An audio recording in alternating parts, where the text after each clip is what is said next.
missing scholars went? You mean the village keepers? Oh, let me think.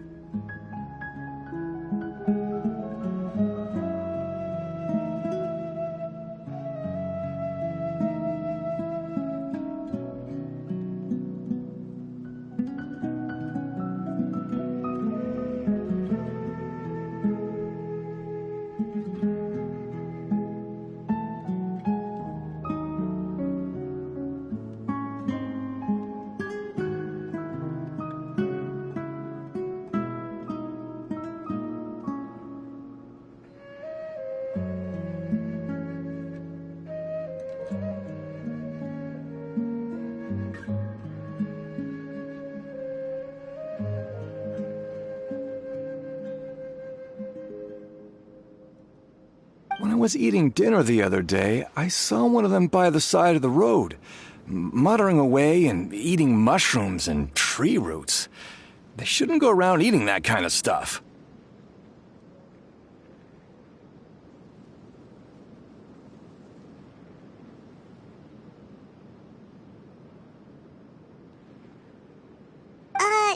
Okay. Did you notice anything else?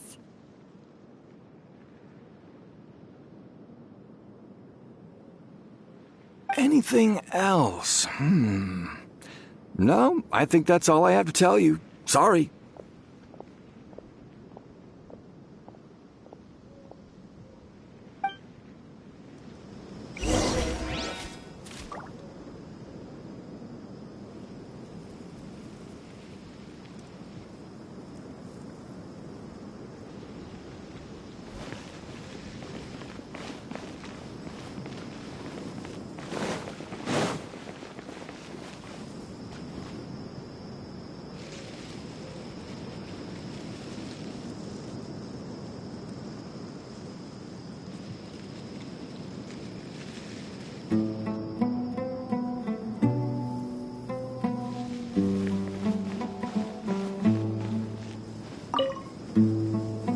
The scholars that have gone missing. Have you seen them? Those eyes. Those fierce eyes. You look like a real fighter.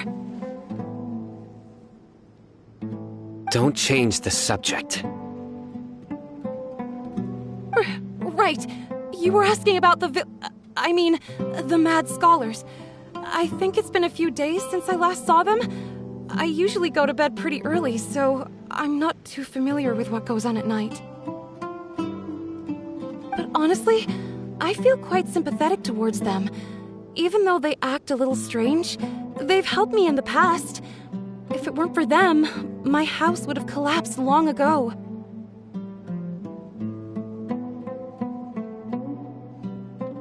Do you also think Grandpa and the others are good people? Grandpa? Oh, hello there. It's little Isak. You mean that nice man who looks like your grandpa's long-lost twin, right? He was actually the one who protected my house. I saw it with my own eyes.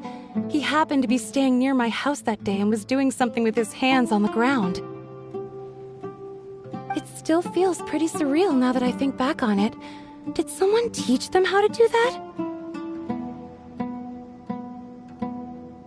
Well, whatever the case, I'll always be thankful to him and whoever taught him to look out for others. I'm pretty sure that if I ever went mad, I wouldn't be able to do anything like that.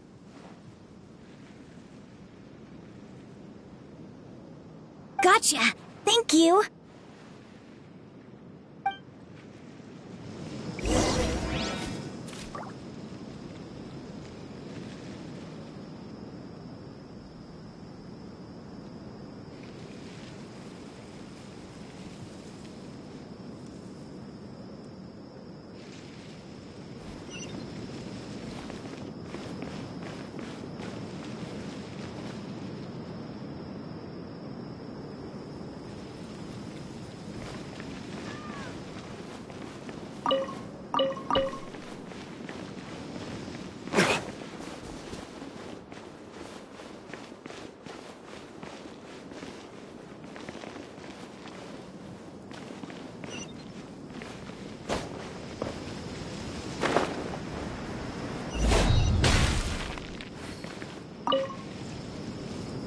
Sir, have you seen my grandpa recently?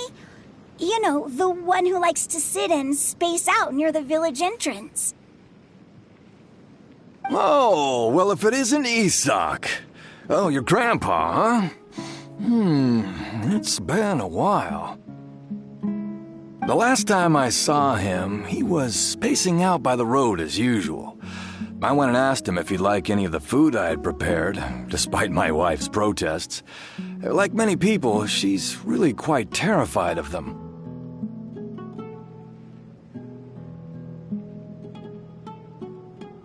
And speaking of my wife, she's still always complaining about how I don't make enough mora.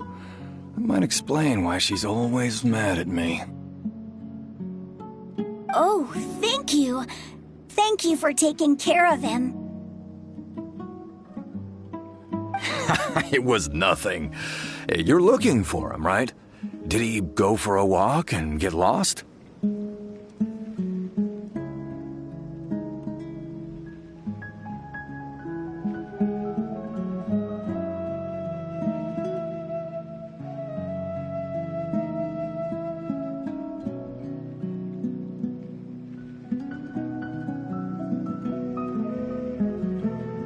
Yeah.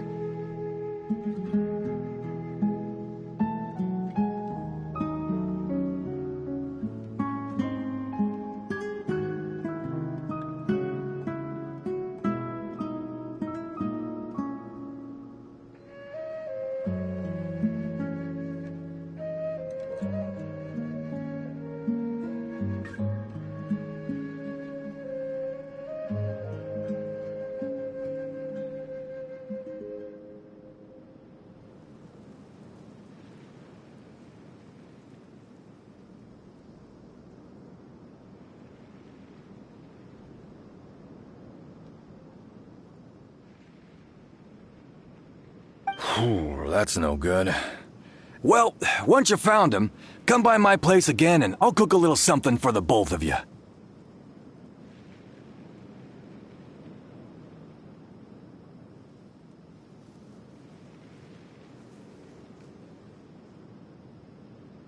I've known you since you were very young, so as far as I'm concerned, you're family. Please feel free to come by any time.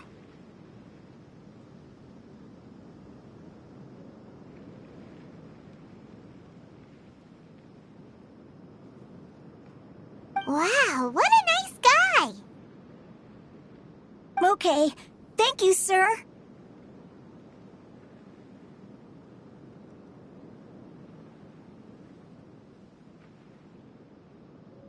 Huh?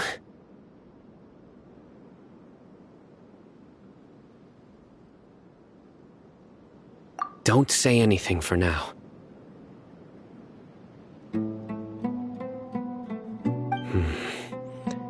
Isak, stay here. Let's head over there. Stay quiet as you move.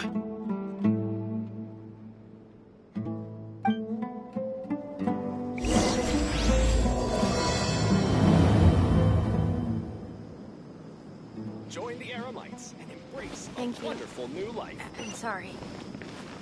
It's okay. Don't worry.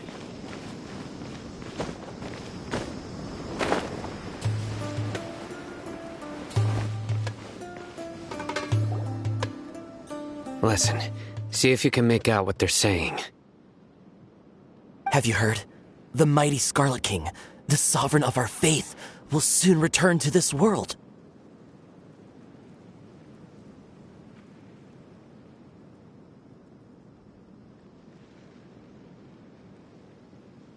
Yes, of course I have. The Scarlet King is the one and only true ruler of this land. I've never believed in any other gods.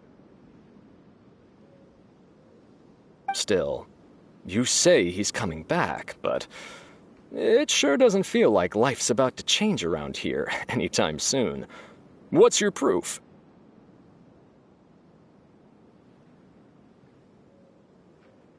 Haven't you noticed? The village has been getting more deranged scholars than ever.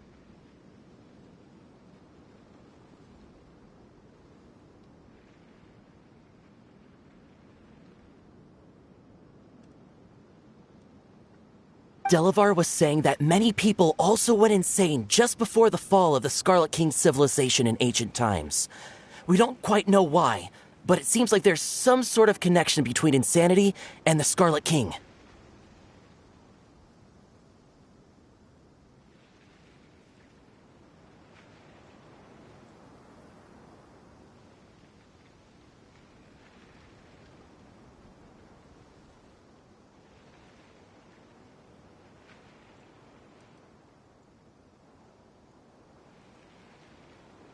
Isn't it a sign of the Scarlet King's power that all the mad scholars have disappeared? If you ask me, they must have been chosen as the final sacrifice for the Scarlet King's resurrection.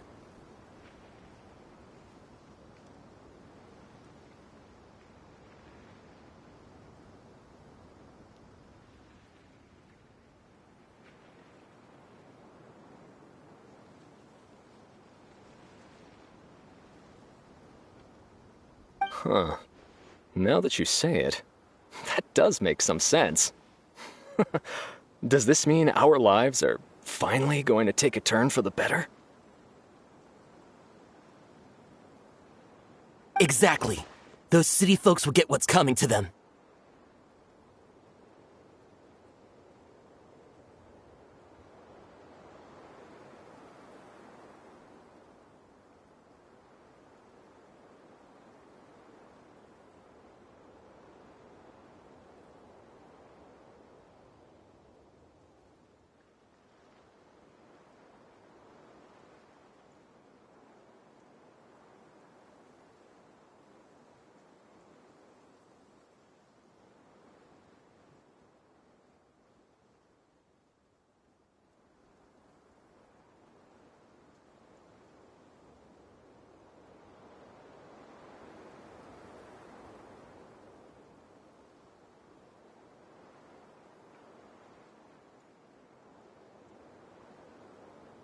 Now, repeat everything you've just said from the very beginning.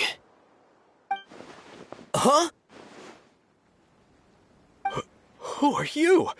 Where did you come from? My patience is running thin. You heard what I asked.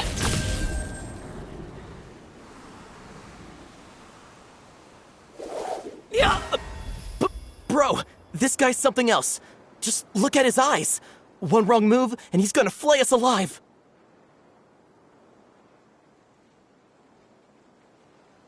Let's not get on his bad side, okay? I am no match for this guy. Oh, okay, good sir. What is it you would like to know?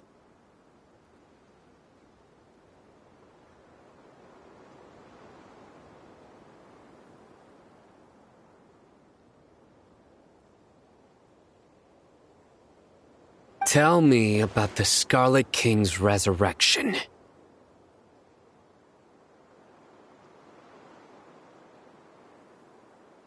Well, I only know a few things from hearsay.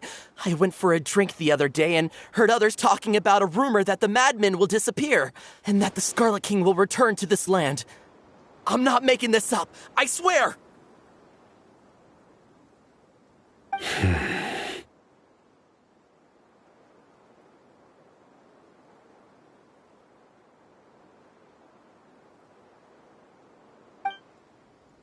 Hey, go on. Keep talking.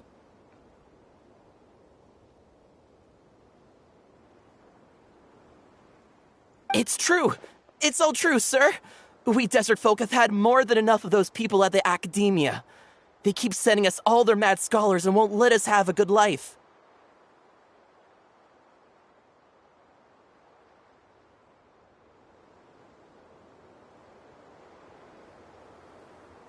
Would you want to live like this if you were in our place? The radicals were even more thrilled than me when they heard the news. We're all praying for the Scarlet King's speedy return.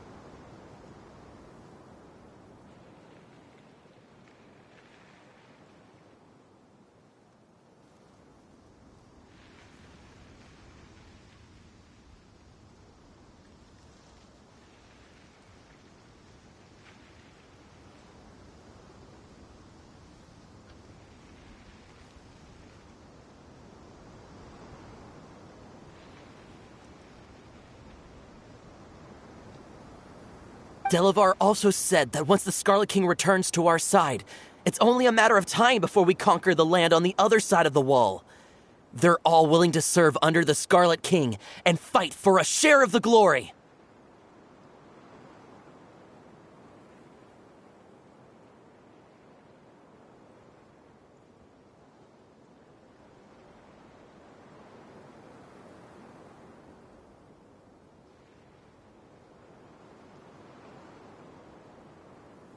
Is that so?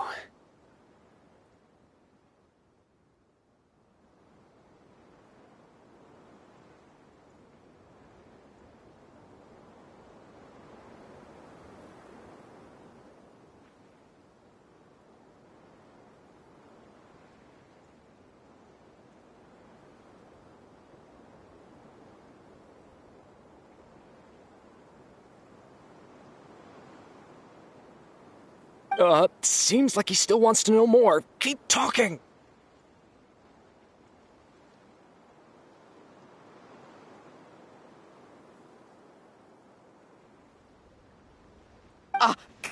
Got it! At first, I told myself it was just the drink talking, but then all the mad scholars vanished without a trace, just as the rumor said.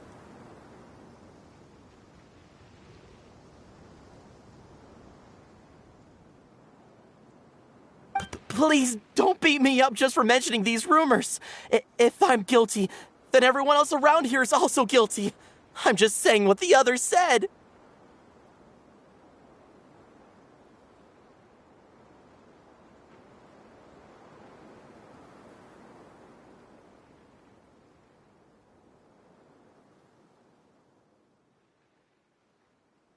The people here really like the Scarlet King, but dislike the Dendro Archon.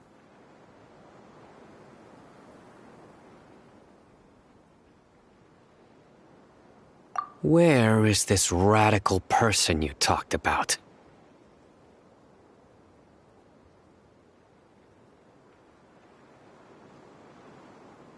I haven't run into him over the past few days, so he probably hasn't been around the village. What about you, man? Have you seen him at all?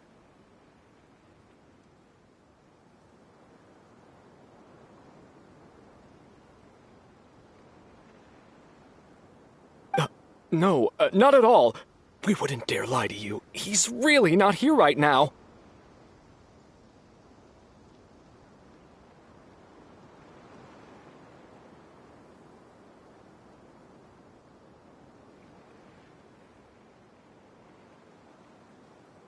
Sounds like you're not too close with the radicals.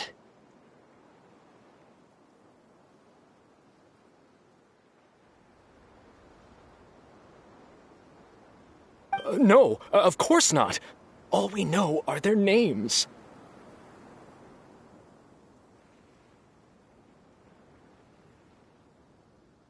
I have many ways to stop you from talking, and many others to stop you from sending warning messages.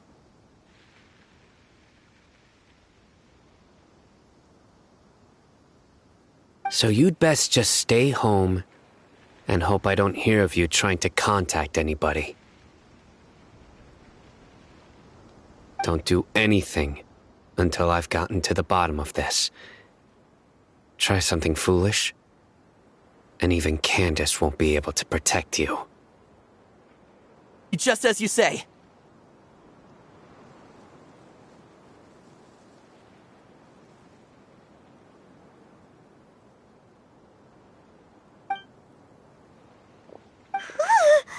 That scared Paimon half to death. Sino is pretty terrifying.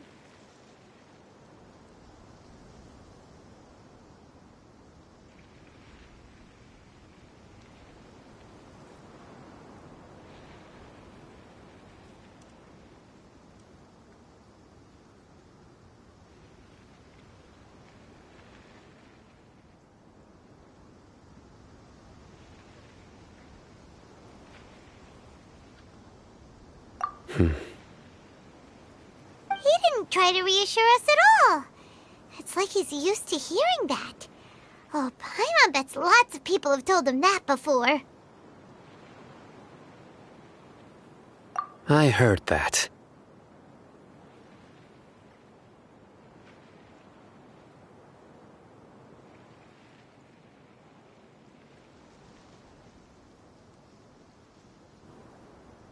It's part of being a Matra.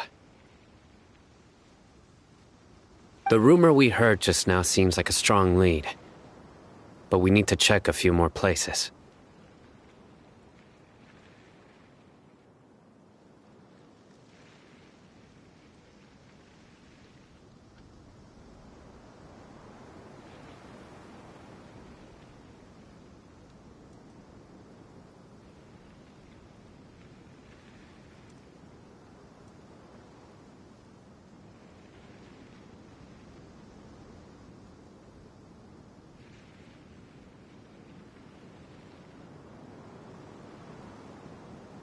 Very well. Isak!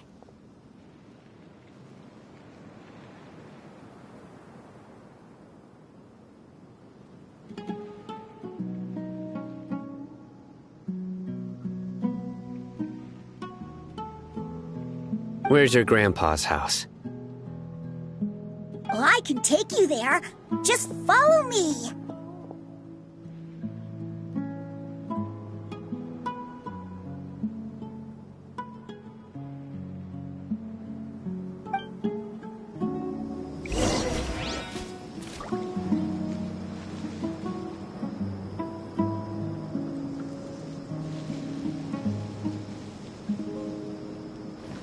Join the Eremites and embrace a wonderful new life.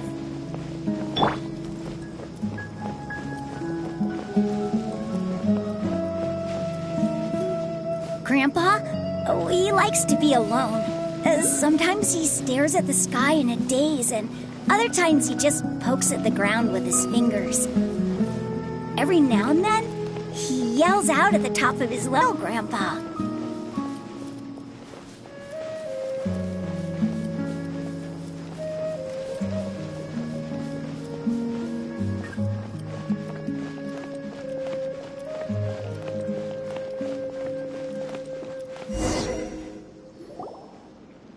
This is where Grandpa usually stays.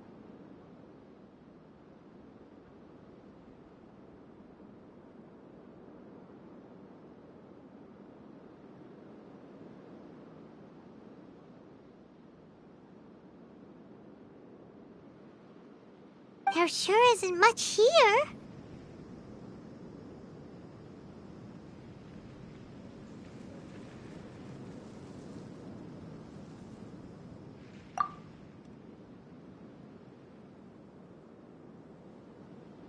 No.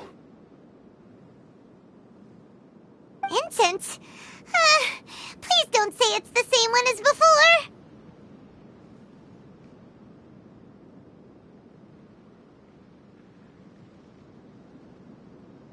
But are you okay? Are you getting dizzy or need to lie down? There's a scent that you can sense, but I can't.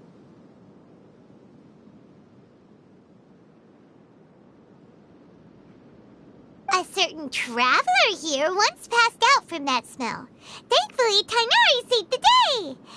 And then he gave us a long lecture to explain all about how it worked.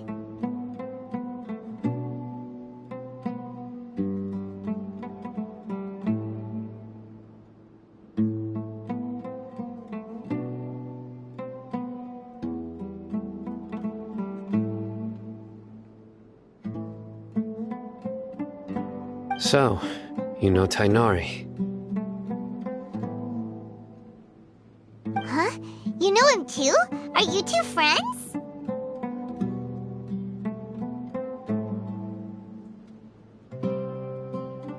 Yes. Now that I concentrate, I can also make out the scent of incense.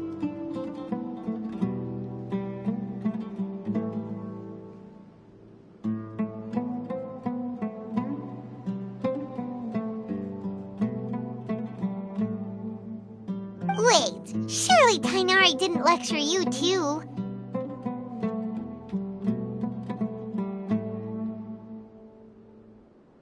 No. No need.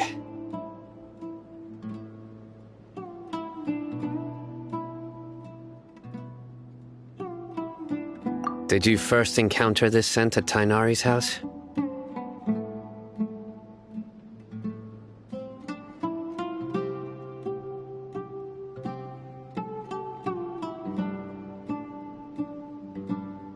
In the forest. From a scholar.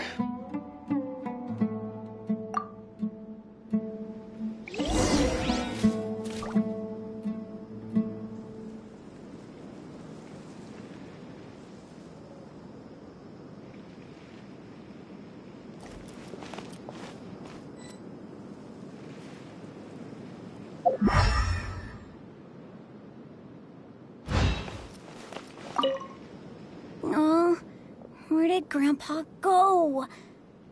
Please come home, Grandpa.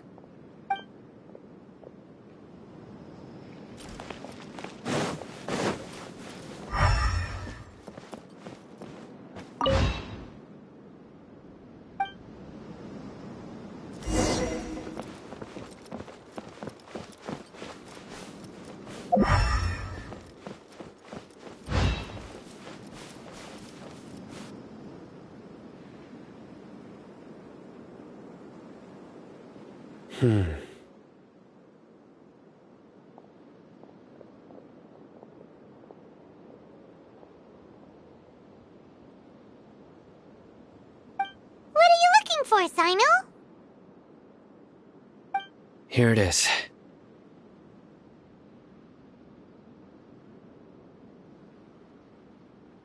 Take a look right here.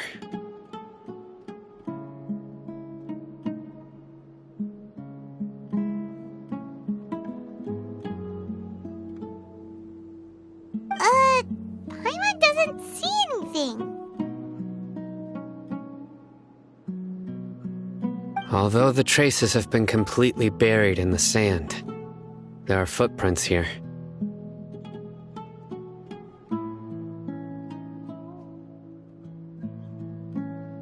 From the size and shape, they belong to an adult male. This pattern is a common one from this area. Local shoes. This was probably someone from the village.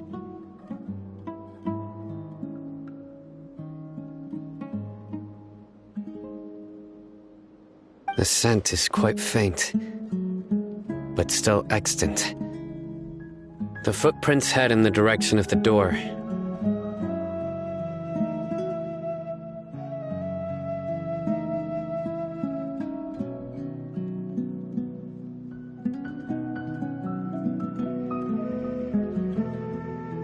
But who would come looking for Grandpa? He doesn't have any friends.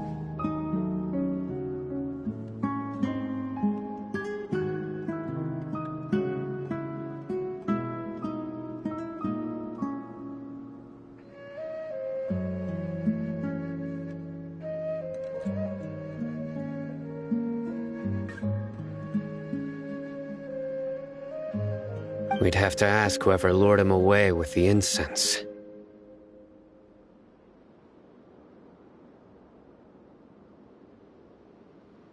Huh? So you can lure someone away with just a scent?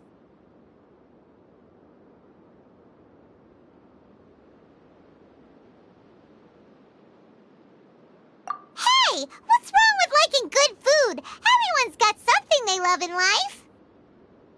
Exactly. Most scholars are fond of incense, since the smell supposedly helps them clear their minds and discover new knowledge.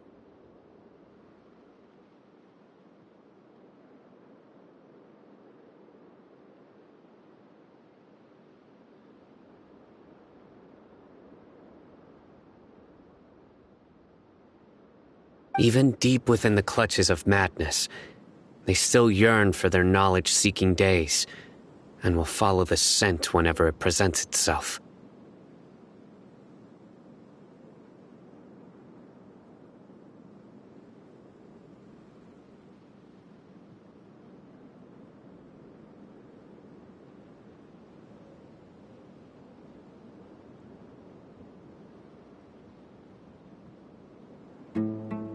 No, Grandpa.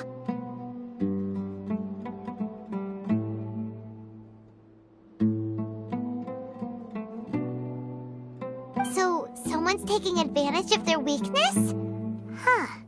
Still, why would anyone want to abduct all the scholars?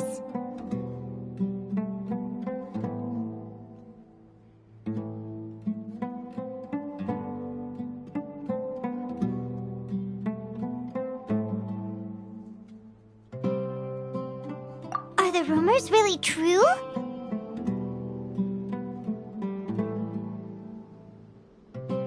Could the disappearance of all the mad scholars have something to do with the radicals?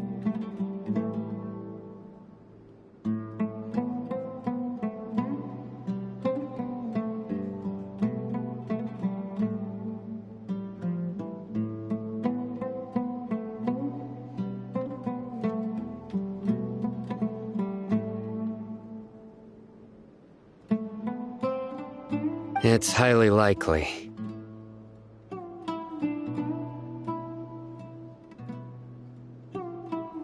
Please, you have to save my grandpa. Grandpa's never done anything wrong.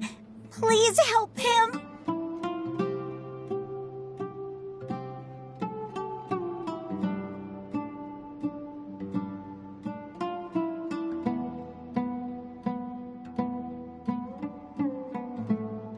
Sounds like we'd better help get him back.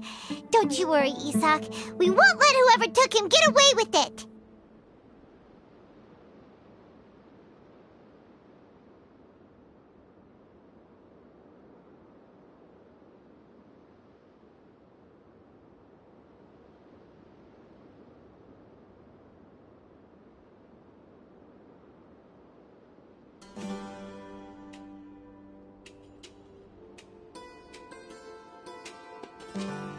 Let's head to Aru Village and inform Candace and the others about what we learned here. After that, we'll set off to find the scholars.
Right.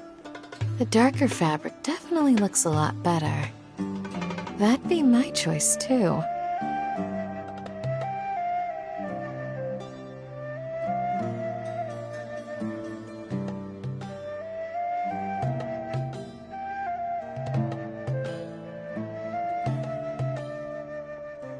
We're back, Candace!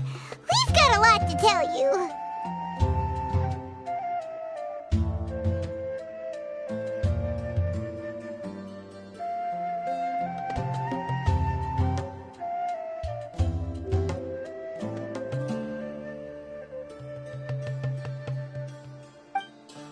Welcome back.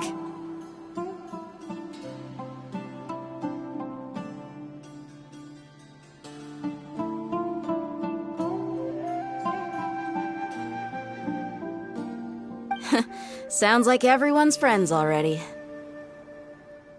Oh, Dia's here too! You bet.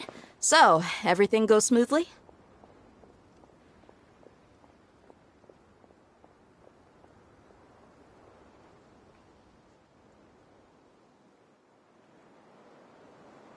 Reasonably.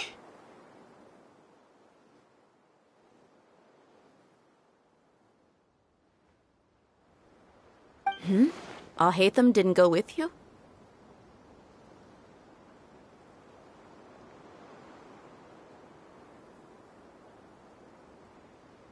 We haven't seen him at all.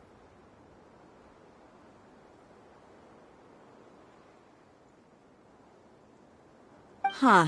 I saw him around the village entrance earlier and figured he was investigating with you. I guess he must have gone off on his own.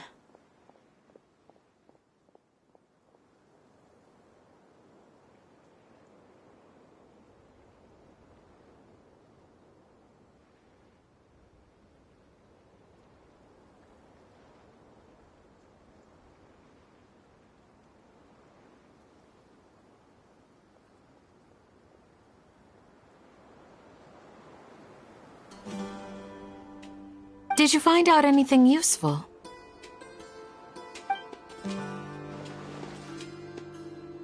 I see. So someone used a kind of incense to lead the exiled scholars away from the village.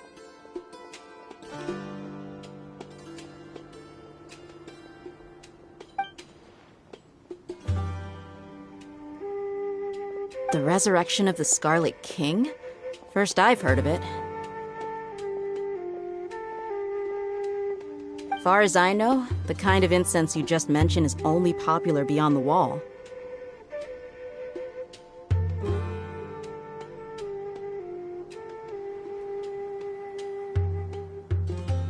Scholars are fond of it, but as you can see, there aren't many scholars still studying around these parts. No seller would be able to make a profit here.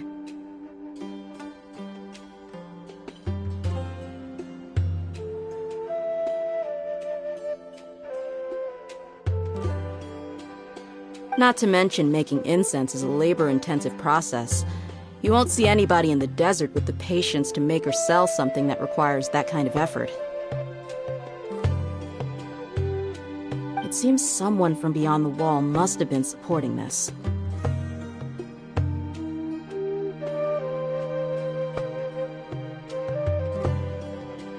Makes sense.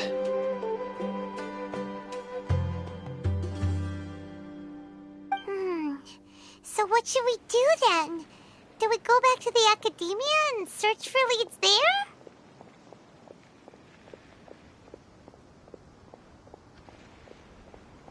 If it was any other day, that would be your next logical step. But today, you've got me on your team, so you get an extra tip.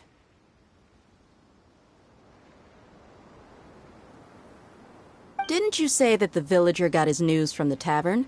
Well, I also like to drink at the tavern, so I know a thing or two about these radicals he mentioned.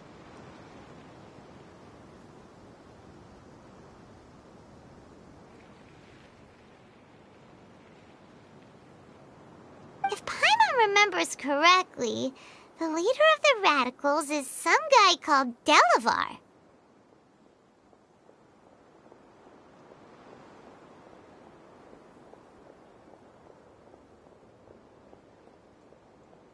Ah, yeah. Delavar, the scar-riddled bandit, Engur, the wide-eyed butcher, and Jabari, the duck-tailed, bearded crook. The whole lot of them are known around these parts.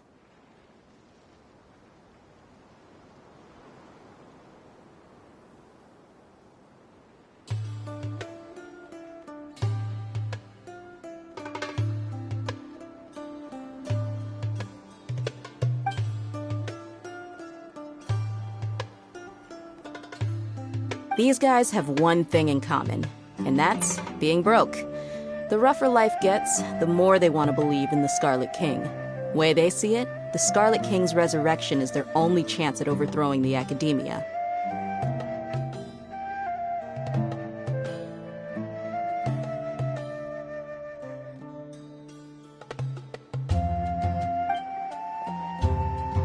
Throwing all of Sumeru into chaos is the only way to change the way of life here in the desert. Anyway, that's my guess why they've chosen to become radicals.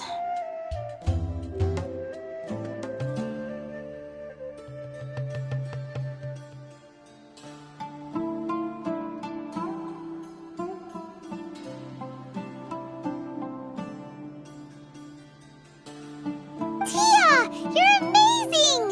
You really know this place inside and out!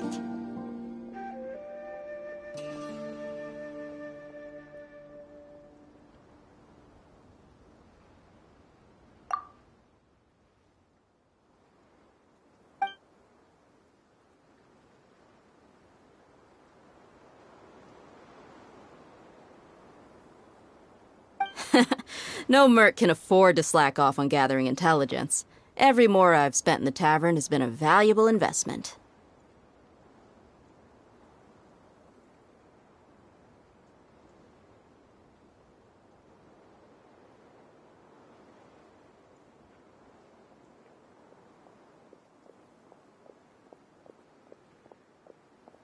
Let's head out.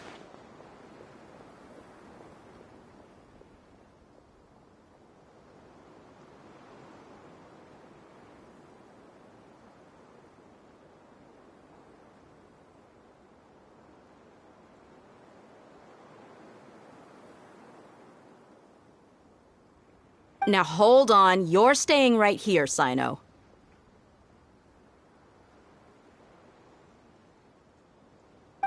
Why?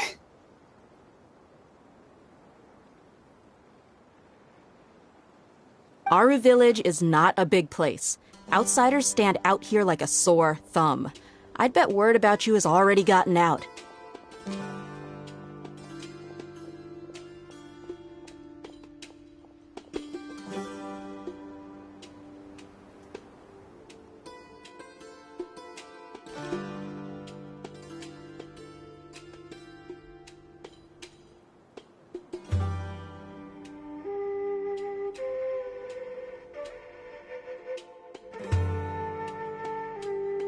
The desert is unforgiving, so the way of life here is also a lot tougher than on the outside of the wall.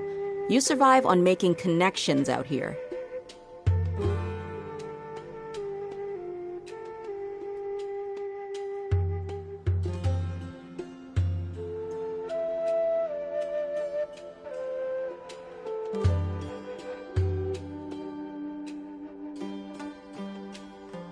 Compared to you, mercs like me are just third-rate amateurs. I've got no actual fighting skills to speak of. But that also makes it a whole lot easier for me to gain the locals' trust.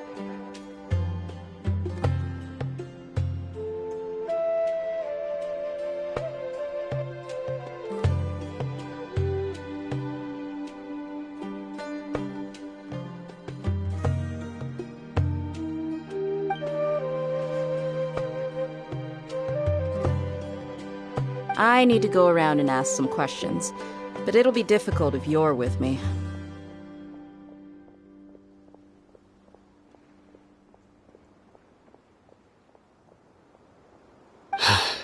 Fine.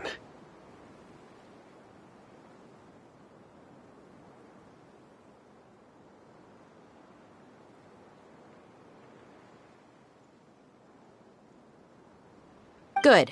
Then we've got a plan.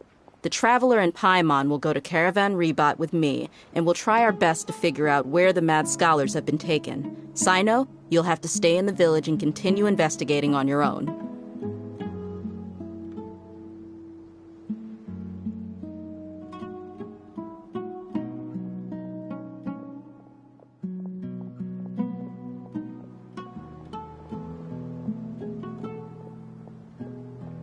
All right, sounds like a plan.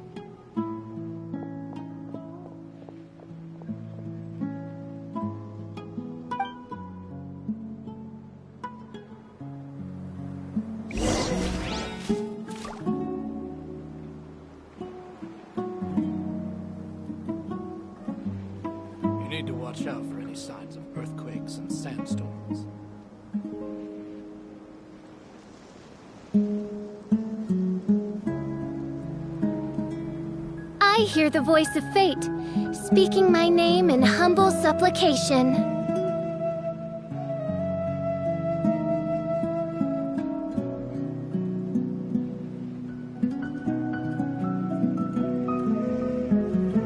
You need to watch out for any signs of earthquakes and sandstorms.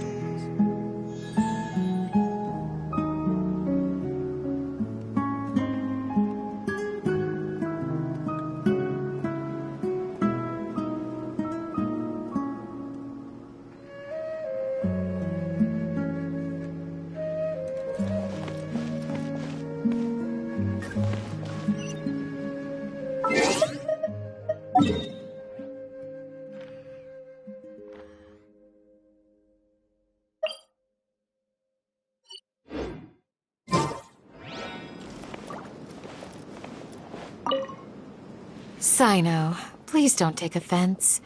I'm sure Dia just wants to help everyone solve their problem as quickly as possible. That's why she can be so straightforward at times. I don't mind. Ah, I see. Well, from the way you were staring out into the distance, I thought you might have been mulling over Dia's words. No, I'm used to being treated that way. It's natural to fear strength. I take no objection to it.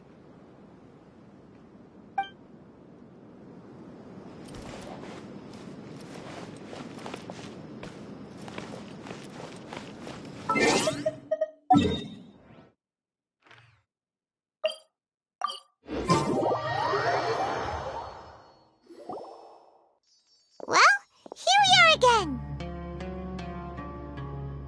Sounds like you're starting to get familiar with the area. Paimon's amazed every time we see the wall of Samiel. How can a wall this tall even exist? It's almost unreal.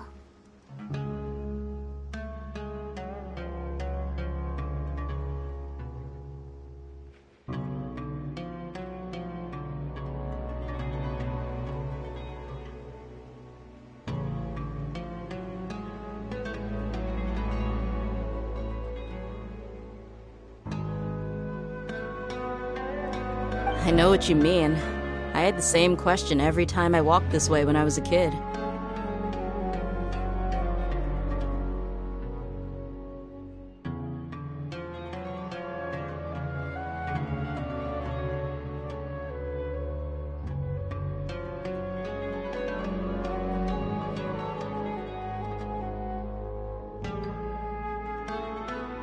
Also, why is this high wall here? And can a wall really block sandstorms?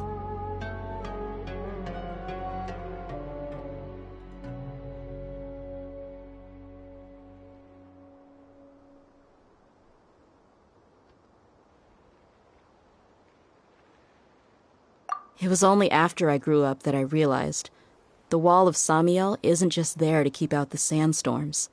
It serves a more important purpose, keeping out people like us.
Sumeru is run by wise and mighty sages. To them, us desert dwellers are nothing but tools that can be used and discarded at their whim.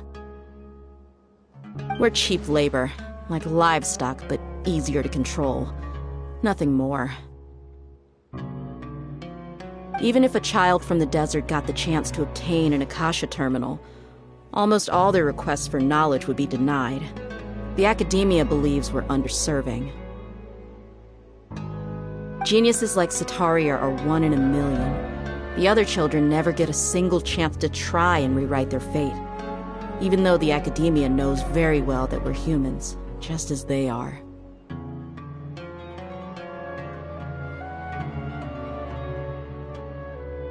That's terrible. I would tear down this wall with my own hands if I could.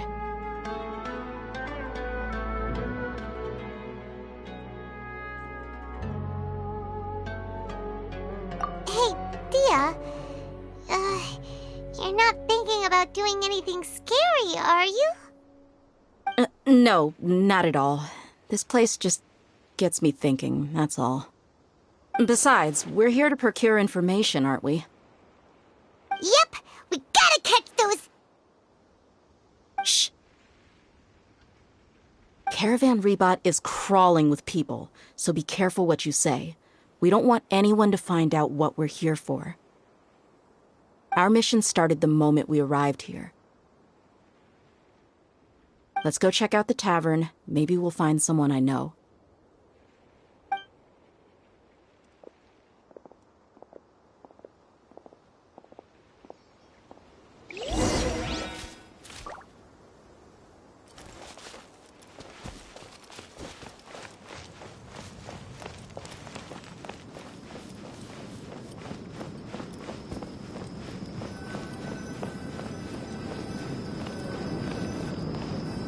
Just our luck. None of them are here today.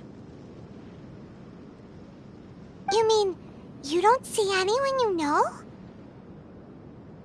Dia, is that you? What a coincidence. You here for a drink too?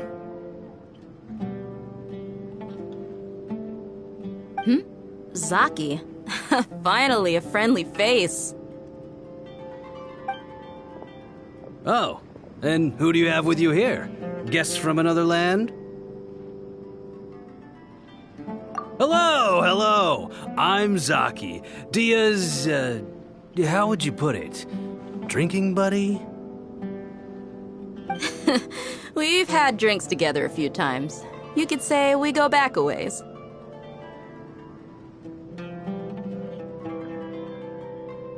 Anyway, as far as my friends here, they aren't too shabby, are they? You rarely see any outlanders so friendly and respectful nowadays. Absolutely. Much better than those people on the other side of the wall. So, Dia, are you looking for someone? Yeah. Have you seen Enger, Delavar, or Jabari recently? Of course I have. Matter of fact, we were all here drinking together just a few days ago. I've got a spice trading deal from another nation. I thought maybe Delavar and his friends might be interested. Know where I could find him? Ah, how thoughtful of you. Then I assume you also know that Delavar's been having a hard time making ends meet these days, so you came here to help him out? Hey, keep it down. Let's just say I prefer to keep this deal a secret. Y'all at Caravan Rebot are like family. If there's more to be made, why not do it together? Besides, Delavar and his friends have muscle. They'd be a good fit for escorting the goods. Yes, how considerate of you. Delavar's my friend too, so of course I can take you to him. Come with me.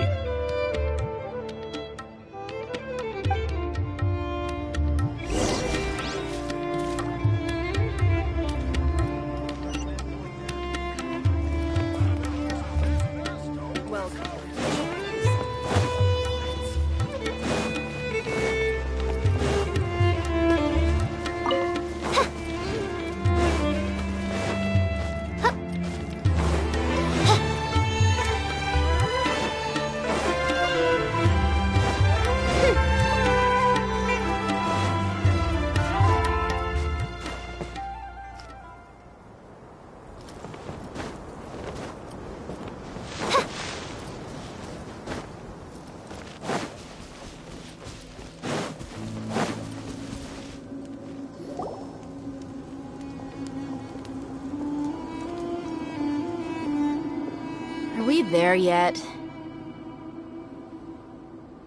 Yep, this is the place. This place is practically deserted. What are they doing in a place like this?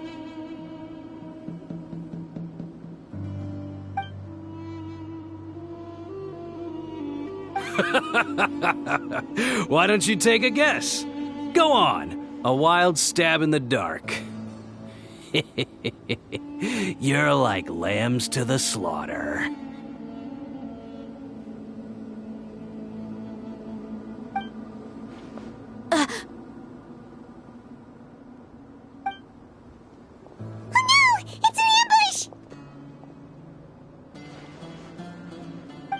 What's this all about, Zaki?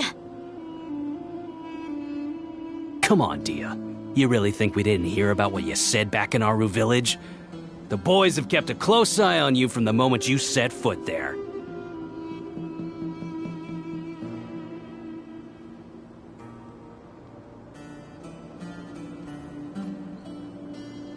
Not only do I know that you're looking for Delavar, I also know that you've teamed up with people from the Academia to look for the missing scholars. So, you've been watching us from the very beginning? Uh-oh. Paimon knew leaving Sino behind was a mistake! And you left the strongest one in the village, didn't you? Who do you think you are? You really thought we'd fall for your little business deal nonsense? So you and Delavar have been partners all along.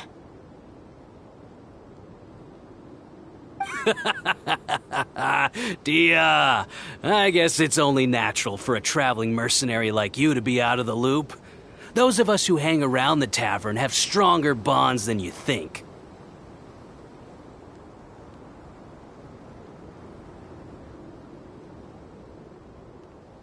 But you got one thing right. We're all looking forward to an uprising in Sumeru. There's nothing more we'd like to see than the desert folk overthrowing the Academia. If that's the case, then I'm sure Delavar wouldn't miss a second of it. I'll be honest with you. If it weren't for what you said in the village, your little monologue about the Wall of Samiel would have convinced me that you're one of us.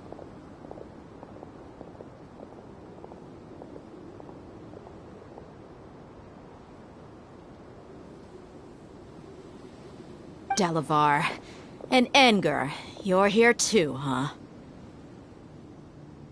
Long time no see, Miss Mercenary. You should have known the traitors are what us followers of the Scarlet King despise the most.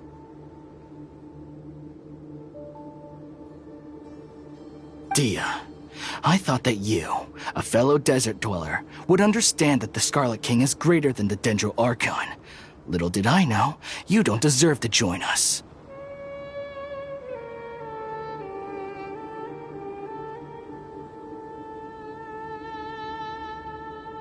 Yeah, gee, what a missed opportunity.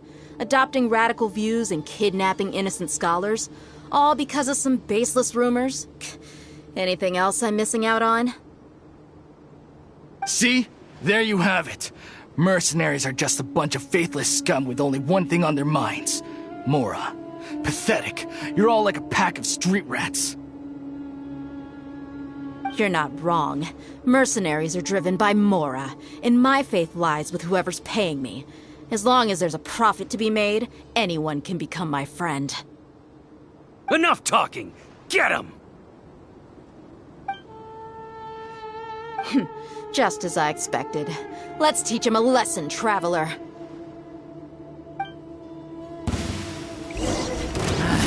A new punching. Here we go. Think you can get away?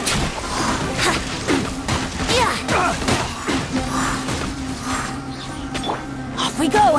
Get out of here. Out of the way. That's gonna hurt in the morning.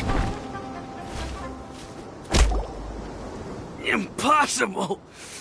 How could you? So, what do you think about your meticulous network now, Zaki? How did you say it? It's only natural for a traveling mercenary like me to be out of the loop. I'm guessing your informant told you that I'm just an incompetent merc with no real fighting skills, correct? I mean, that is what I said after all.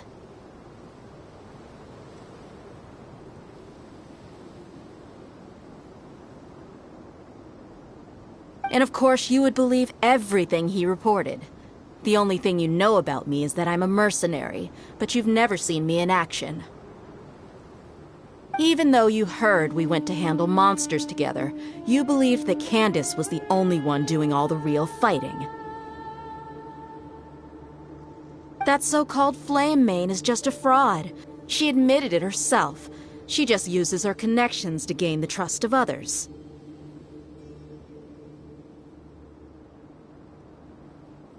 That's what you thought, right? Ugh. You lied in the village because you figured that we'd have people watching you. And you were stupid enough to fall for it. I figured as much the first time we drank together. You all thought you were so smart. Pathetic.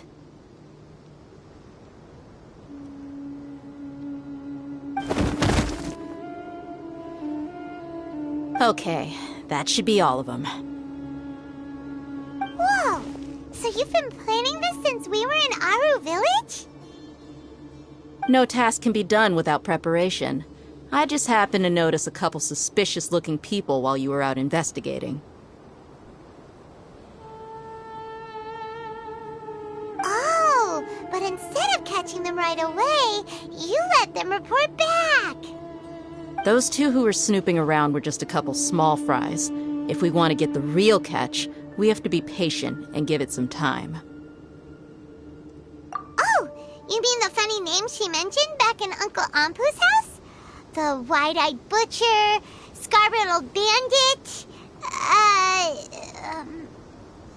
Paimon can't remember them all. That's just a bunch of drunk talk. Edgar and Delavar like to talk themselves up when they're drinking. Edgar, the wide-eyed butcher, and Delavar, the scar-riddled bandit, are the nicknames they came up with for themselves. Alcohol has a way of making people share what they really think. So Edgar and Delavar are always rambling in the tavern about how the Scarlet King is a superior deity.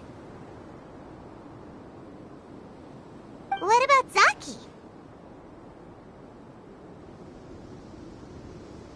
He's just a numbskull who fell right into our trap. Zaki was probably the best hidden of them all. My initial plan was to find Delavar first, and then try to track him down. That's what you wanted to ask when we were at Uncle Anpu's house, right? Jabari is one of the villagers you talked to. You know, the one who wanted to treat Isak and his grandpa to some food.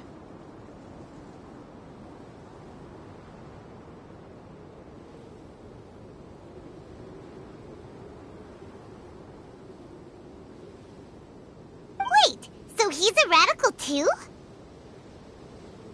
No, he isn't.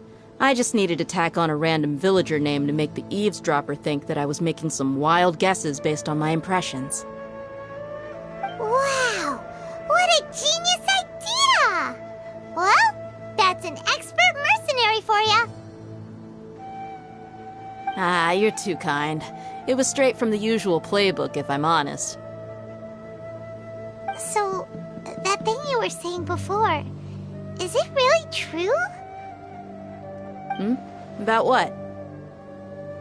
About how mercenaries only care about Mora, and that anyone's a friend as long as there's a profit. Does that bother you?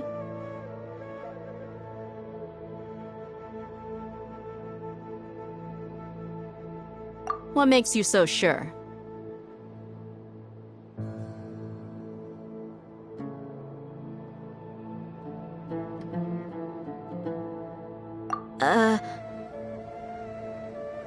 Dia, do you dislike the Dendro Archon like the other desert folk? You two are pretty sharp. No, I don't have anything against the Dendro Archon. I've heard a lot of nice things about the Lesser Lord from Dunyarzad. I can understand her devotion and gratitude. Dunyarzad's just an ordinary person. There's no way a god would be so involved in the lives of everyday people, unless they were truly compassionate.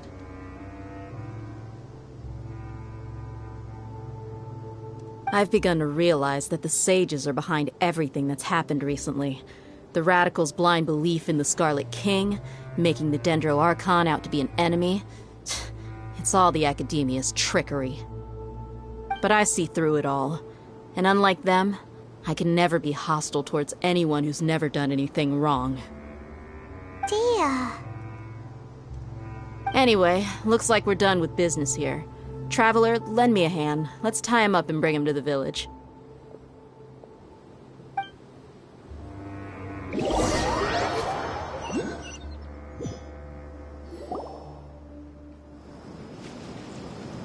This should be all of them.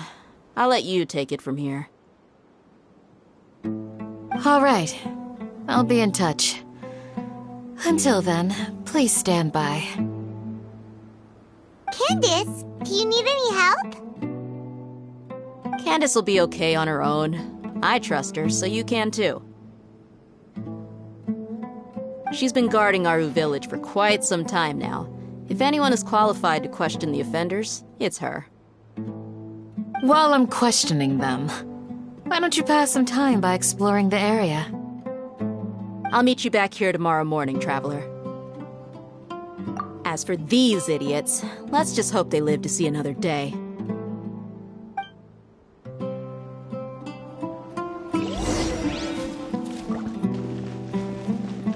You heard the question. Now answer me! Ugh!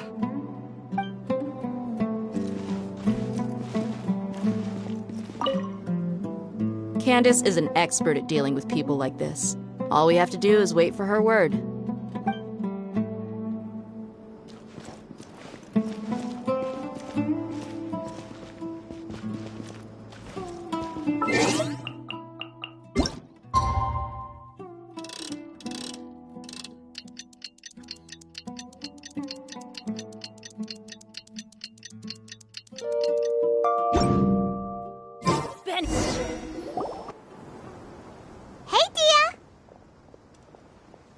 Right on time.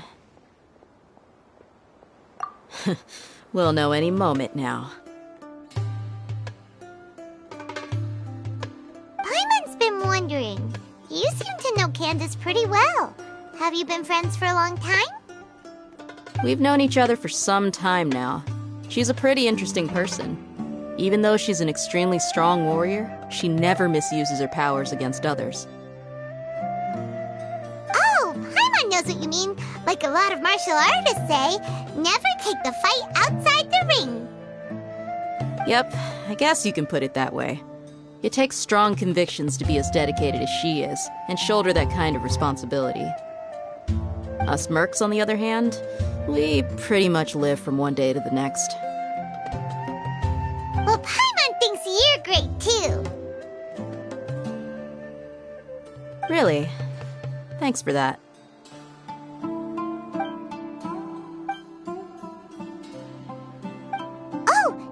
Here, and he's pretty early, too.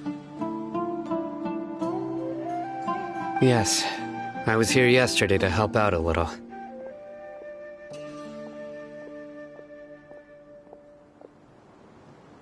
To help out? By doing what? Sharing some interrogation techniques. Oh, you mean you taught Candace some more persuasive methods? Right.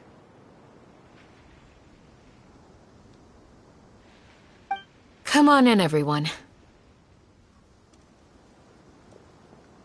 Come on, let's go inside.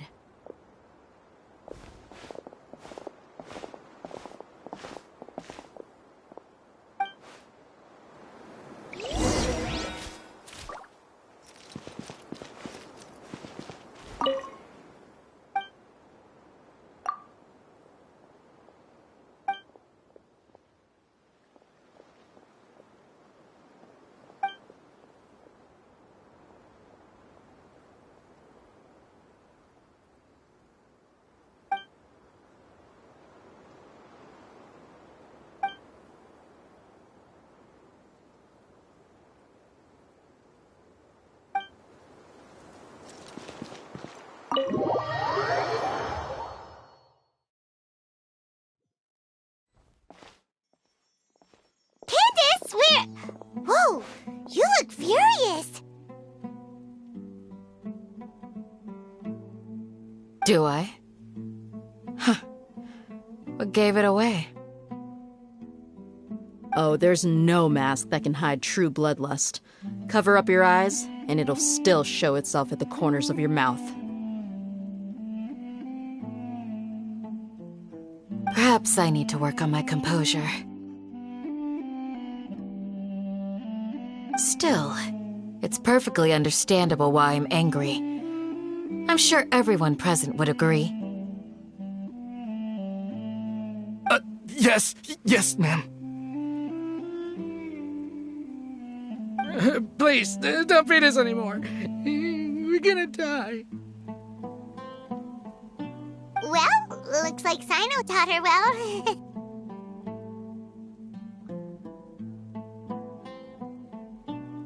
You fear death yourselves, yet you do not hesitate to place the lives of others at risk. The absurdity is mind-boggling.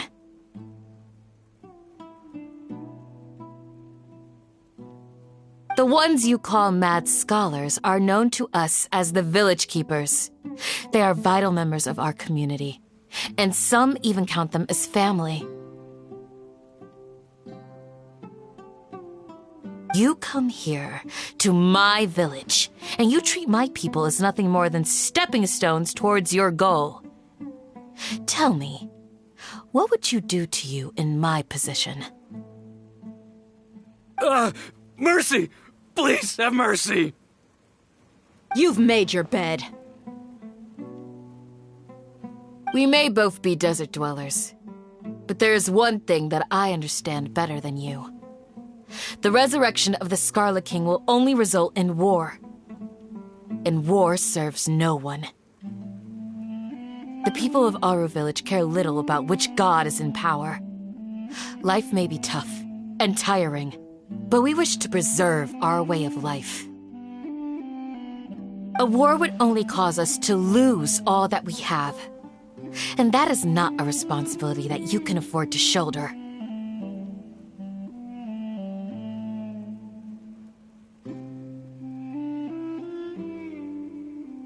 We understand. We're sorry. I'll tell you everything I know. Please, just let us go. I'm listening. You might not believe this, but it wasn't us who came up with this idea.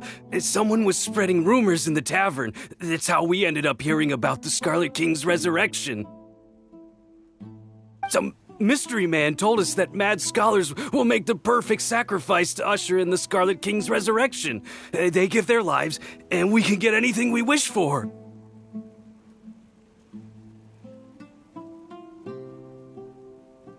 They're called Village Keepers. Slip up again, and you'll regret it.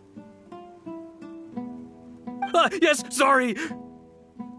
It was all that mystery man's doing. He told us to spread word about the Scarlet King's resurrection and talked us into helping him. In return, he said he'll help facilitate the resurrection process.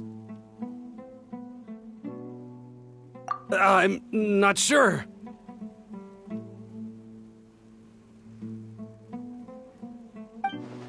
That's one. Huh? One what? Strike. You get a total of 3. Then, you die by my hand. Wait, I'm telling the truth. We don't know anything. It was all him. 2. He got us to lure them out of their houses in the night with some kind of incense. We take them to a junction outside the village. Then the mystery guy takes them from there.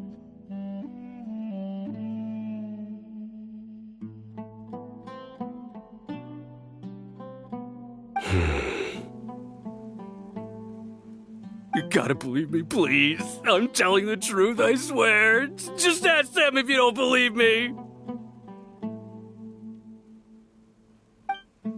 That was indeed the truth.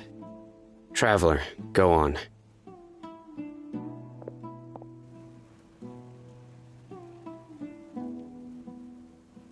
You have to believe me. If I knew that, I would have told you his name right away. I'm not risking another beating to keep his secrets. No way! That guy, he wears a cloak, and he's always careful to cover his face. He calls himself the Scarlet King's envoy.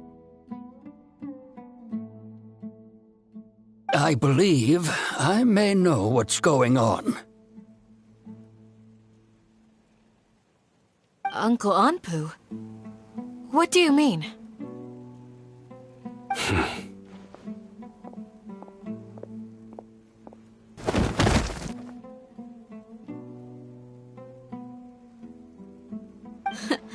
Smooth. Okay, speak. If my suspicions are correct, this mystery man they speak of could be from the academia.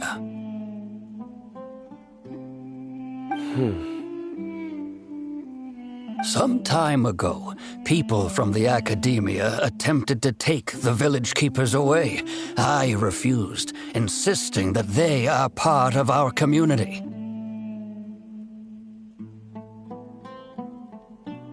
It strikes me now that this secretive character shares the same goal they had.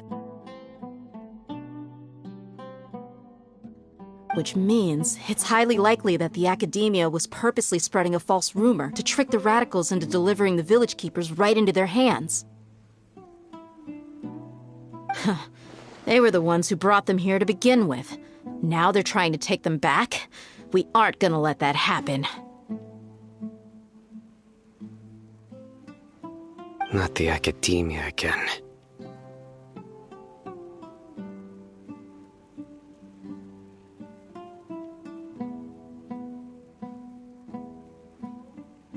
Just as I thought. But what could they want with the village keepers? People are nothing but tools in the eyes of the academia. A change in their plans likely means they found another way to exploit the scholars. Regardless, our top priority now is locating the village keepers. You're right. Isak is still waiting for news on his grandpa. Time to go. Let's leave the village and try to track them down. Yes. Pack up and get ready to leave. You got it. Candace, I'll let you deal with the radicals. Leave everything outside the village to us. All right. Let's meet back here once everyone's ready.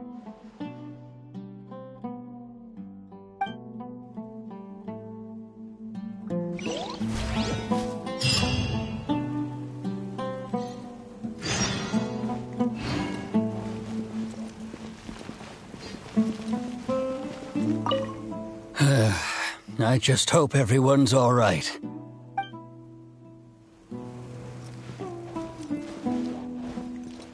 What scheme is the academia brewing now?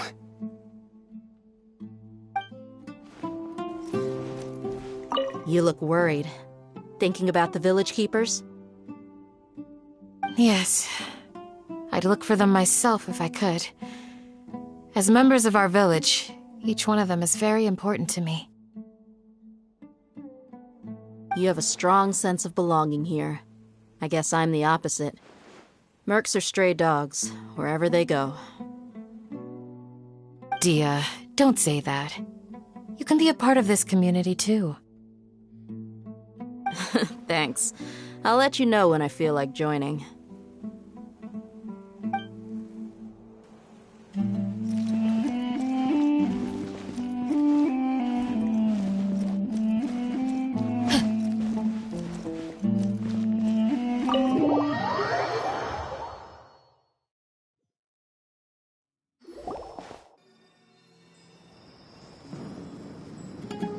Let's get some food in us and then we'll... Whoa! Where did you come from? Well, as you can see, I am merely sitting here and reviewing what we have deduced thus far. You were gone for ages, and now you're suddenly sitting here musing to yourself? Where have you been anyway?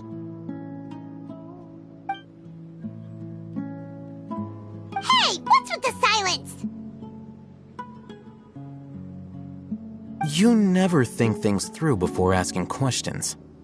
I'm giving you some time to make up for that. Paimon's so mad! Paimon's gonna give you an ugly nickname!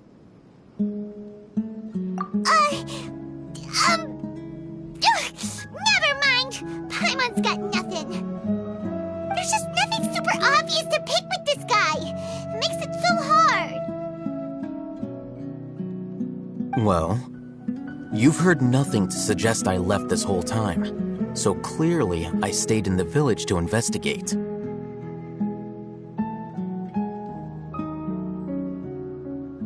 Anyway, you plan to leave Aru Village and keep searching for the truth of this matter, yes?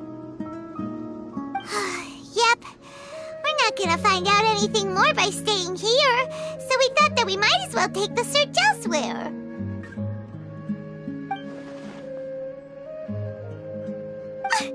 Enough with the silent treatment! No. I'm just surprised that you decided to team up with him. Alhaitham, you haven't helped us out at all ever since we arrived at Aru Village. Bold of you to question our choices.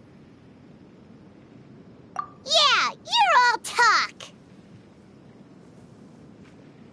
While you were investigating, I had my own work to do, which I've now finished. Really? Paimon doesn't believe you. To be honest, we aren't really a team, so I have no obligation to inform you of my whereabouts. Not to mention that going separate ways allowed me to find some important information that you all had missed. Huh? Right here in the village? Correct.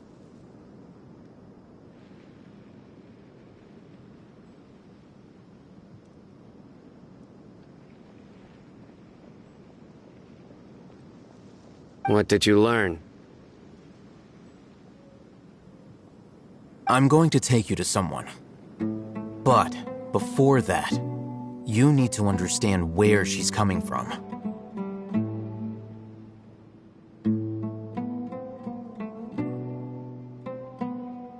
What does that mean? How do you think the residents of Aru Village feel about what we're doing? In other words, do you truly believe every single word the villagers tell us? You mean some of them lied to us?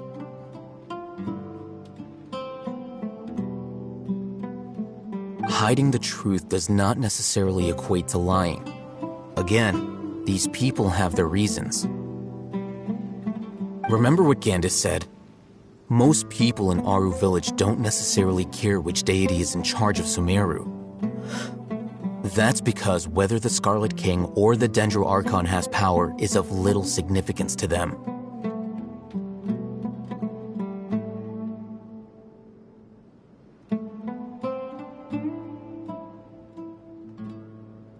By contrast, the perils of their daily lives are ever-present concerns. They won't simply share everything they know with you without good reason. That's why you believed there was no further information to be found in this village. Glad you're following along. Among those you have talked to, there's someone who was consciously keeping you out of the loop. In fact, she's been observing your every move since you arrived. The reason being, to someone who only wants to live their life in peace, any external factors introduce unpredictability into the equation.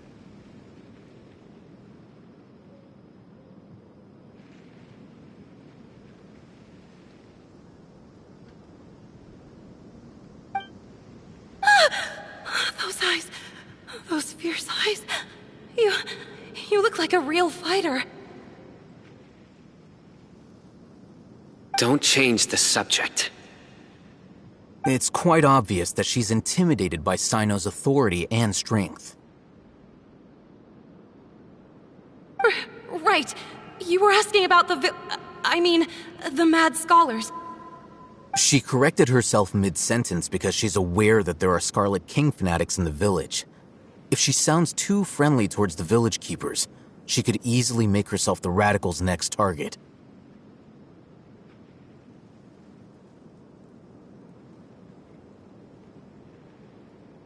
I think it's been a few days since I last saw them. I usually go to bed pretty early, so I'm not too familiar with what goes on at night. Remember? She made a point of denying her involvement in anything that occurs at night. But honestly, I feel quite sympathetic towards them. Even though they act a little strange, they've helped me in the past. If it weren't for them, my house would have collapsed long ago. After speaking to the village chief, it became clear that the village keepers had protected Aru village at night.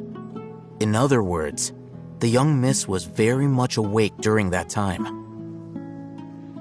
Then why would she lie? By getting involved with an outsider, she risks drawing unwanted attention to herself. As for why she might be so wary about all this, maybe you should ask her. I'll pass on this one. You said that she is afraid of me. If so, it's best if I stay out of this. We're on it!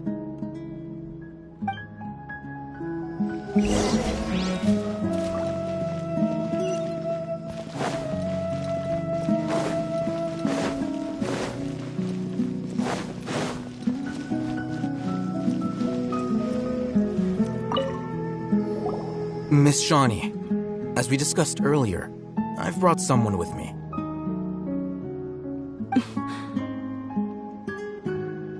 Mr. Alhaitham, I'm aware of where you stand, but how can I make sure that your friends think the same as you?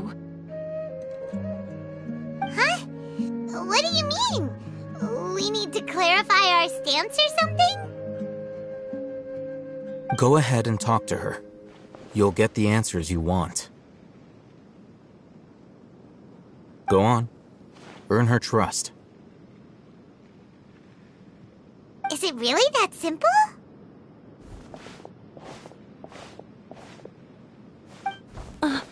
May I call you Traveler? Hi, Traveler. I want to ask you something. Do you think the resurrection of the Scarlet King can truly change Sumeru for the better? Why's that? That's very similar to what Miss Candace says. I know you two are friends. That's why I'm willing to talk to you, even though I do have some reservations. Before, I wouldn't even have the courage to ask something like this. Traveler, do you believe our lives will get better?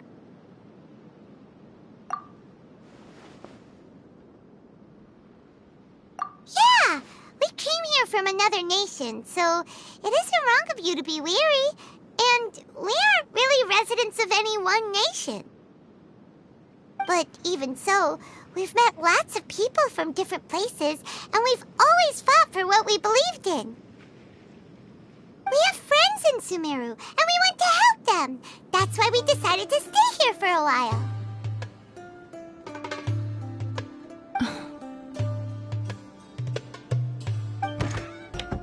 I want to trust you. My apologies for posing my questions like that. To be honest, I didn't expect you to come back for more information. Alhaitham told us you have your reasons. It's okay. We understand.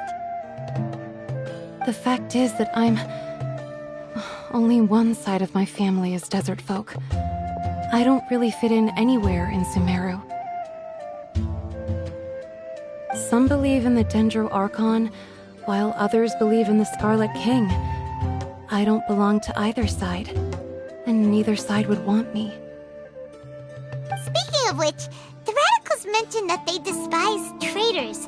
Do they just think that anyone who's different from them is a traitor? Yeah. Some people can be so narrow-minded when it comes to bloodline and beliefs. It makes no difference what I say or how I behave. I'll always be suspected of having ulterior motives. Slowly, I just stopped talking to people. I pretended not to hear or see anything. All I want is to live my life in peace. And then it happened. The village keepers who had helped me disappeared with no explanation, and I didn't dare breathe a word about it to anyone. Until now. You can tell them. I'm sure she'll keep your secret. All right. I'll tell you what I told Alhaitham. I actually have a sharper sense of hearing than most. Sometimes, I hear strange crying sounds in the night. There are ghosts? Perhaps. I'm not sure. It's faint, but it's definitely the sound of crying. It comes from far away in the distance, and always carries very raw emotion.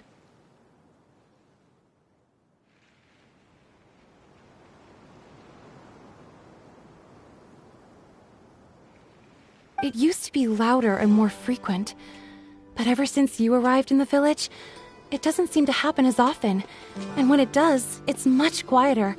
I have to focus really hard to make it out. I confirmed this with the guards on night duty. They also have someone with a good ear, and he's heard similar sounds at night.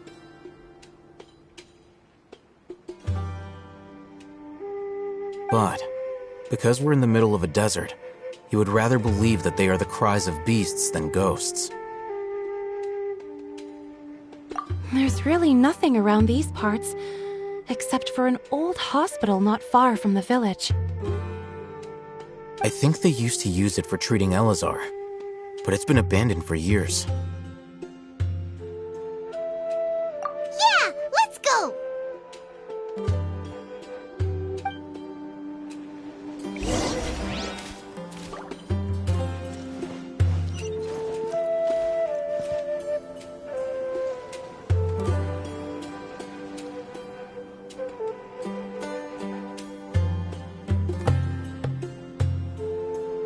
Benny's adventure team, assemble!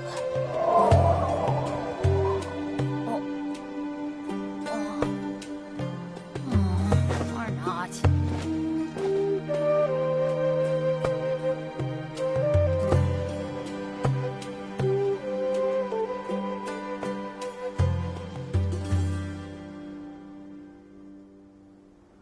No one's joined me on an adventure in ages. Come on, let's go!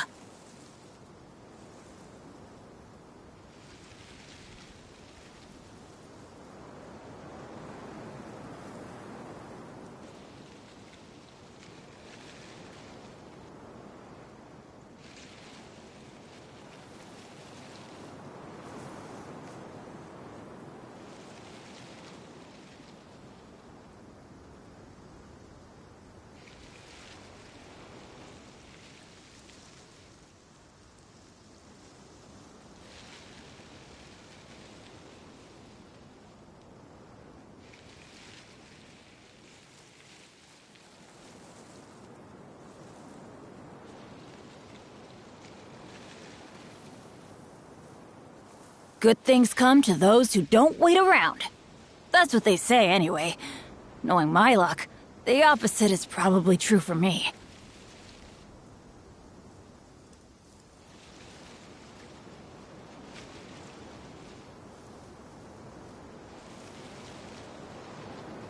Benny's adventure team, assemble!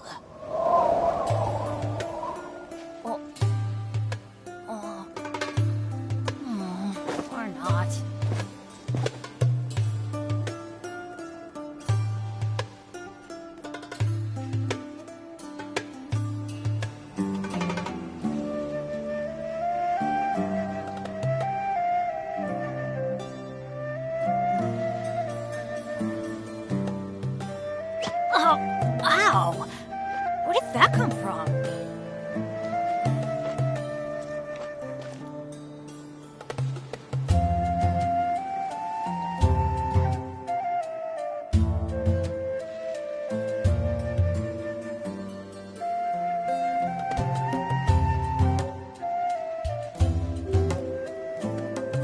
one's joined me on an adventure in ages.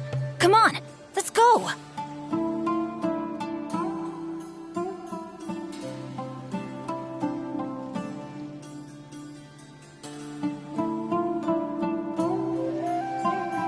Oh, ow!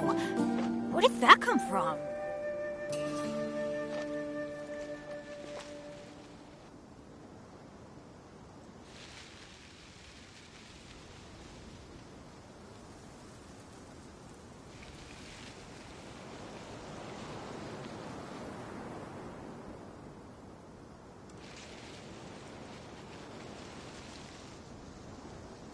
Benny's adventure team, assemble!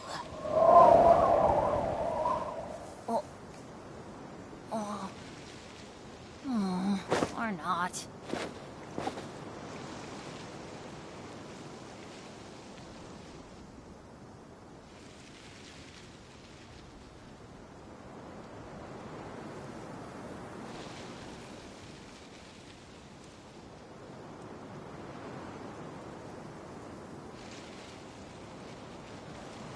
Oh, ow!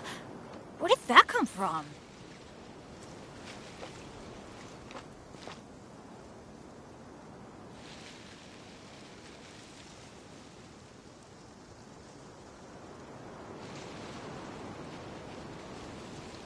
Benny's adventure team, assemble!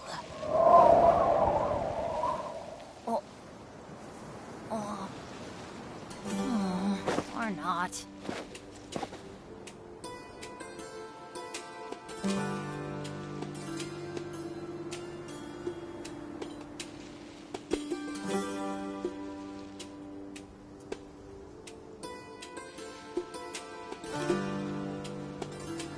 Oh, ow! Where did that come from?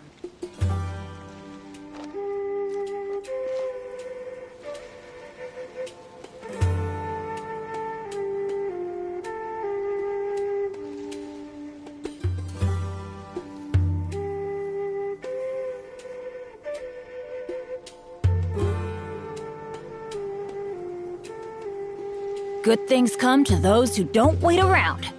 That's what they say anyway. Knowing my luck, the opposite is probably true for me.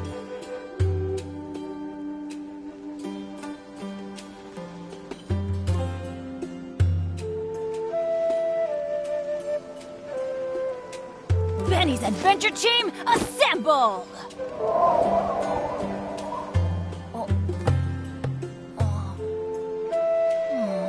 Or not.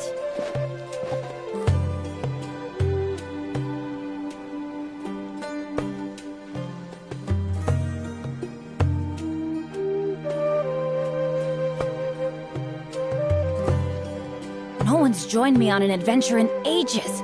Come on, let's go!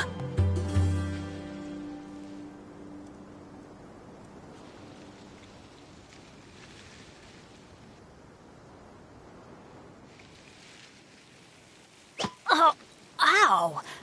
Where did that come from?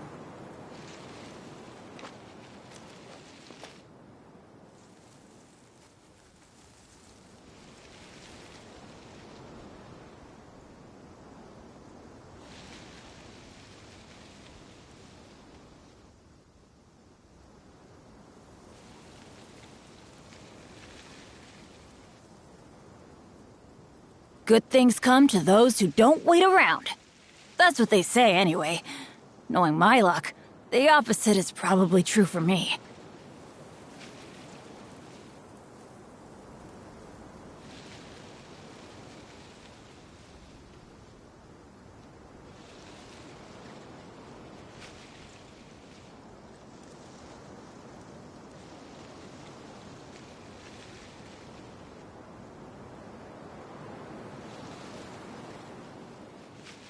Let's go find some treasure.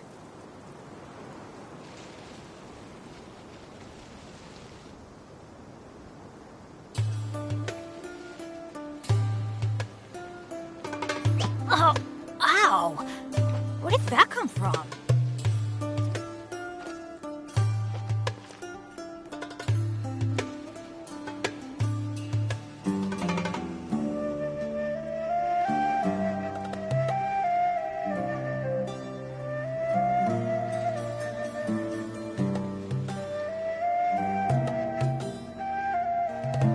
Benny's Adventure Team, assemble!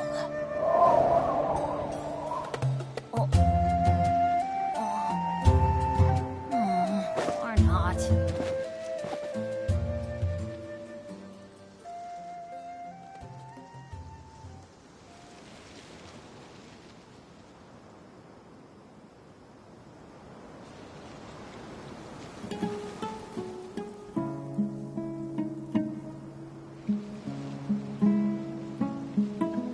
Oh, ow! Where did that come from?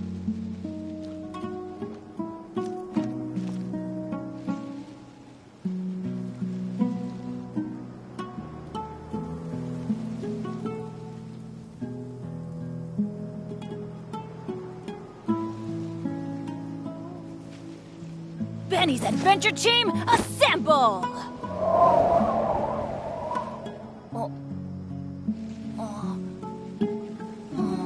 Or not.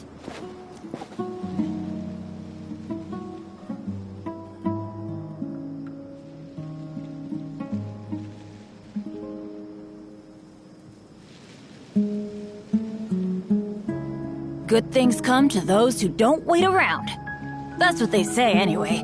Knowing my luck, the opposite is probably true for me.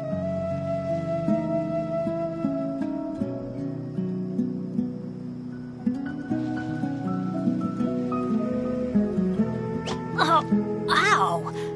Where did that come from?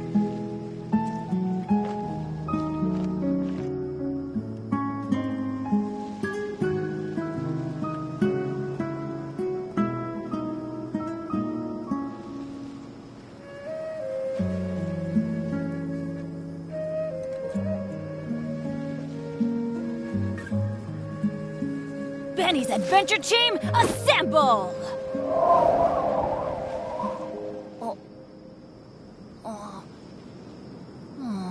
Or not.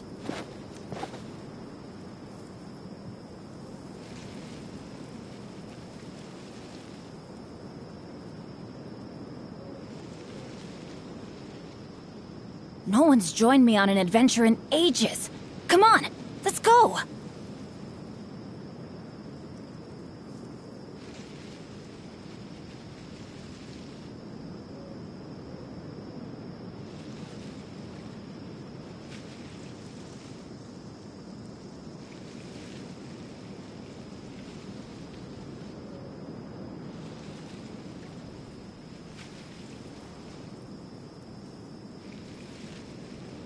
Let's go find some treasure.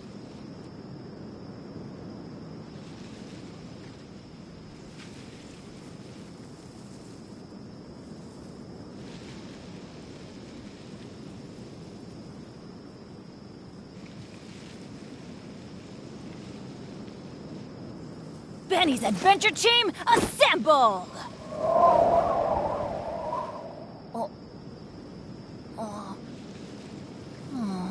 Or not.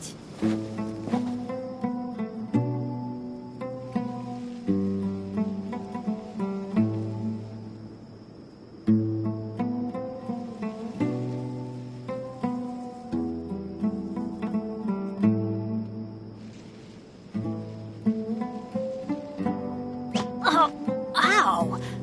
Where did that come from?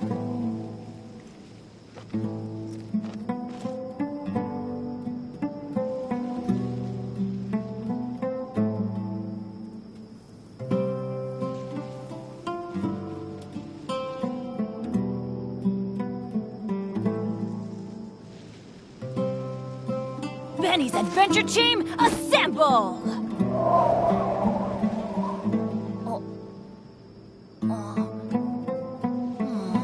Or not.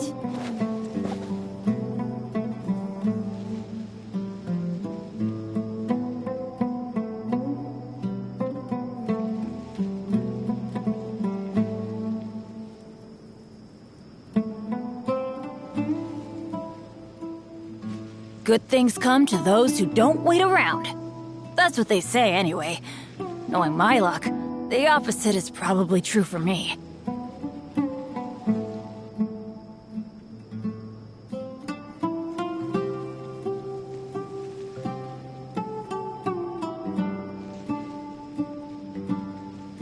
Benny's adventure team, assemble!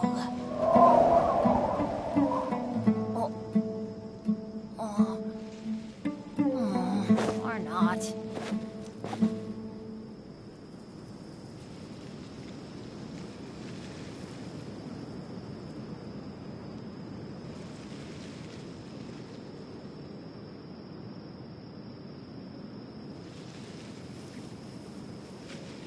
Let's go find some treasure.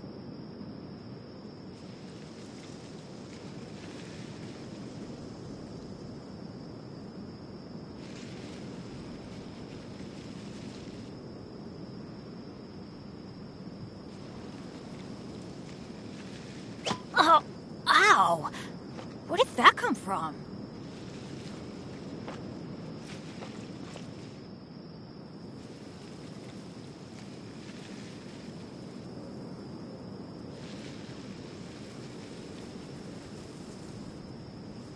Benny's adventure team, assemble!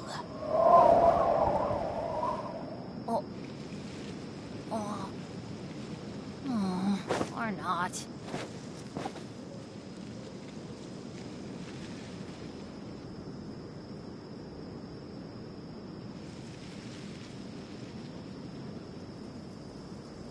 No one's joined me on an adventure in ages.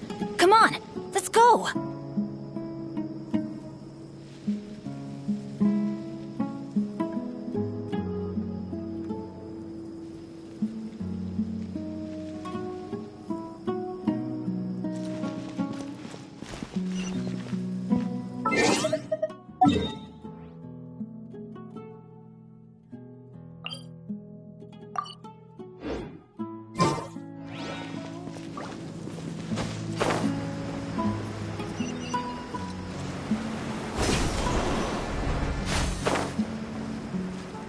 Adventure time!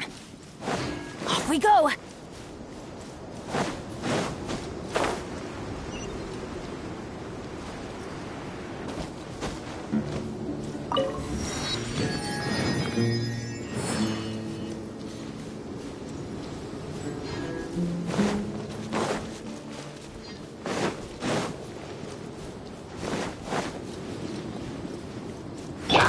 By royal decree! Let's light it up!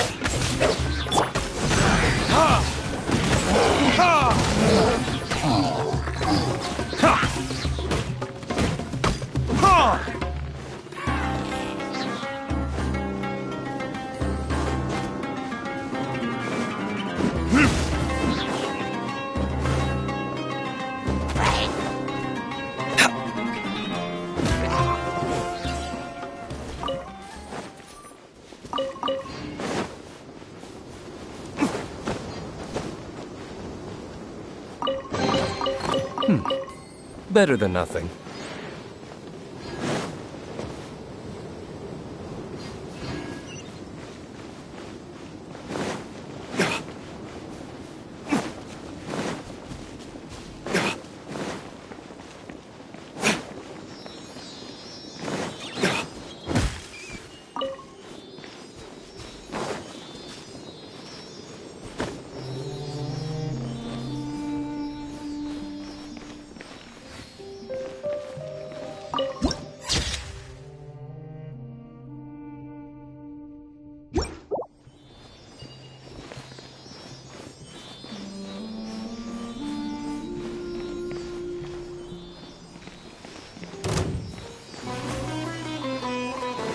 Sounds good to me!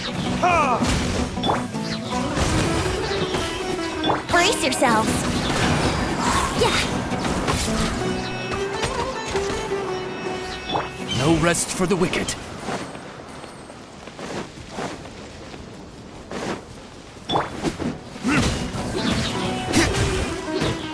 I'll take my leave.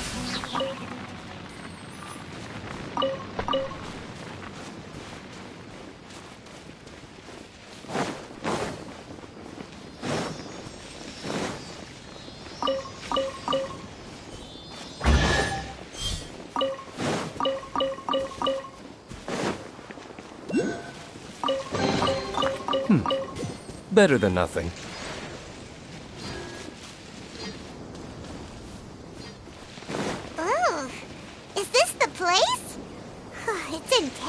shape, and there's sand everywhere. Empty and forgotten. An ideal place to hide people.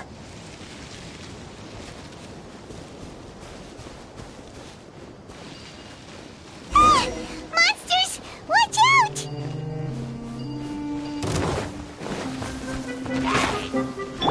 Oz, reveal thyself! Time for takeoff.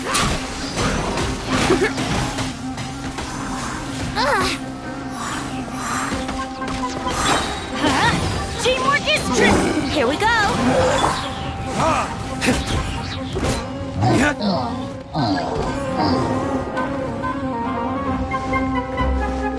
Midnight Phantasmagoria!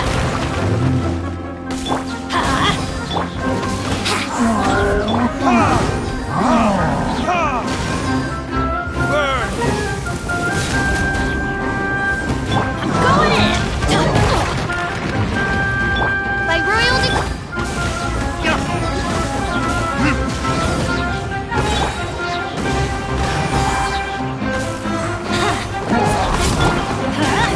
Why are they? They were easier to deal with than Paimon had expected. Super strong bandits? Or monsters taller than buildings dropping out of the sky? Or, something like that.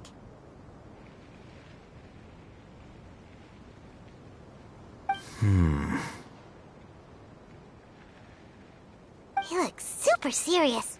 We gotta stay on our A game too.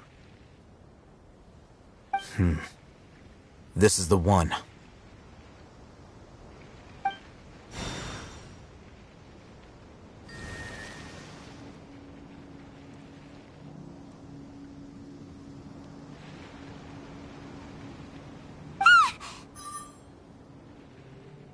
Let's go in and take a look.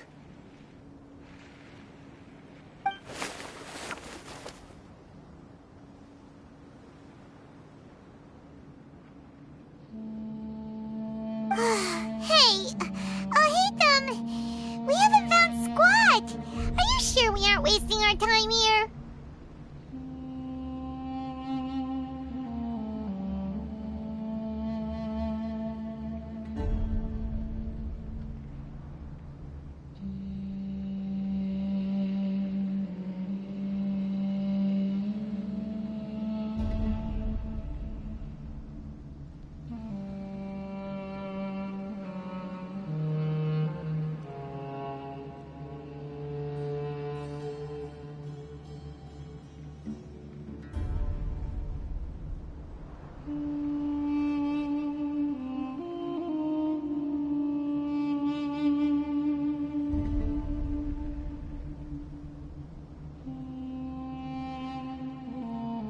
Patience.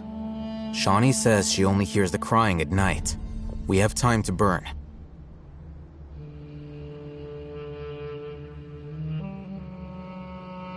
Until then,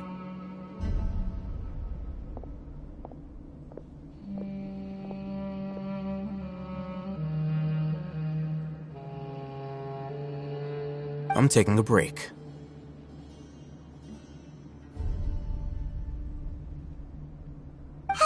And just like that, he sits down.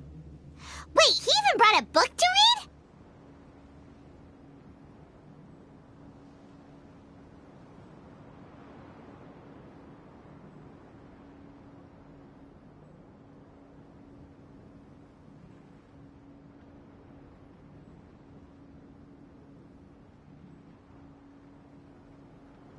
What are you reading? Let Paimon see!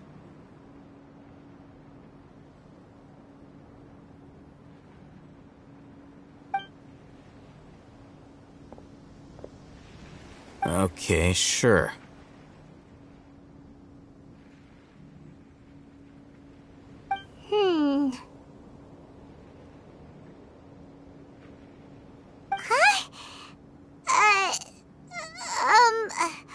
The natural position, which is the positional propensity of an entity in natural motion in contrast with an object in forced motion? Huh? When free from external influences Every entity displays the tendency to follow its natural trajectory? So, you got that?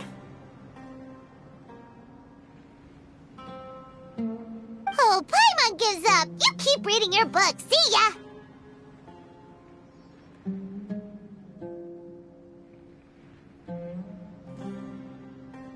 How is he so relaxed? Look at him, reading an impossible book in a creepy place like this.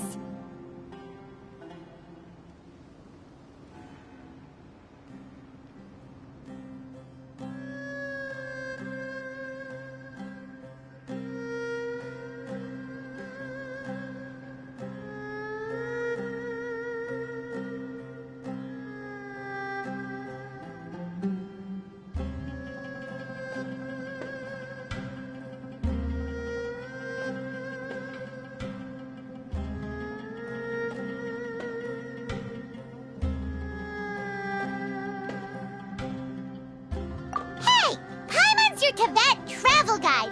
Paimon knows plenty of useful stuff already.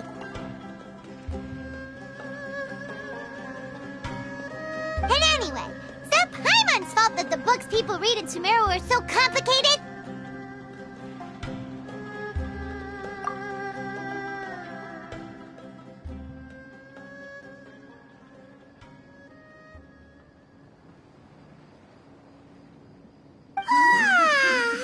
Paimon's getting so sleepy.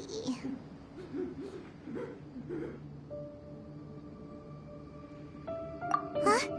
What was that sound?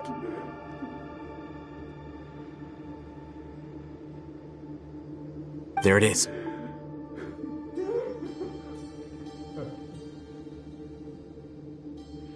It's coming from that direction.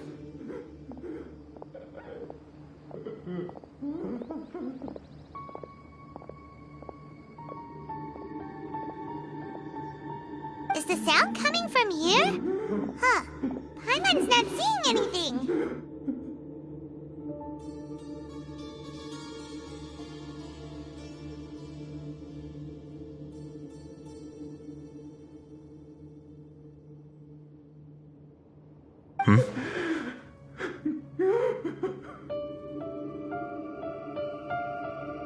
It's from below.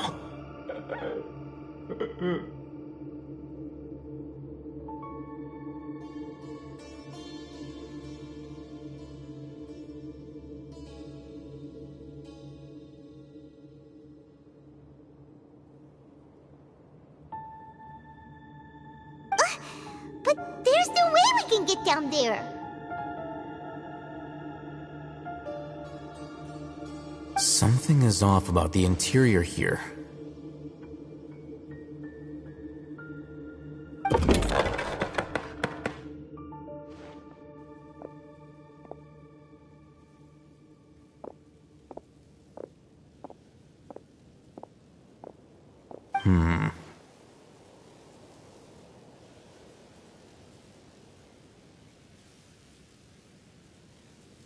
As I thought, there's a hidden structure.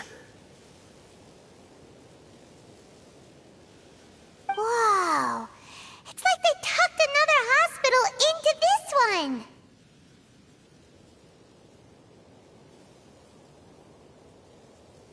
Oh, it looks like there are other mechanisms around here. Let's keep exploring.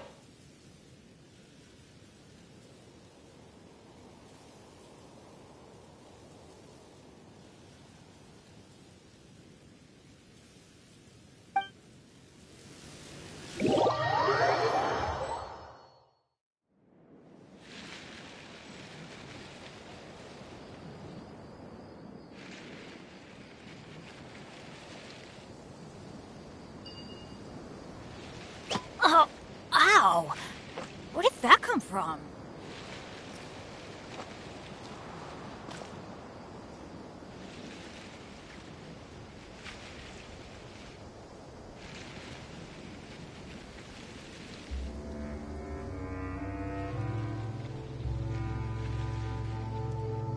Benny's adventure team, assemble!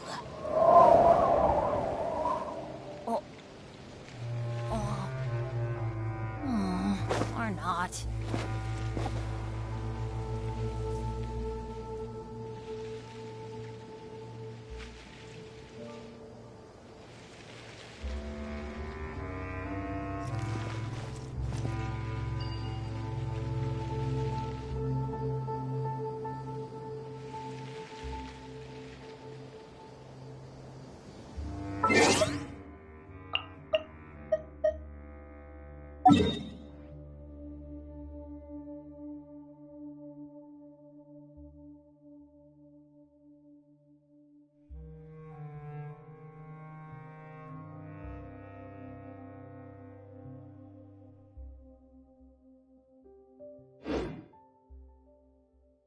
Benny's adventure team, assemble!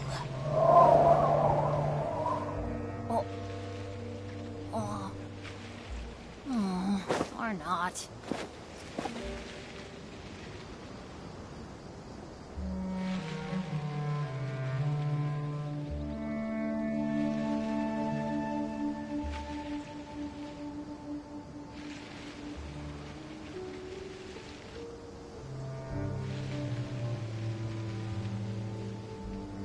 Oh, ow! Where did that come from?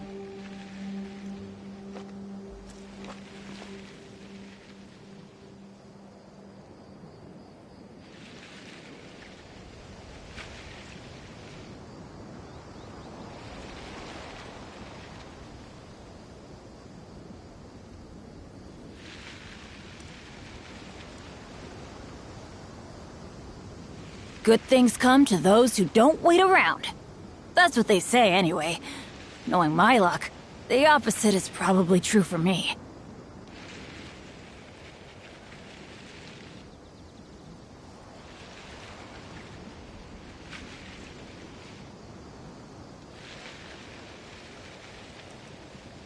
Oh, ow! Where did that come from?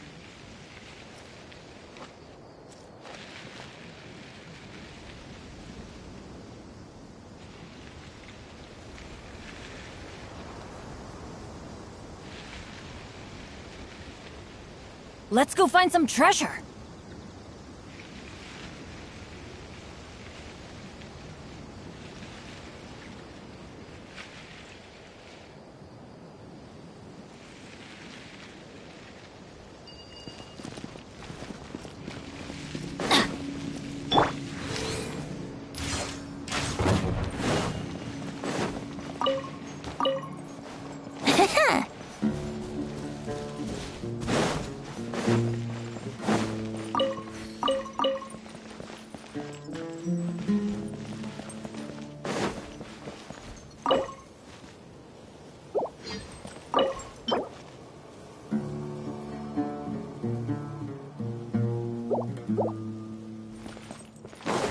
Wouldn't gliding be faster?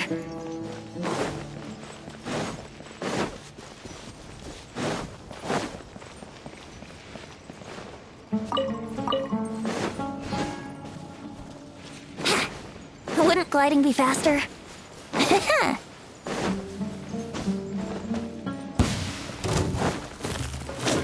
Think you can get away?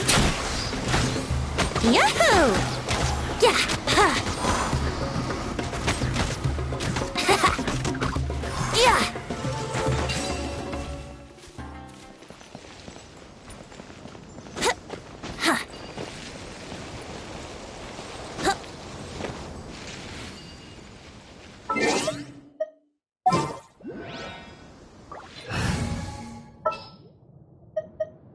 This world is...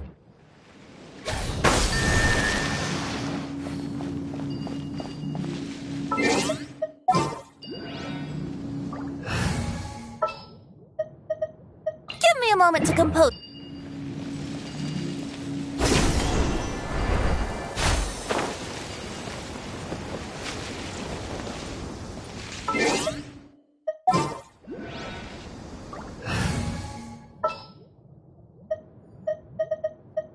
Trainee Forest Ranger call.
Thyself. Try this off the side.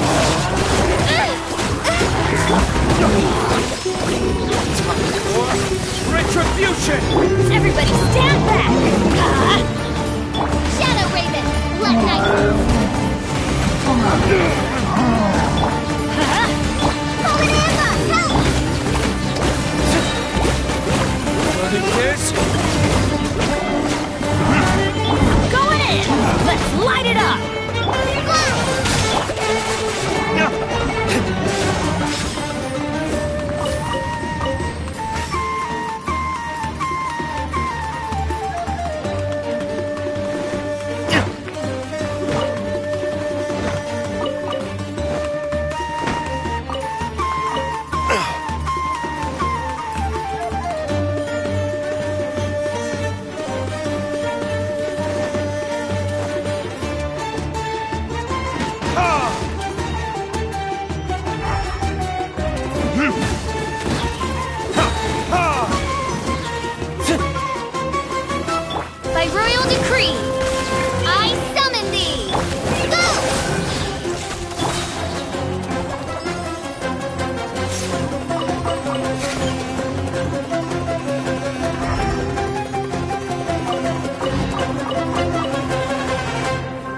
We'll need more where that came from.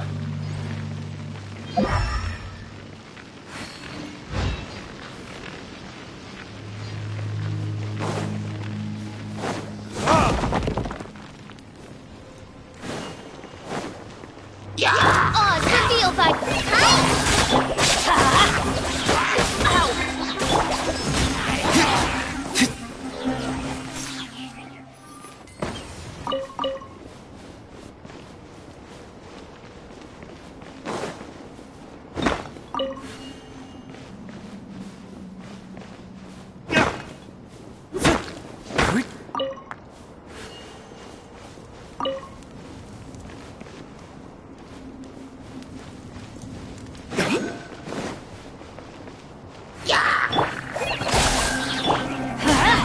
Everybody stand back! By royal Burn!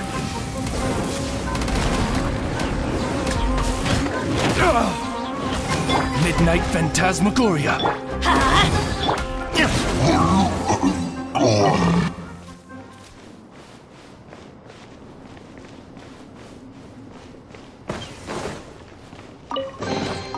I suppose this will do.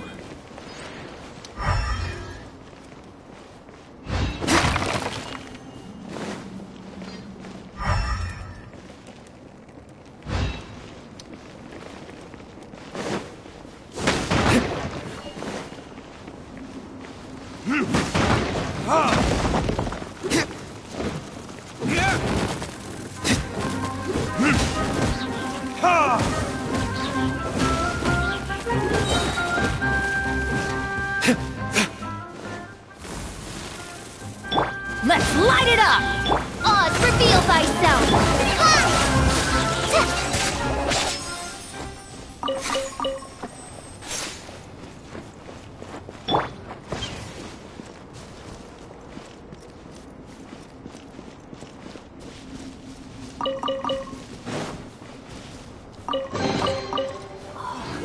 It's a miracle!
Off we go!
By royal decree!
Guess we can rest a bit.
what it is?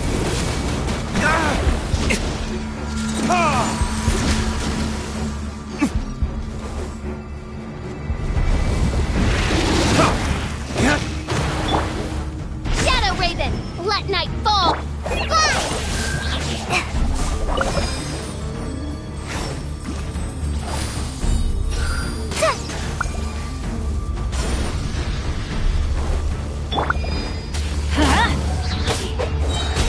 Oz, reveal thyself.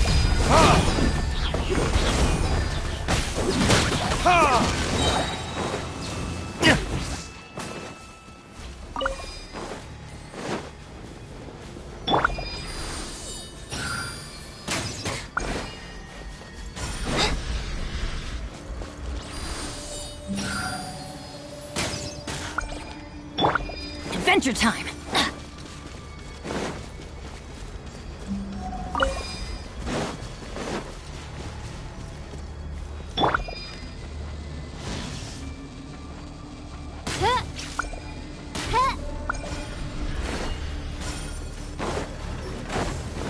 By royal decree. Event teamwork is dreamwork!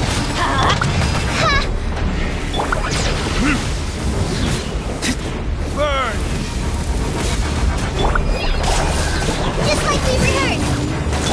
Let's light it up!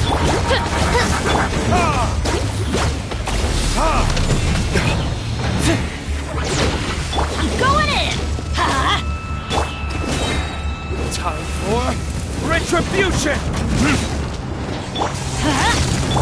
Oz, reveal. Hi. No rest for the weak. Let's light it up! As you wish, main Fräulein.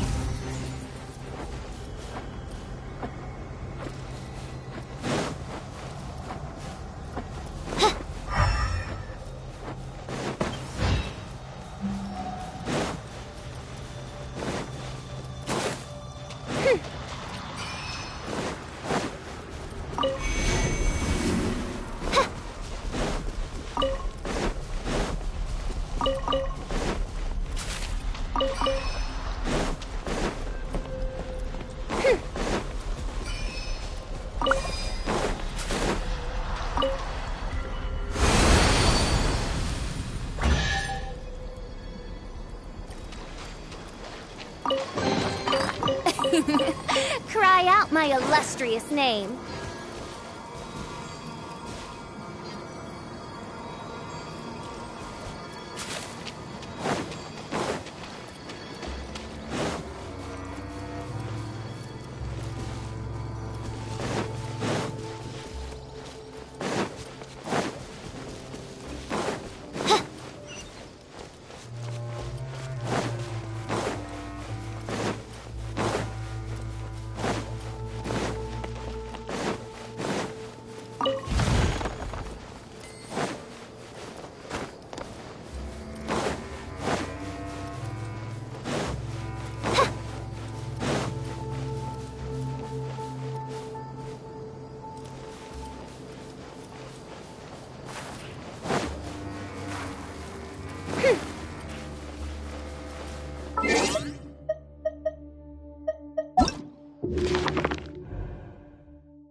Like a lamb to the slaughter. By royal decree. Go!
Reveal thyself! Insubordinate! Hide this on your side!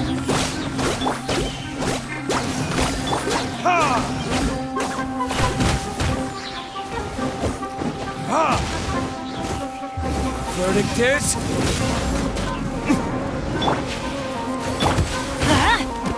Teamwork is dreamwork!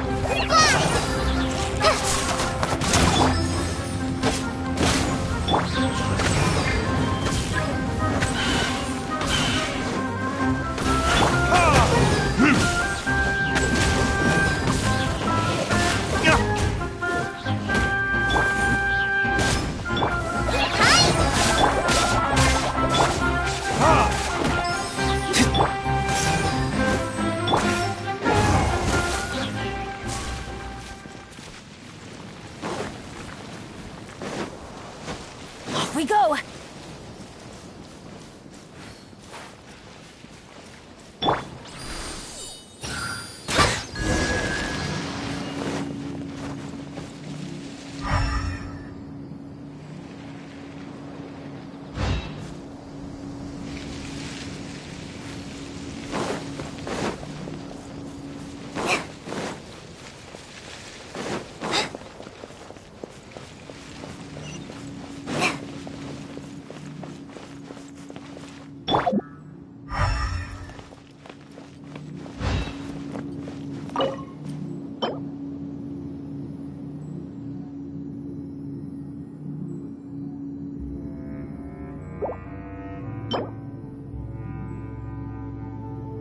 I created another...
idea. Let's approach him slowly without alarming him.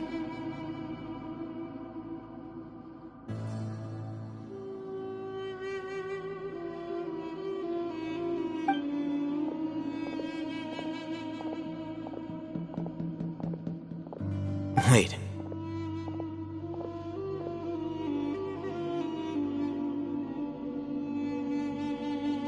You're...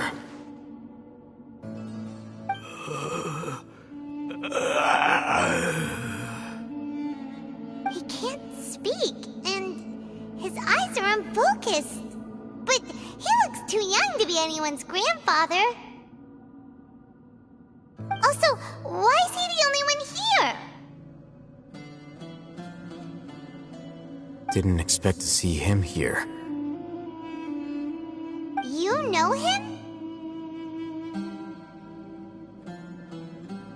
He's Razak, a senior of mine at the Academia. He's a scholar too? Is he the kind that holes up in a forest and mumbles stuff about training? No. And that's the problem. Razak was never involved in any of those things. He never trained in the forest, let alone reach Satyavada life.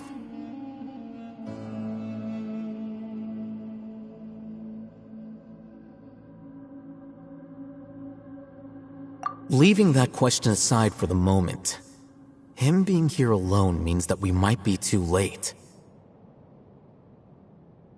Looks like they've already taken everyone away. For whatever reason, they left Razak here. Perhaps they simply didn't have time to come back for him.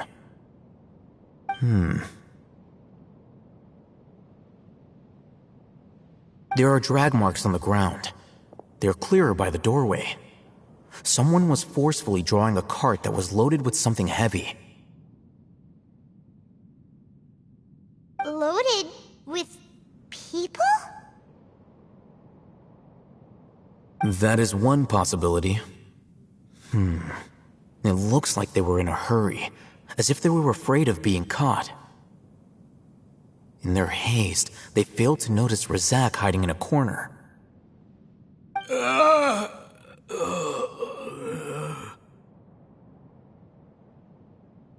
The symptoms are identical. Looks like we found living proof.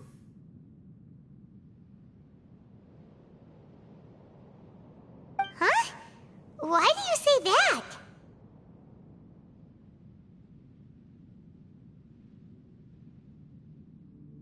Allow me to jog your memory. Recall your time at Port Ormos. Don't you think his symptoms look familiar?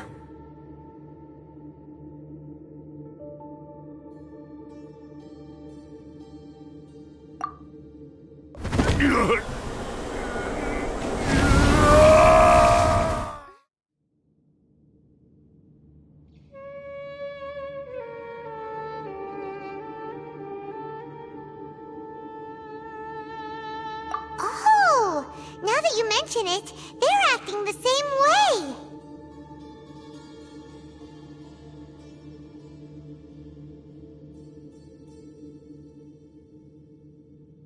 Correct. The Academia is behind all of this.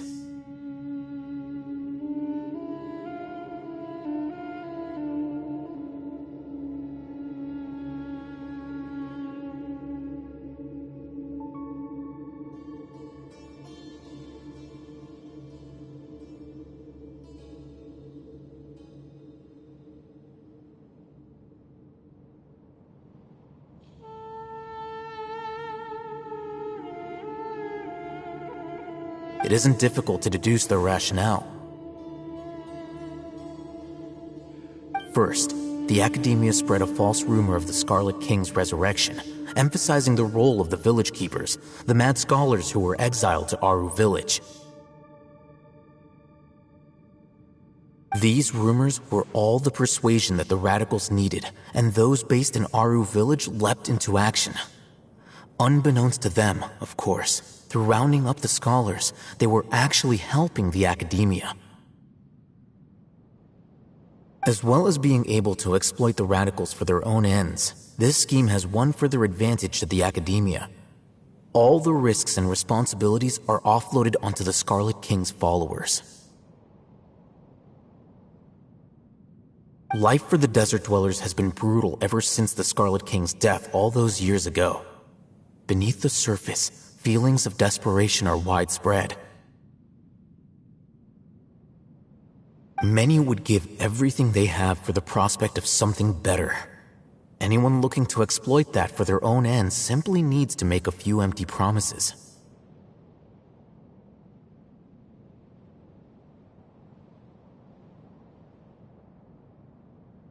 Even if complications arise, people will see that those involved are all followers of the Scarlet King and look for no further explanation than differences of belief. A deep-seated mistrust of the desert and everyone in it by the rest of Sumeru will make sure of that.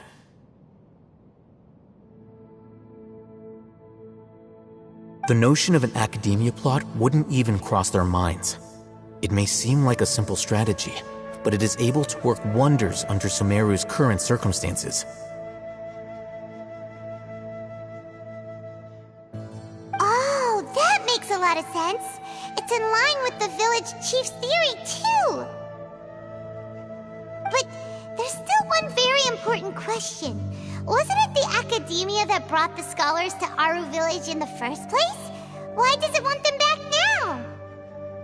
Throughout this process, one thing has changed: the scholar's identity.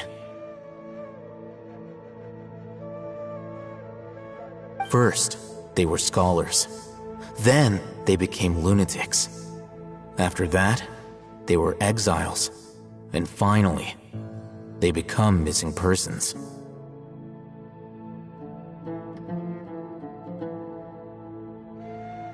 An exile is still patently a living, breathing human being. But when someone becomes a missing person, that is brought into question.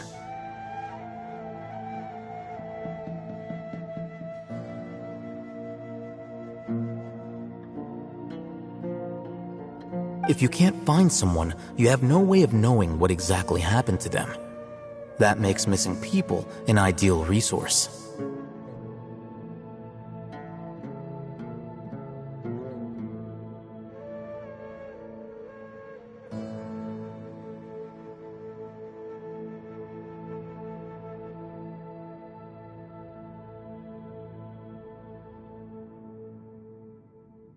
Resource? For what exactly? One possibility is that the information in their brains could be extracted into knowledge capsules.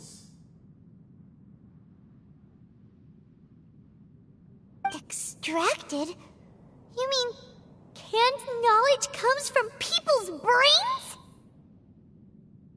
With the technology of the Sumeru Academia, it's entirely possible.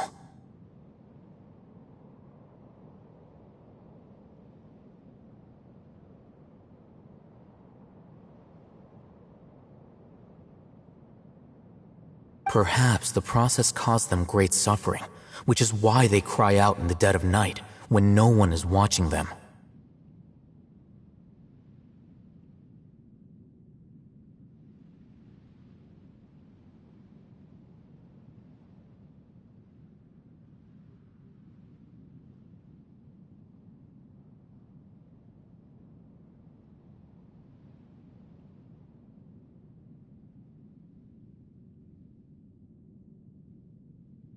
So, the human brain... Nope, nah, Paimon doesn't want to think about this. I'm the Academia scribe, after all. I'm familiar with their projects.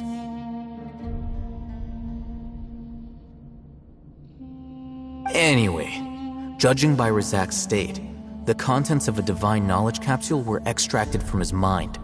But...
Or perhaps his curiosity got the better of him, and he used such a capsule for himself.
Paimon's a little confused.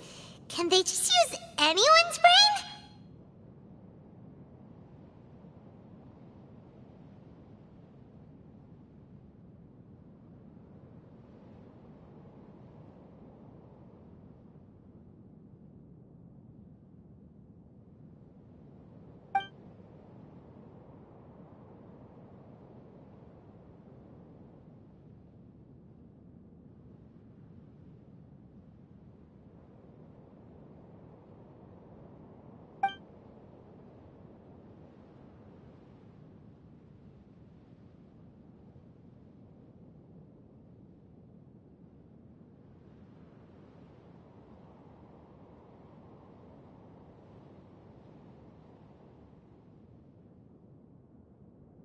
The look on your face tells me you've realized the answer.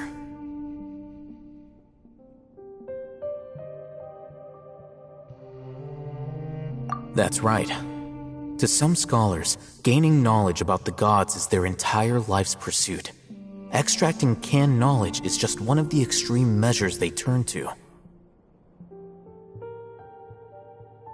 However, I can't help but wonder, what do they seek to gain from divine knowledge?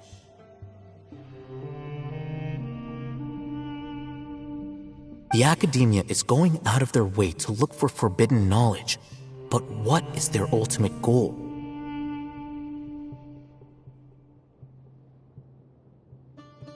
I've spent quite some time trying to analyze the contents of the divine knowledge capsule, but to no avail. It seems like my way of thinking is too different from theirs.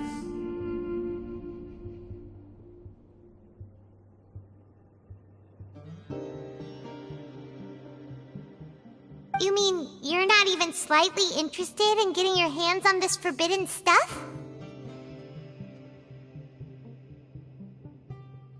All scholars seek to expand the horizons of knowledge, but I'm not particularly interested in gods, so I don't share their degree of zealotry.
Extracting information from people as if they were lifeless objects?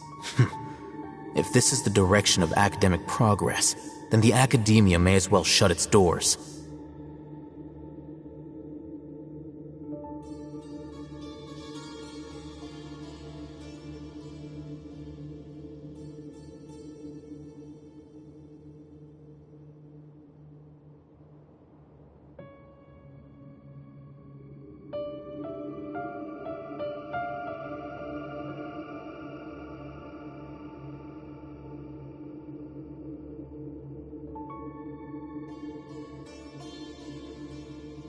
Sounds like you're really against all this. Of course. The academia's actions run contrary to their rules. Whether it be academics or knowledge, everything has its boundaries. If those lines are crossed, the rules and order that govern everything in the world will be destroyed. This matter needs to be corrected, just like fixing a typo in a book.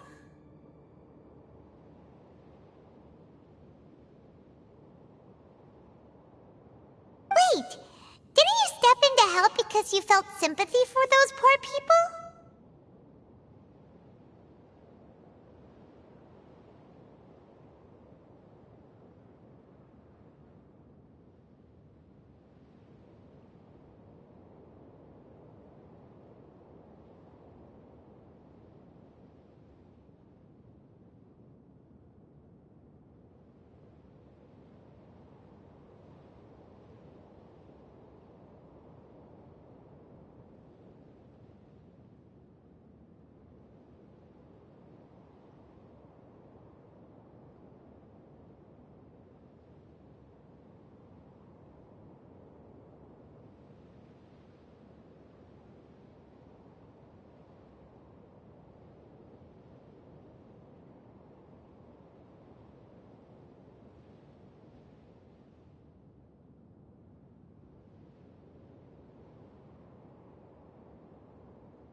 Not to be callous, but no. My criteria are a little more restrictive than that.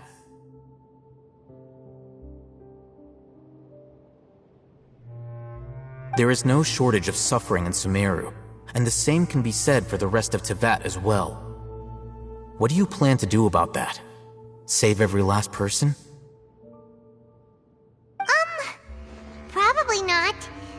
Paimon's not sure. You can say that.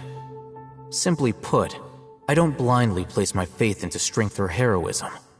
I do what I want.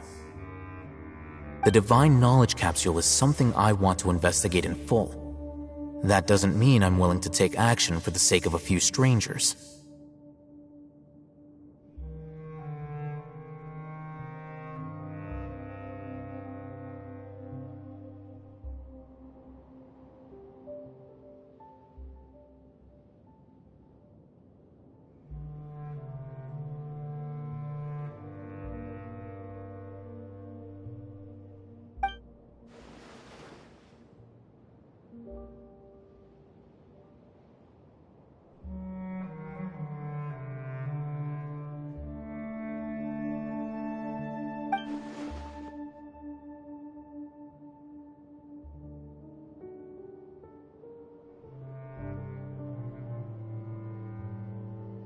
Paimon's been wanting to say this for a while. There are a lot of bad guys in the academia, but you're not one of them. You're their weirdo. You're probably right. Though I must say, I quite enjoy this feeling of being the odd one out. Uniqueness is also an asset, is it not? Wow, that's a great way to think about it. Paimon's really impressed. If only Miss Shani had a similar mindset, her life would definitely be a lot easier. I'm just a more likable person than her in general. There's nothing more to it than that.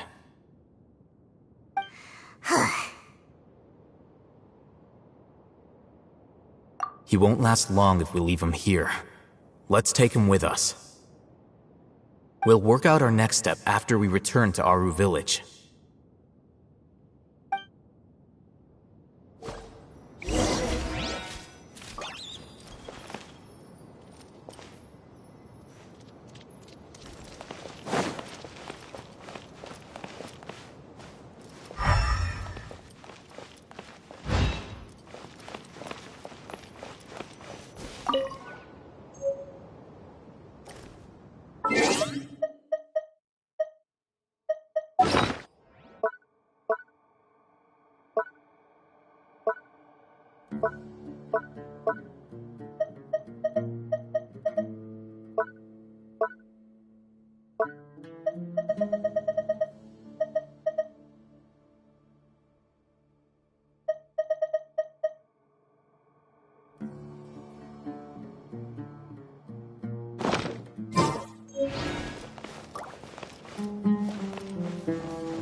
Listen, as long as you stick to your own path, it doesn't matter what Mother Nature throws at you. By royal decree. Wings of darkness, come, sever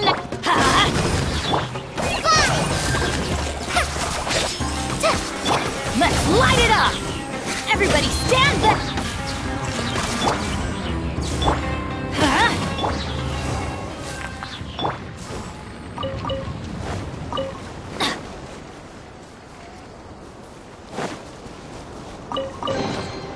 Now that's what I call treasure!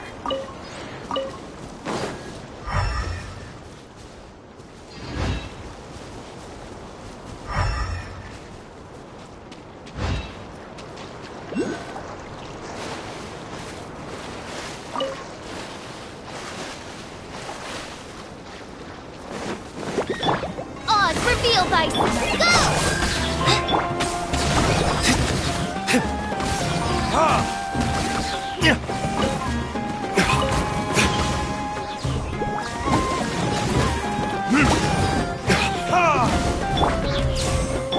Let's light it up!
Steady now, it's the final stretch. Wow, Paimon's stomach is rumbling already.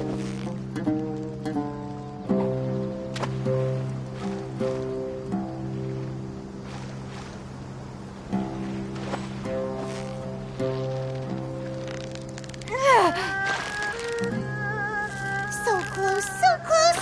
Stay cool. What is it? What is it? Is it another Paimon?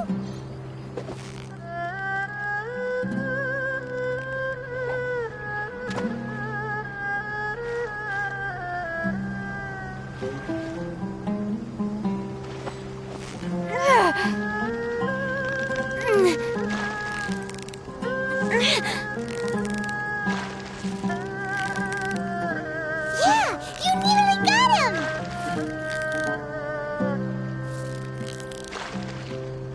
Whoa, nice catch!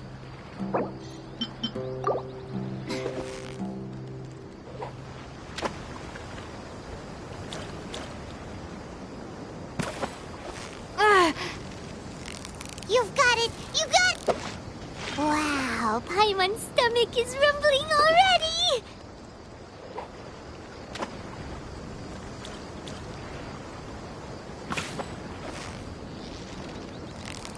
Yeah, you nearly got him!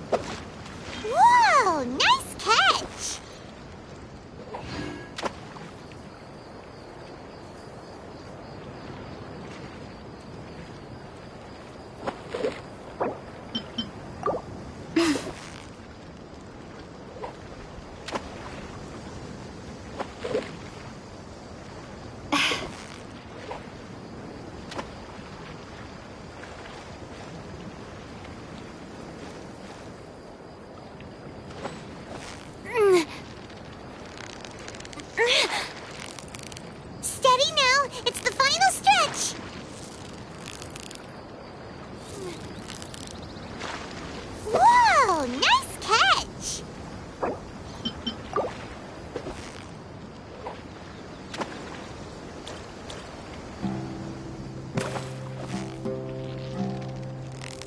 Victory is almost out! Whew, that was a tough fight.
Let night fall!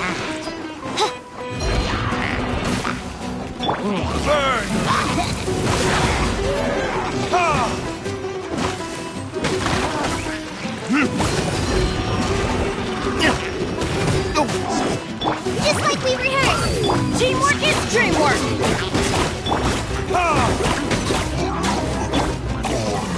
Off we go! Hi!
Glad there weren't any poisonous.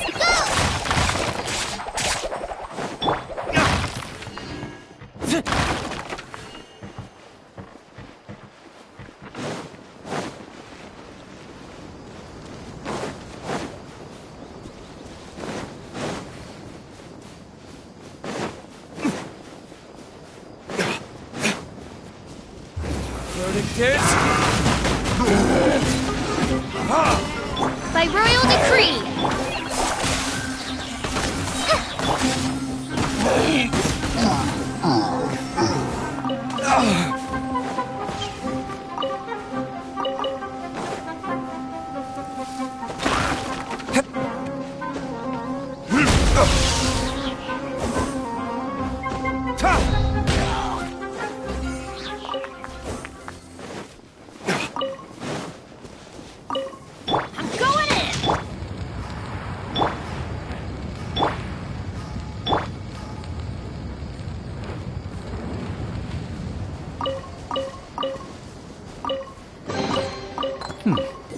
Better than nothing.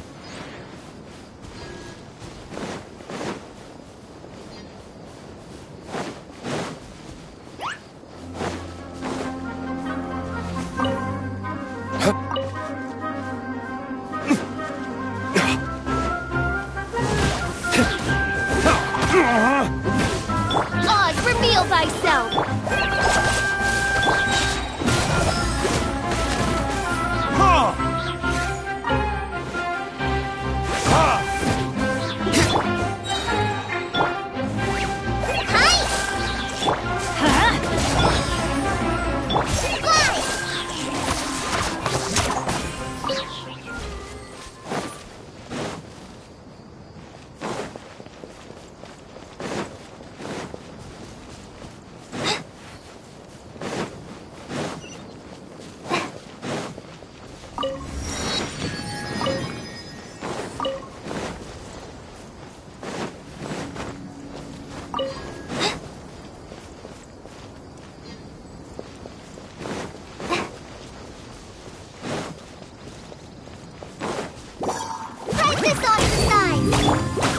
Light it!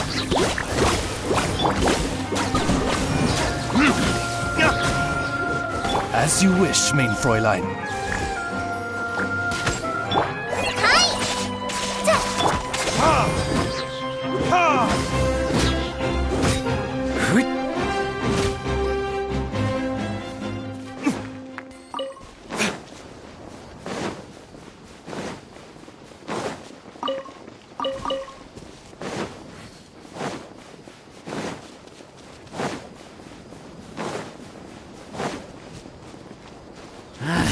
By royal decree!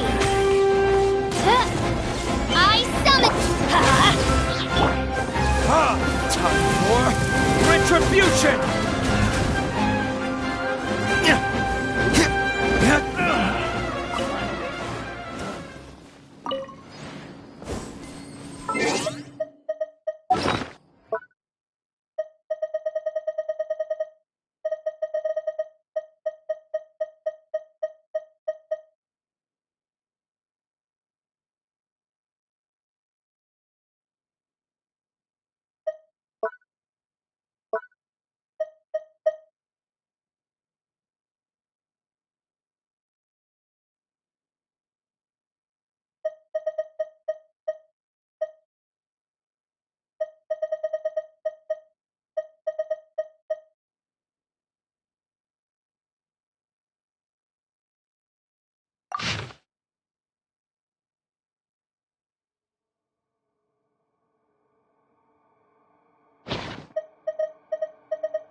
Let's light it up!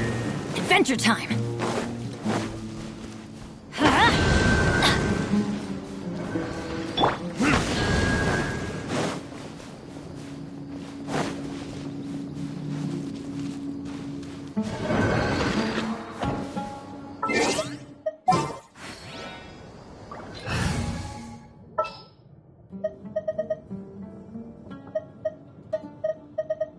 Leave it to me!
These will come in handy.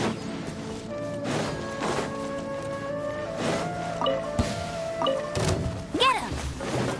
Let's light it up! Oz, reveal! The hunter becomes the hunted.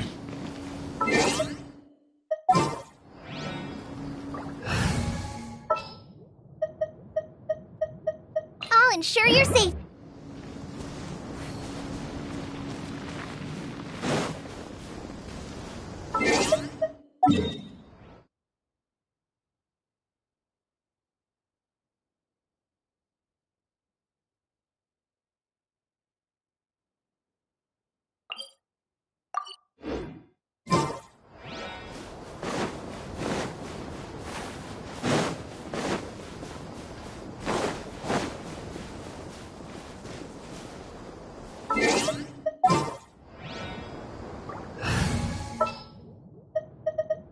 Didn't keep you waiting.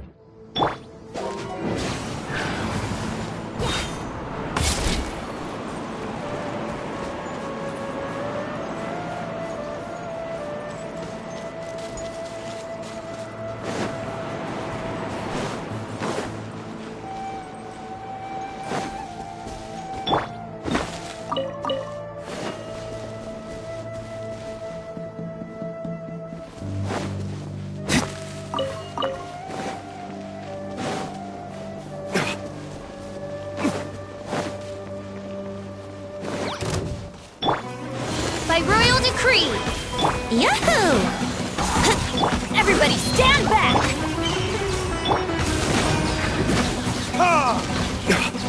Let's play!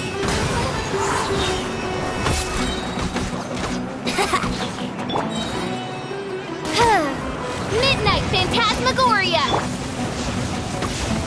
Time for takeoff. No rest for the wicked.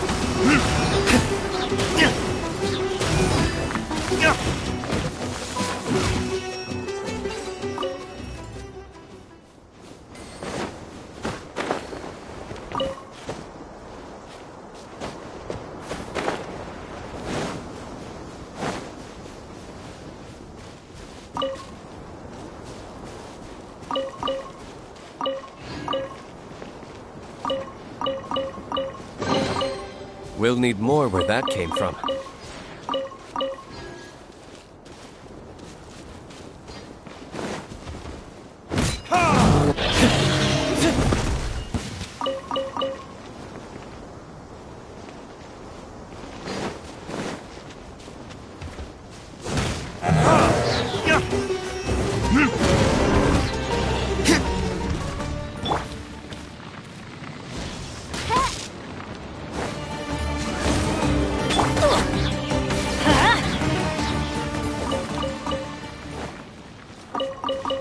Adventure time!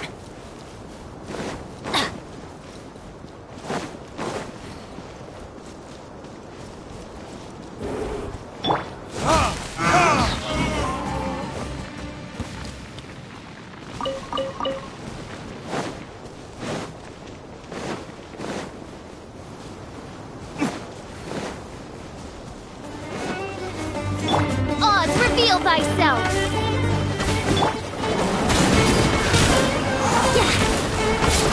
Teamwork is dreamwork!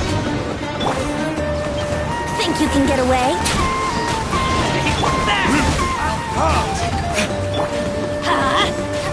As you wish, mein Fräulein.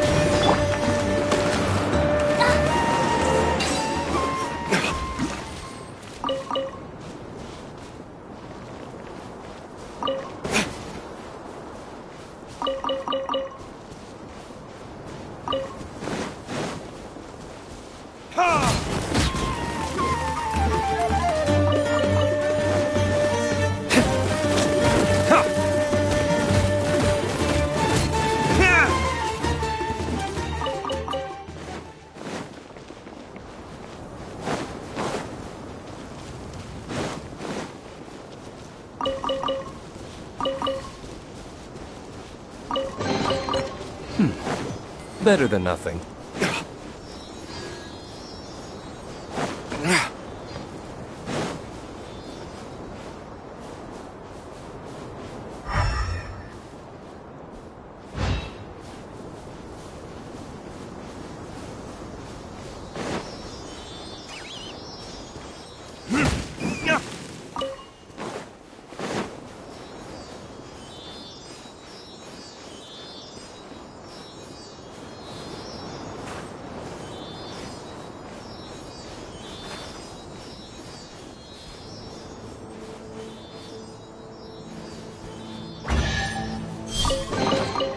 We'll need more where that came from.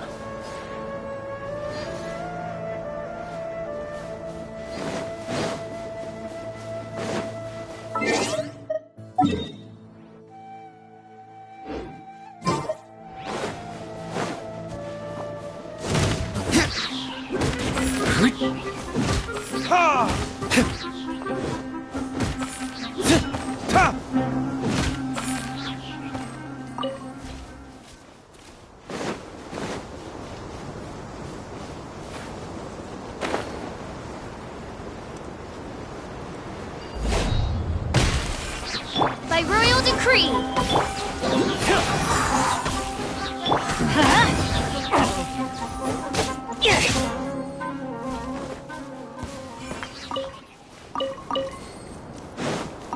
Off we go!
Time for takeoff. Let's light it up! End support on!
By royal decree!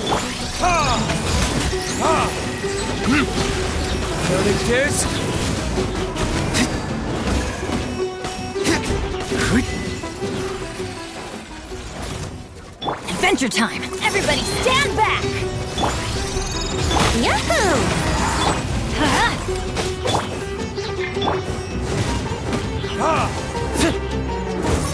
Midnight Phantasmagoria! Let's light it up!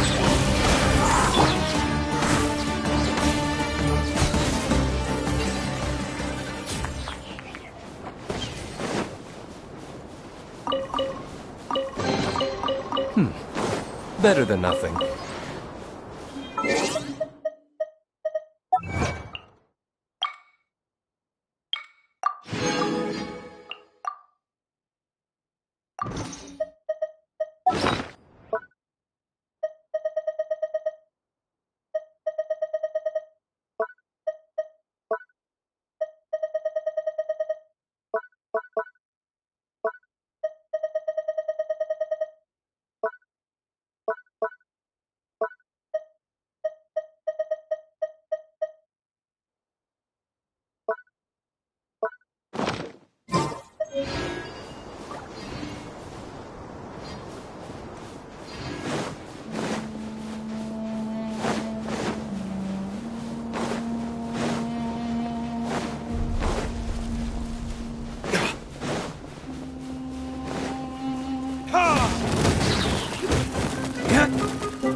thyself.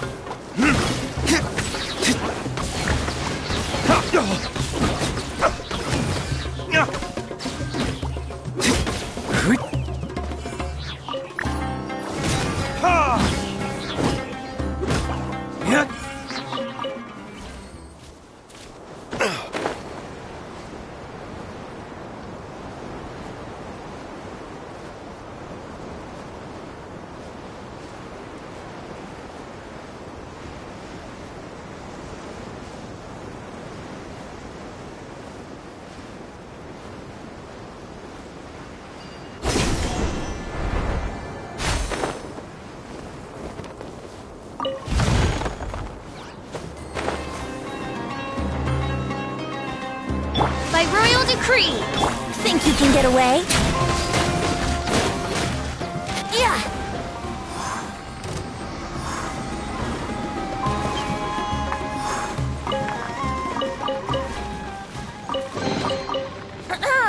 Have you heard the ballad of the treasure chest?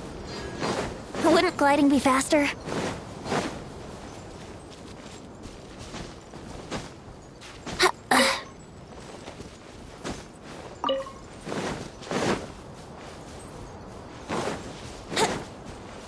Wouldn't gliding be faster?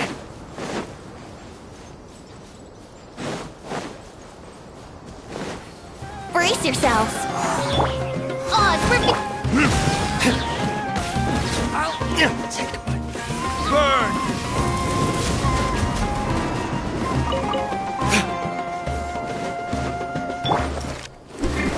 I'm going in! Come on! I'll be back. Here we go!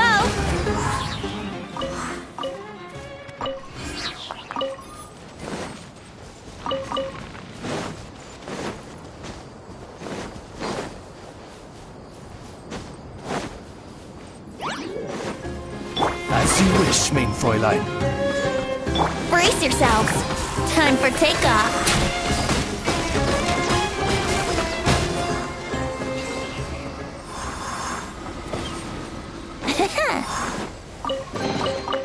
Thank Barbados! Wait a minute.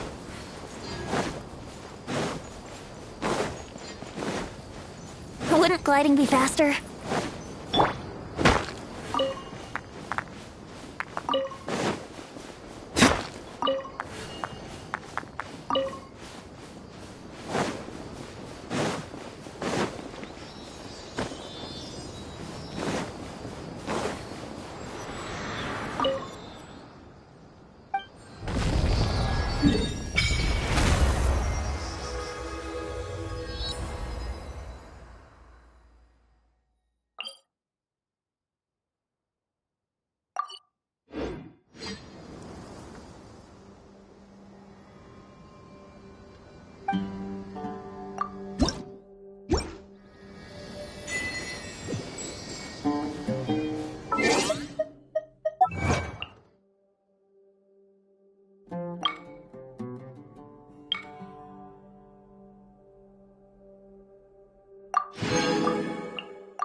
I suppose this will do.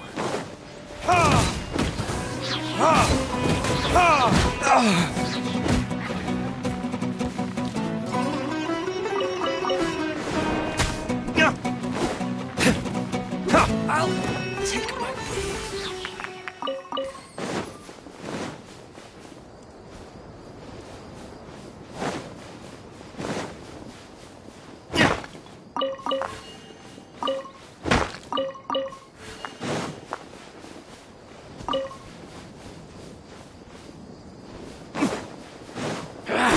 Close enough. Feeling lucky today? Yahoo! Let's light it up! You want this one? I'll be back.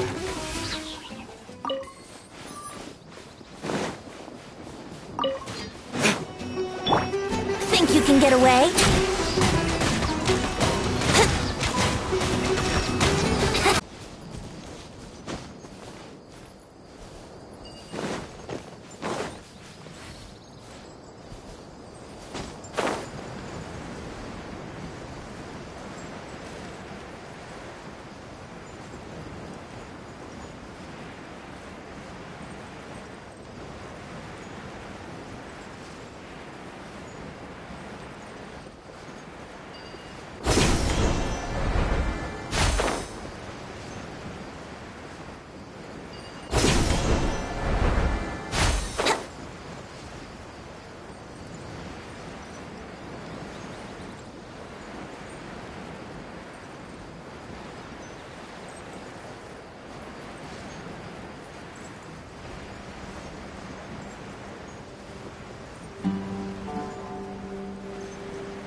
We're back!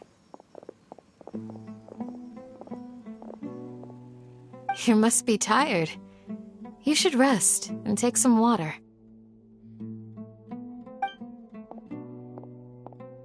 What's the situation?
Who's this?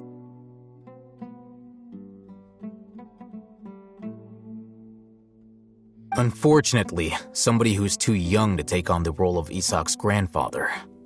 Nevertheless, he's one of the people we're trying to find.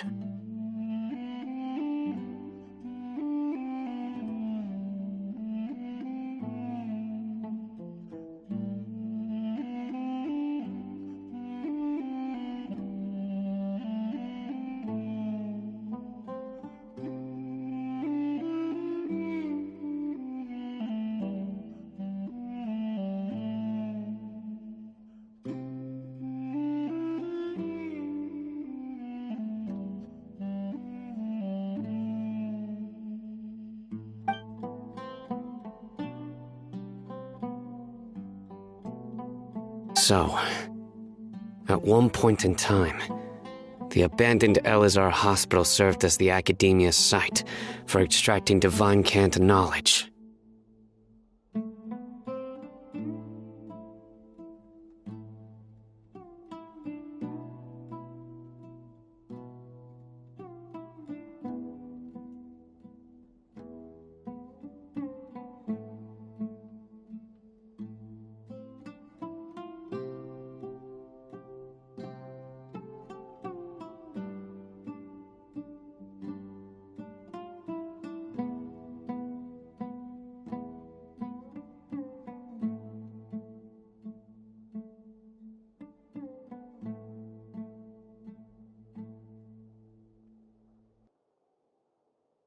Yep, pretty much.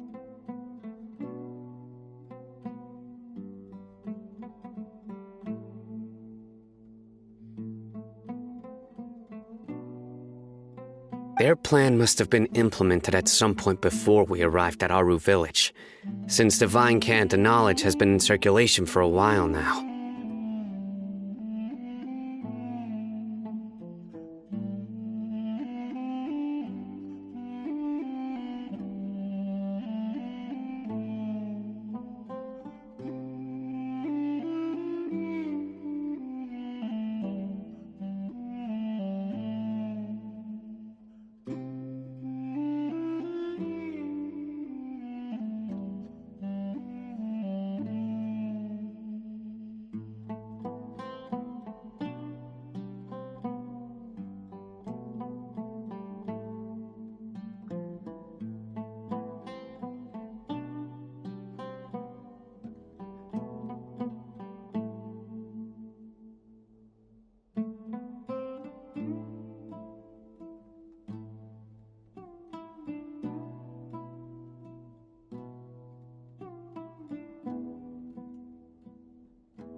Yet, they fled once we were headed to the village, almost as if they knew we were on their trail.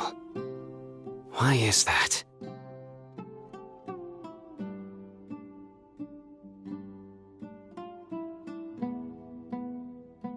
Yeah, why is that? We may have a mole in our midst. One of us could be secretly revealing our whereabouts to the Academia.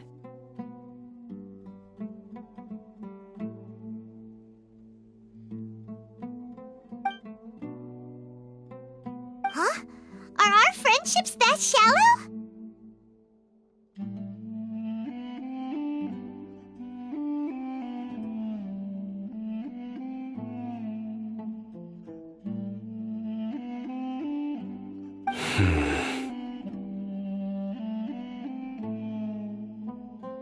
Looks like none of you have realized wherein lies the issue. Sino, you're the reason why they can predict our movements.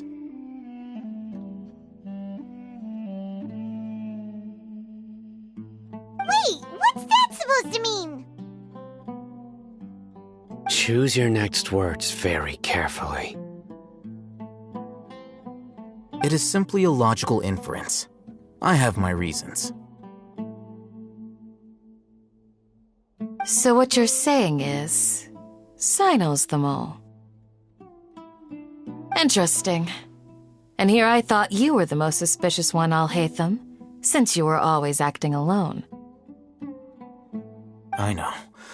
You have a point, but I realized something as we were returning from the hospital. Sino isn't like any of us. What are you trying to say?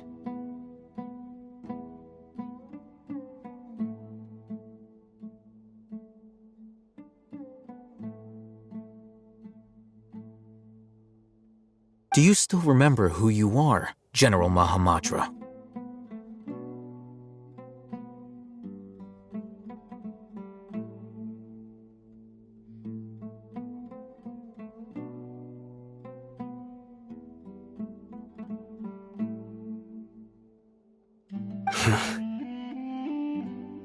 As a Matra, you are no doubt privy to certain kinds of information. Before you can take action against someone, you are required to have all the facts available, including the less than savory details.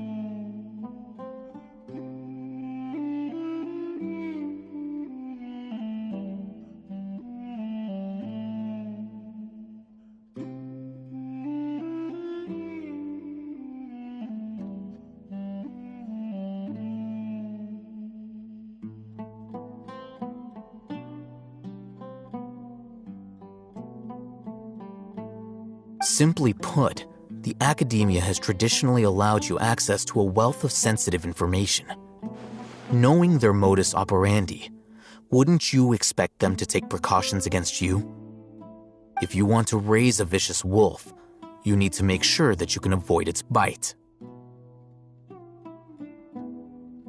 The academia is monitoring me? It's not that simple. The academia has eyes all over Sumeru, but they have a special protocol for dealing with you. Every so often comes a Nyagarbaha Day. On this day, the academia enters new information into the Akasha through knowledge capsules. I remember seeing a thick notebook next to the control panel once. Its contents were all about the General Mahamatra, his activities throughout the day, preferred methods of enacting judgment, everything. You're saying that the academia entered my information into the Akasha too? But what's the point in doing that? My actions aren't important enough to be added into the Akasha. The Akasha is capable of computation.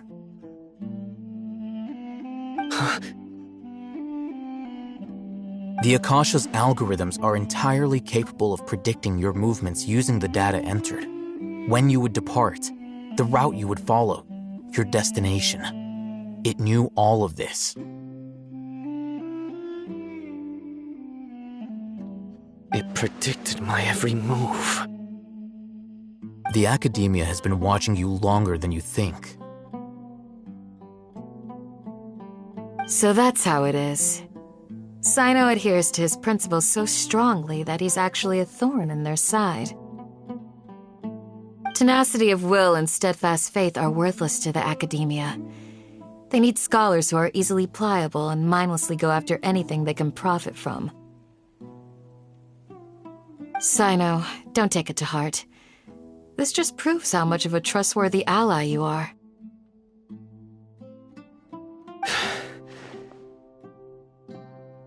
They escaped because of me. Don't blame yourself. It's not like any of us would have known. I have an idea.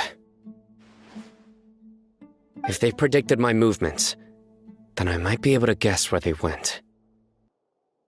Whoa, you bounced back fast. There is always an opportunity for safety after danger passes.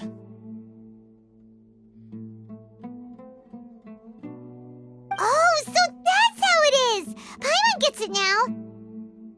If the Academia is trying to avoid Cyno, then the safest place would be...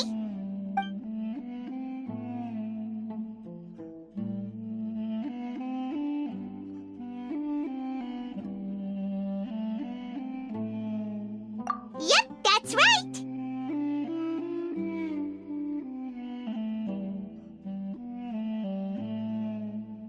They'll want to proceed in the direction opposite of where I'm going.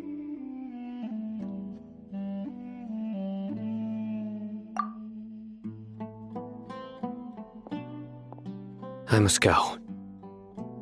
There's also something I want to investigate. Let's go, guys! After him!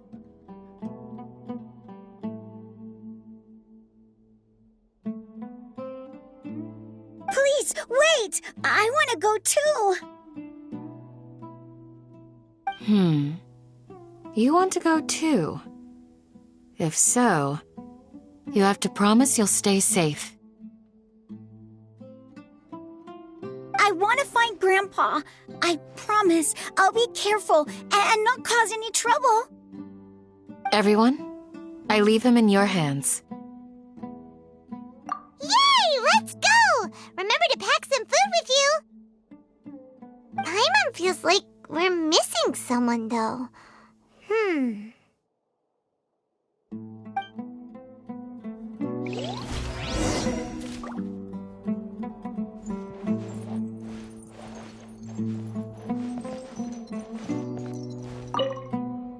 I'll be awaiting your good news.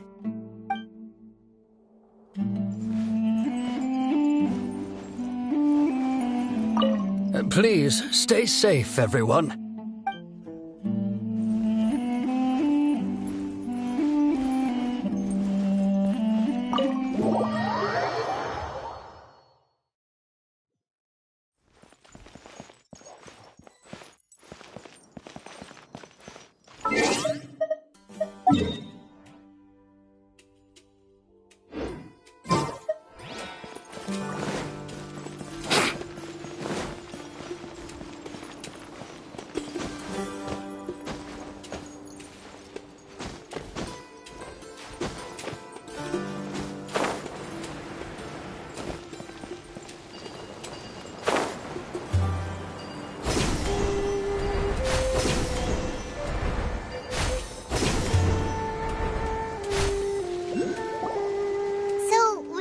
From here?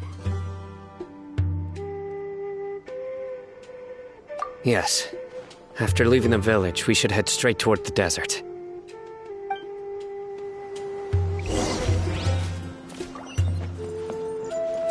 I know the desert like the back of my hand. Is that because you play here a lot? Yep. One time, Grandpa almost got lost in the desert, but I was the one who brought him back.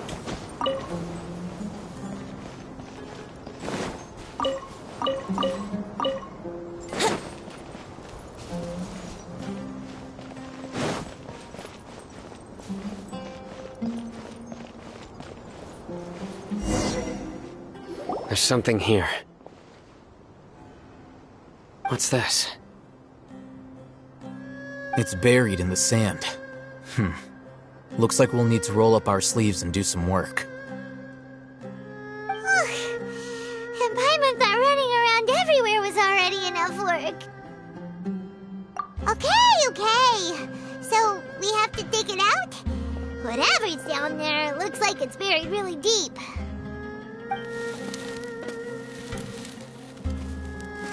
These are likely fragments of an Academia-developed device, something akin to a headset. Looks like there were more than one village keeper.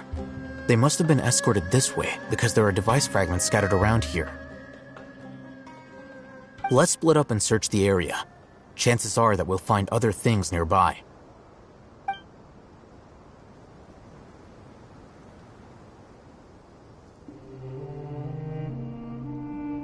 Is this what we're searching for? It looks kind of scary. This is definitely a device used to extract divine knowledge. How did it end up buried in the sand? That can't have been part of the plan. They must have been attacked along the way. Wait, what? Grandpa, I hope you're okay. Don't worry, your grandpa's gonna be fine. Razak didn't display any signs of starvation or dehydration, which means that they left fairly recently.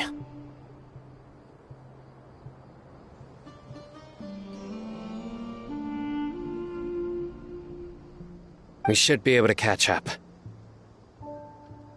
One more thing. Given that the device had been entirely covered by sand, I believe the attack must have happened prior to the sandstorm. Let's keep going. They can't have gone far.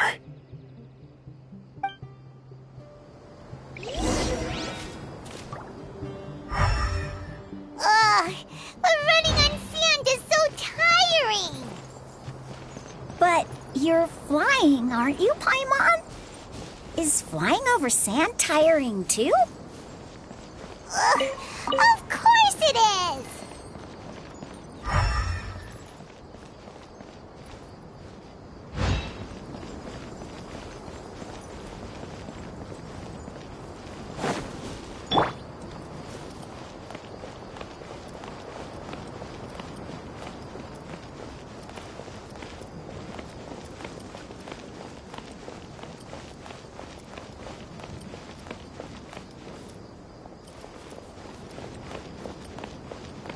Voices, over there.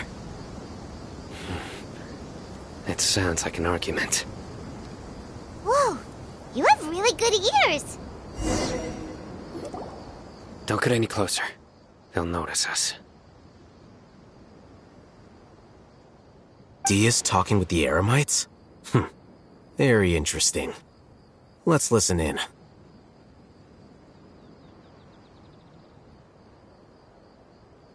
If you had informed me sooner, there'd be plenty of room for us to...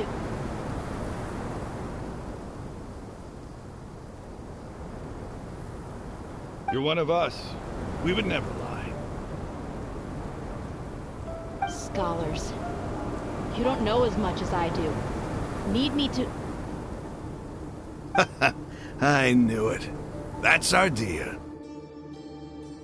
Dia? Why would you...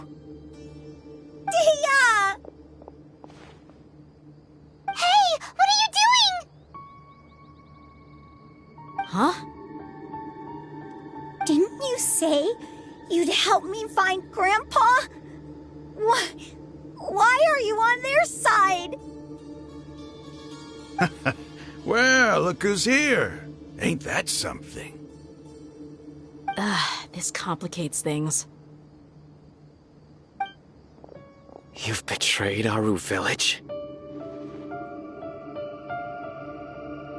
So, this is the great General Mahamatra. Dear, you'd be better off as my assistant than hanging around with this motley crew. Seen for yourself, I have the means and methods, and my ideals are far more admirable than theirs. I'm not the type that's easily swayed, Raman. You of all people should know that. Wait, what's going on, Dia? Whose side are you on here? Shut it, Paimon. It doesn't matter. Whichever side you pick, nothing could deter us from the grand mission of resurrecting the Scarlet King. Once our Lord of Old returns to this land, we will have a new beginning. Face the facts, Raman. It's not gonna happen. You should understand that more than anyone. Have all your years as a merc taught you nothing about placing hopes in a ruler? I'm a desert dweller and a proud follower of the Scarlet King. Whether I live by the edge of the sword or in peaceful comfort, my soul will always carry this conviction. It's not too late yet. The village Mad Scholars aren't gonna bring the Scarlet King back to life. You don't understand, my dear lady. Pursuing our faith is our purpose in life. Even if the chance of success is 1 in a million, we must be willing to give everything we have. Even if it'll expose you to the academia? Even if they end up disbanding the Eremites? Your Eremites, which you've worked so hard for all these years? Yes. We've waited a long time for this day to come. The sun and the moon no longer shine here. All you see now is cracks in this desiccated land. But fate has finally dealt me a hand to play against the Academia. With these scholars in our custody, we'll stomp the Academia's forces and fight our way beyond the wall of Samiel. Ridiculous. Think about it. The Academia controls the entirety of Sumeru. Your powers are negligible in comparison. If you still don't believe me, then try asking these 2 men. They're also against the Academia, but neither of them are as arrogant as you are. They look more like pawns of the Academia to me. Why would I listen to anything the people of Greater Lord Rukkhadevata have to say? Filthy traitors. Your god abandoned all honor and betrayed the Scarlet King. We desert dwellers will never trust the likes of you. It's impossible to communicate with someone so hostile. Perhaps we should. Do you really believe that by kidnapping the scholars, you'll be able to negotiate with the Academia? These people have no value as bargaining chips, but I could be persuaded to take their place as your next hostage. These scholars were exiled from the Academia. I, on the other hand, am their current scribe, and will be a much greater asset to you. Wait, you can't be serious. So, you want to trade places with the hostages, do you? Precisely. Any wise person would gladly accept my offer. What are you thinking? What if they decide to kill you instead? Well, that would be bad luck for me. However, I'd get the chance to observe the scholars, perhaps even find out the truth.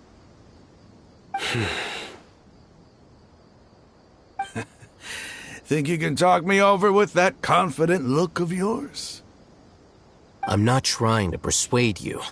I'm using this as a means of joining forces against the Academia. You are the scribe. What do you have against the Academia? Not all desert dwellers believe in the Scarlet King, and the same applies to the Academia. Why must all knowledge seekers approve of the Academia's way of doing things?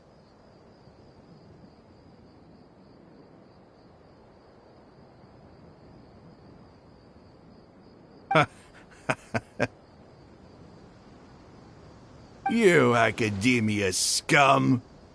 Every last one of you is nothing but a hypocrite, just like everyone else on the other side of that wall. I've made myself clear enough.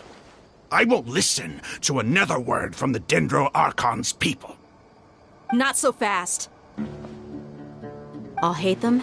Do you stand by everything you just said? I never make empty promises.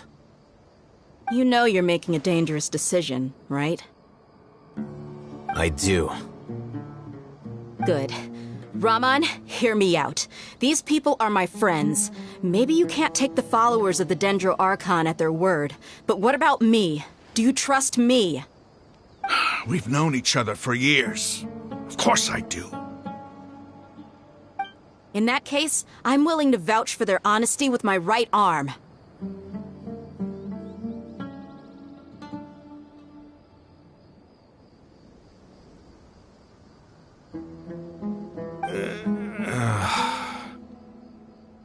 Come on, Raman, don't be a coward.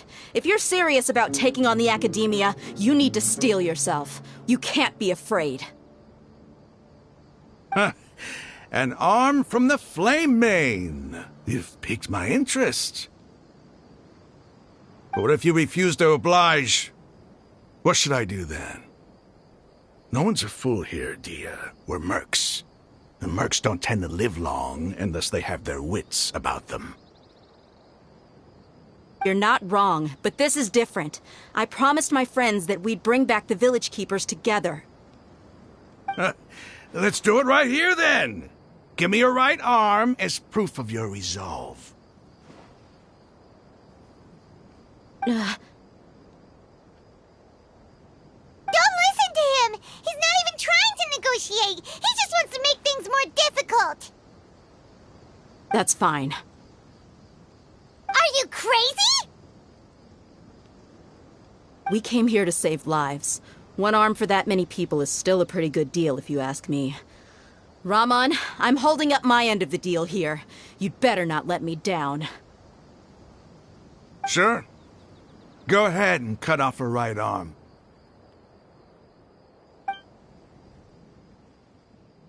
No! Dia!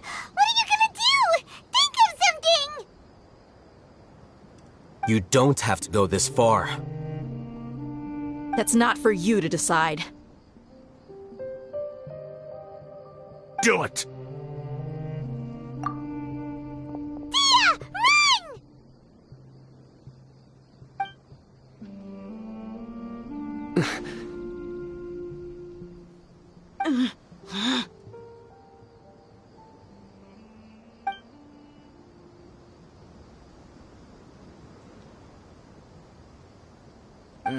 Stop! What's wrong? Can't do it? Flame Mane, you and I are both desert folk. Cutting off your arm is no different than cutting off my own fingers. Where's the sense in cutting my own kin to pieces?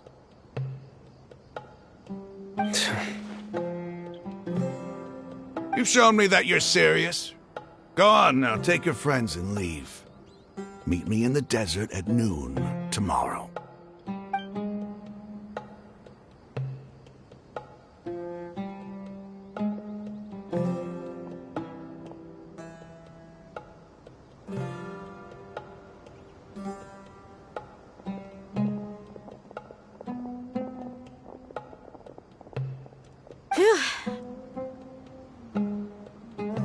I was really counting on him not going through with it. Dia! That was crazy! Have you all lost your minds? What if he'd actually cut your arm off? Then I just have to hold my claymore with my left arm.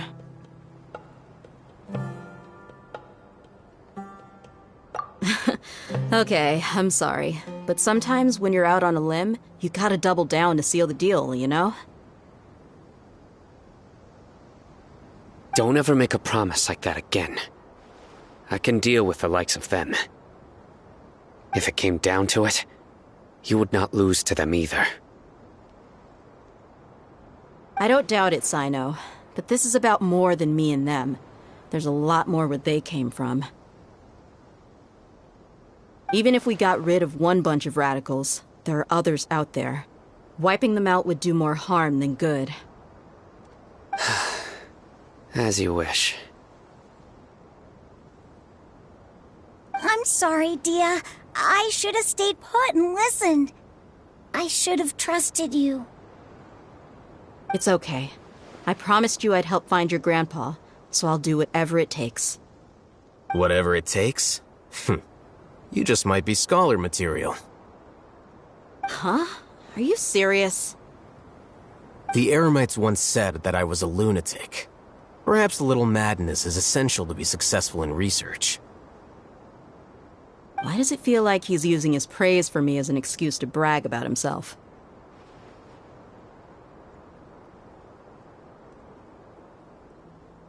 Okay, let's get moving.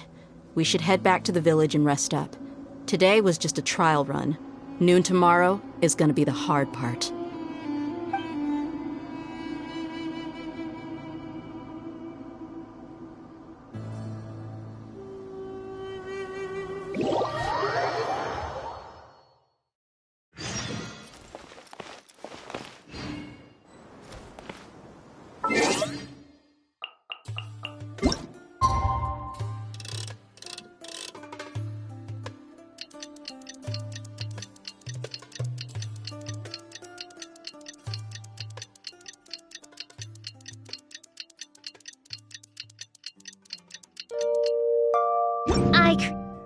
needed another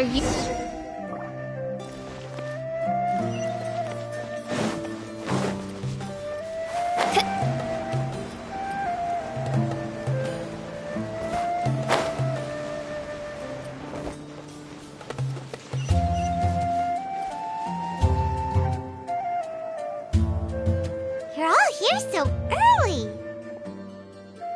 Looks like we have everyone here. Isak, are you sure you want to come with us? I'll watch from a safe distance. Dia, I want to be there to bring Grandpa home.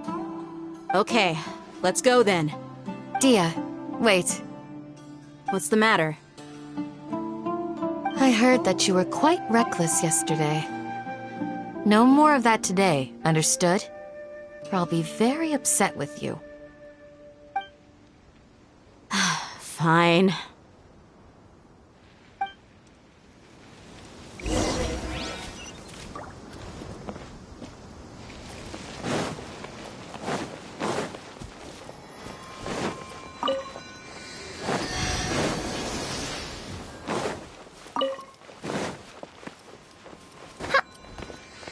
Brace yourselves.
Wouldn't gliding be faster?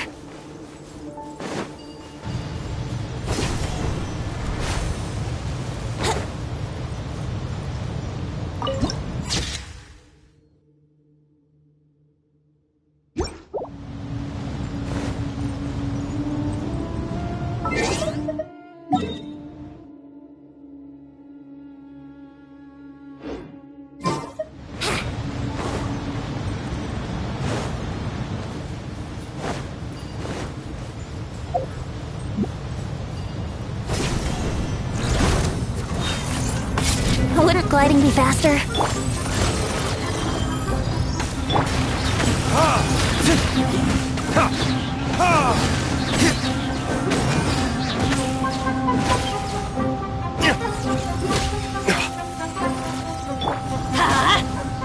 Everybody stand back! Midnight Phantasmagoria! Let's play!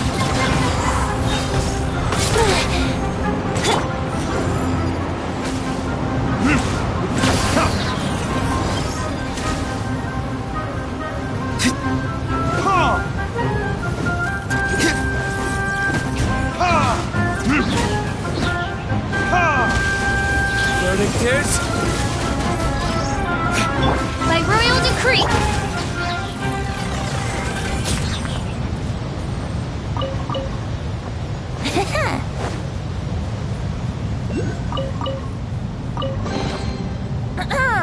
Have you heard the ballad of the treasure chest?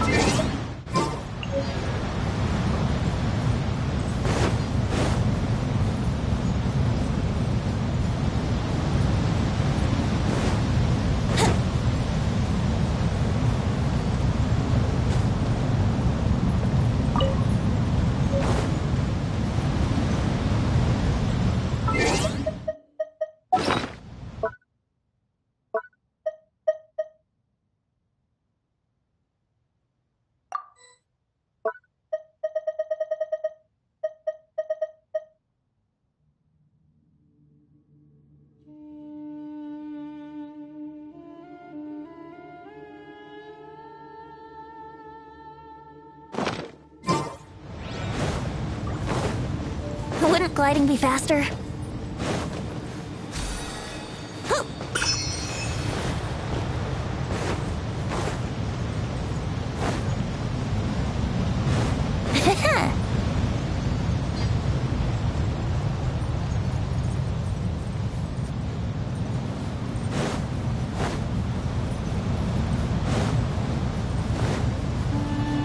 paragliding be faster?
Brace yourselves!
Here we go!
Wouldn't gliding be faster? Thank Barbados! Wait a minute.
Brace yourselves!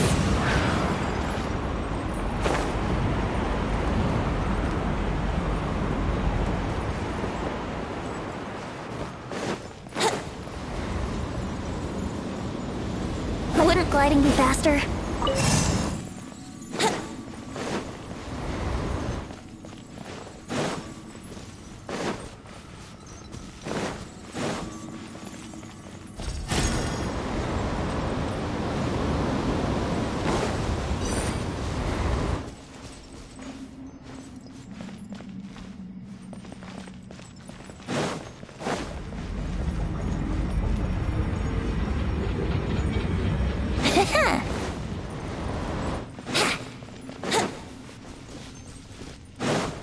Wouldn't gliding be faster?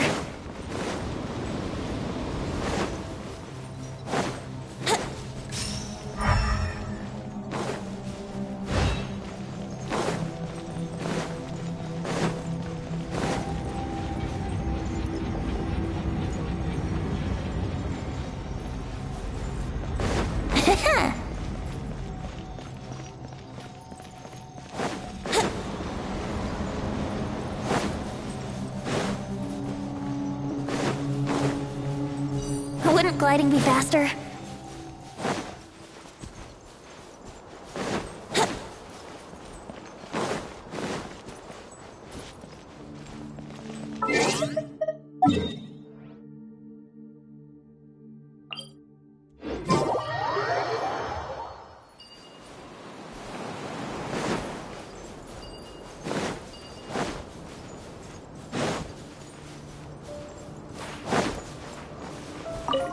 Let's play!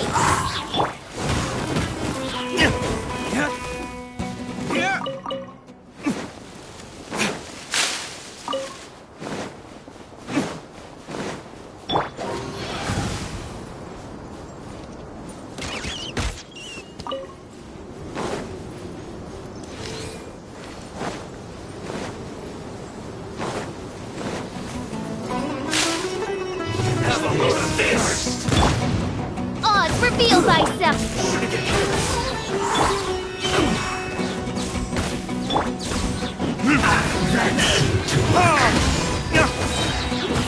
Burn!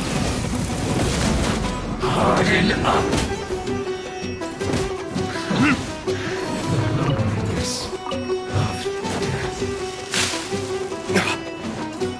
This was well By done! royal decree! Yahoo! Feels clogged. I'm going in!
Brace yourselves!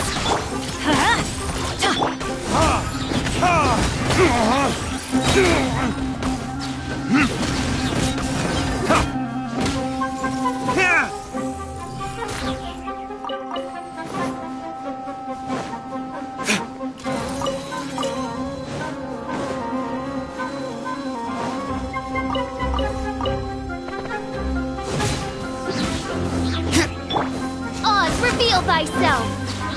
Here we go!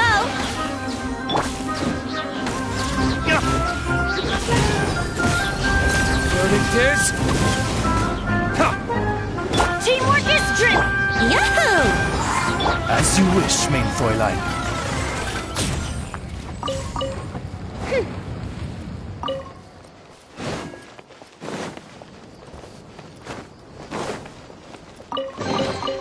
What trinkets lie veiled within this desolate plain?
Brace yourselves.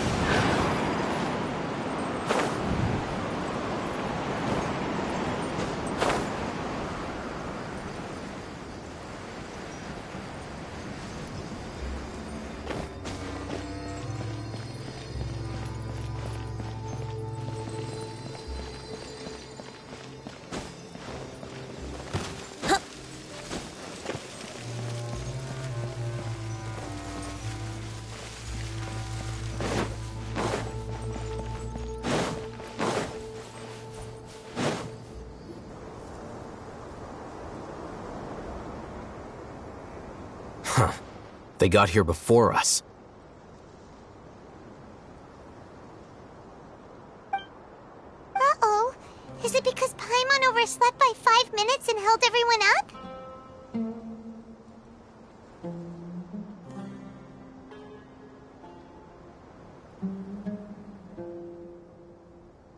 Is everything ready?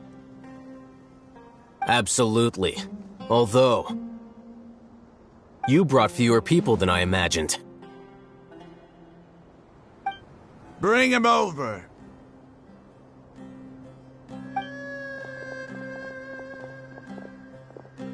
Grandpa! Why is there only one of them? Rahman, I've always thought of you as a man of his word. What's this about? It's a one-for-one exchange. Sounds fair, don't you think? And let me put it this way. Agreeing to any kind of deal with the Dendro Archon's people is already a huge compromise on my part. Don't you think you've asked enough?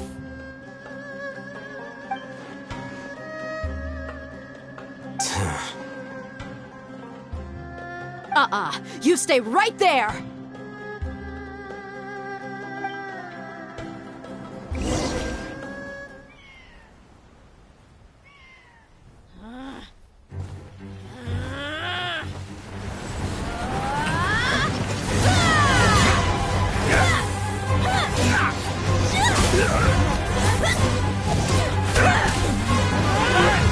Wait, what do you think you're doing? Grandpa! see this blade here? You coward! Why are your hands shaking? Wait a second! It's a earthquake!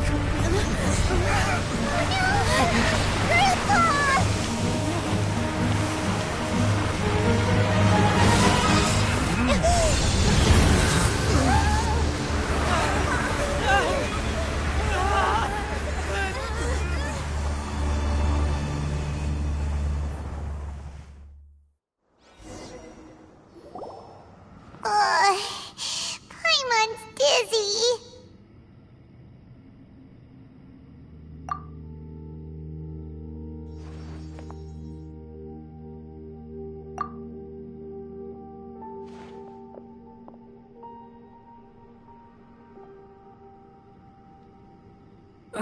This day's going just great.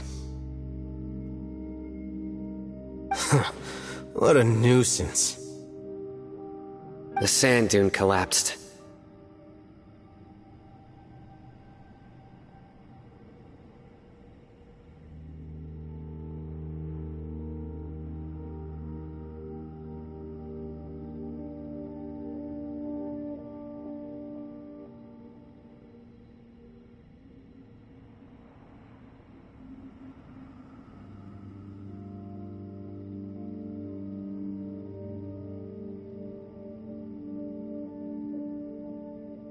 I saw an energy field. The village keeper protected us.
It glowed green with dendro.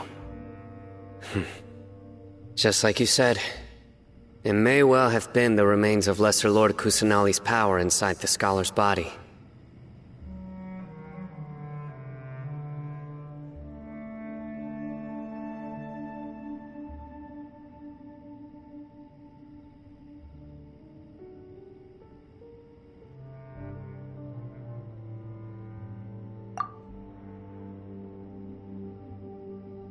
The Dendro Archon. The present one. Grandpa? Grandpa? Oh no, he's getting confused again. Hey, look around you.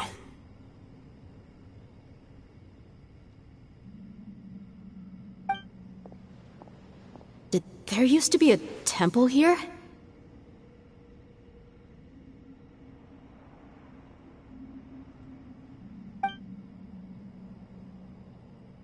It seems that when the sand dune collapsed, it exposed these underground structures. The symbols on the gate belong to the Scarlet King's civilization. This structure must be ancient. Over time, the sandstorms completely buried it and left it in the state we see now.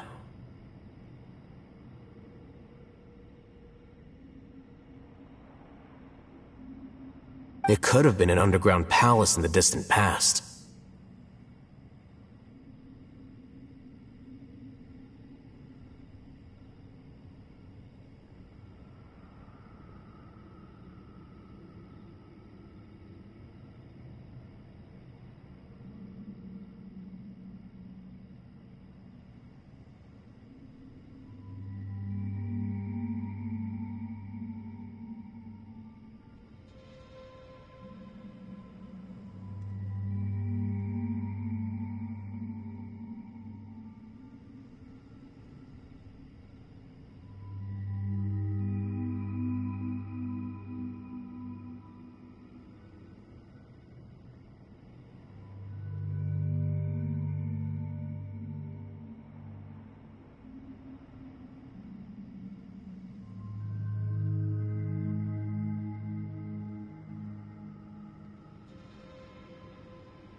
miracle. Praise the Scarlet King! What's he doing here? And his men too?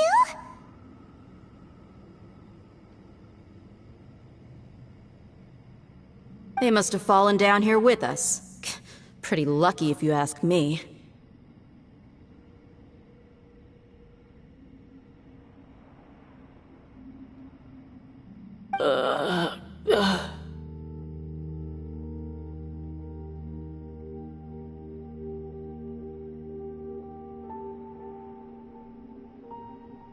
Most of them seem in really bad shape, except for him.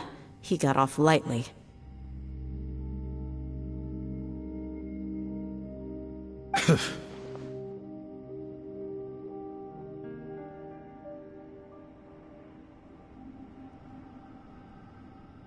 Mind your head.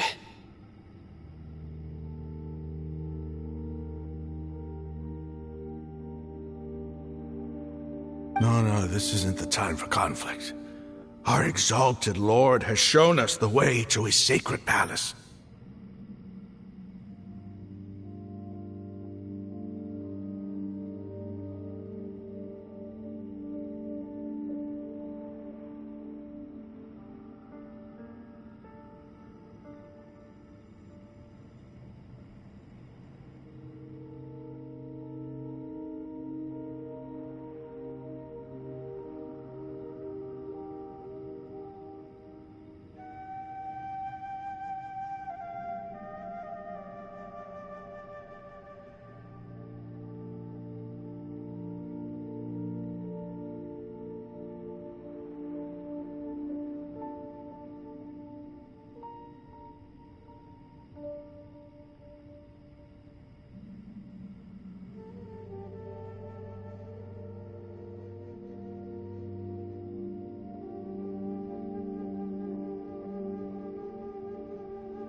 He's not actually gonna go in there, is he?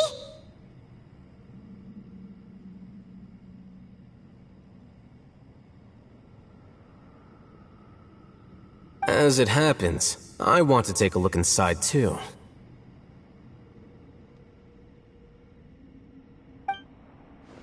What are you doing? Don't you think it's curious? 1 minute, Lesser Lord Kusanali's power protects us from harm, and the next, remnants of the Scarlet King's civilization appear. 2 major deities are vying to showcase their power to us. It would be a shame not to witness them both. Paimon thought you weren't interested in gods.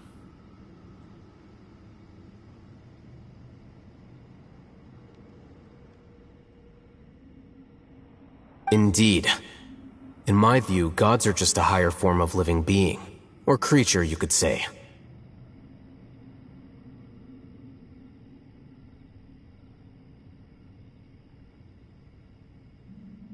New discoveries are always worth investigating. Whether they have anything to do with gods is neither here nor there. Raman, what are you gonna do about your men?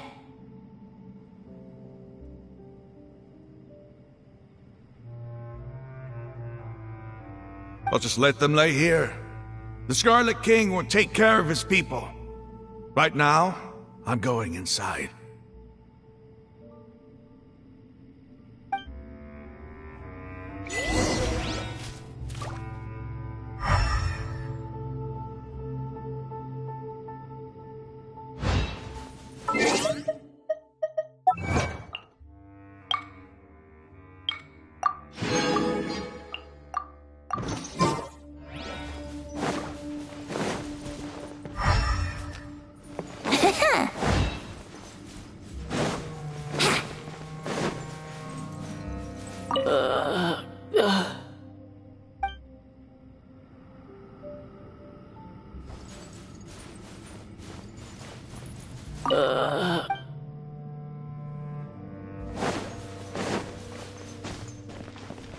Grandpa?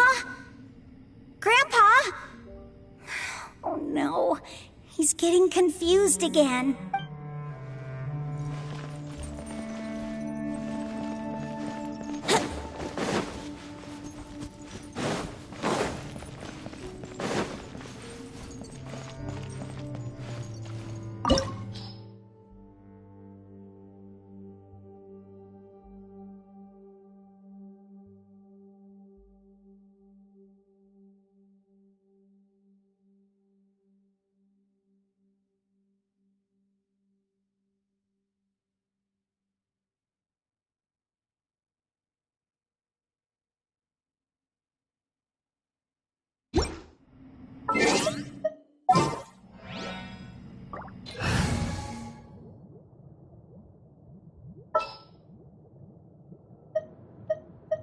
What are my orders?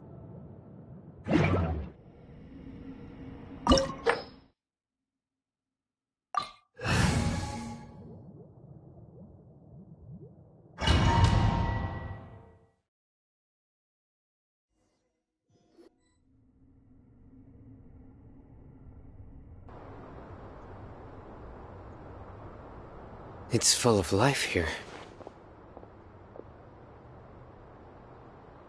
This defies comprehension. It looked completely desolate from the outside. Yet, it flows with energy inside. Yeah! And there's so many plants. It's so pretty! Sir Rahman.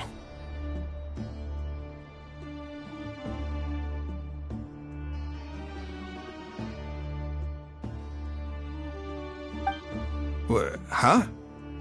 Me? Do you see another Rahman here? Are you mocking me? What do you mean, sir?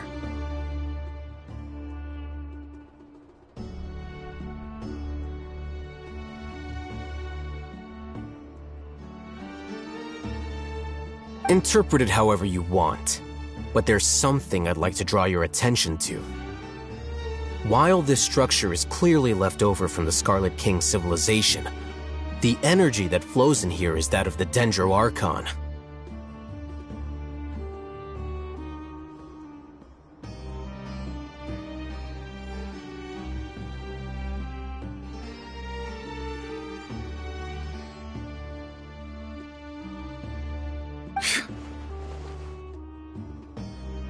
Whatever you say.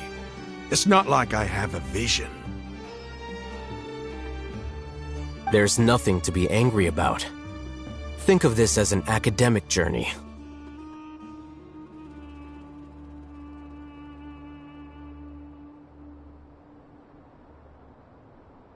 It does seem kinda strange.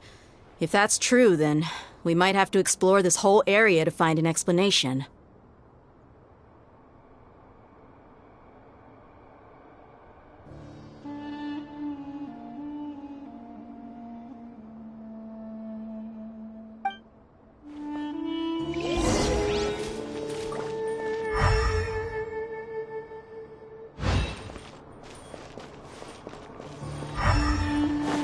Next on the agenda...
By royal decree, access denied.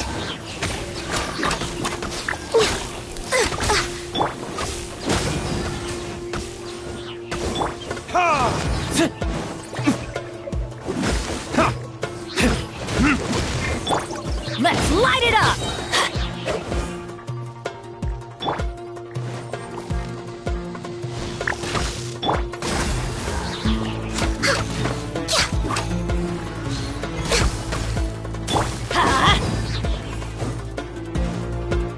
Adventure time!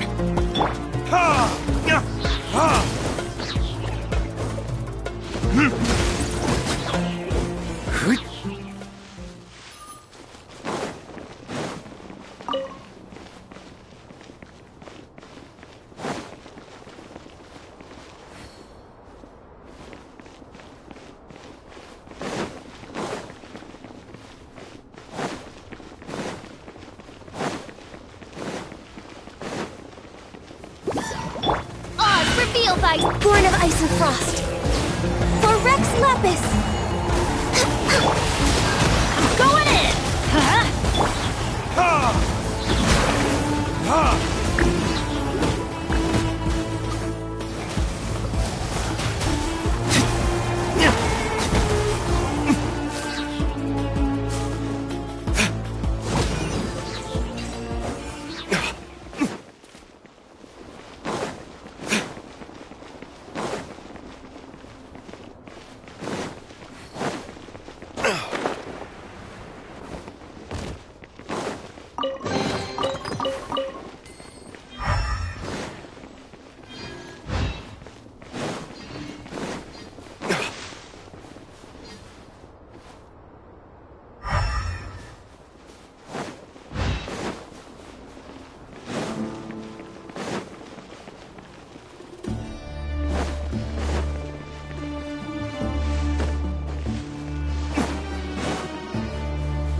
By royal decree, access denied.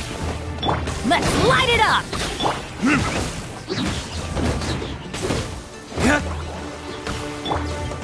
Shadow Raven, let night fall.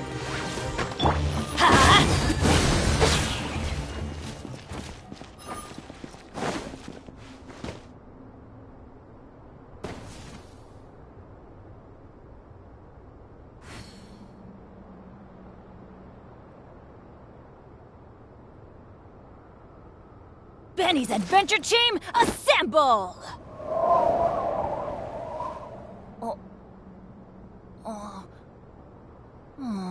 Or not.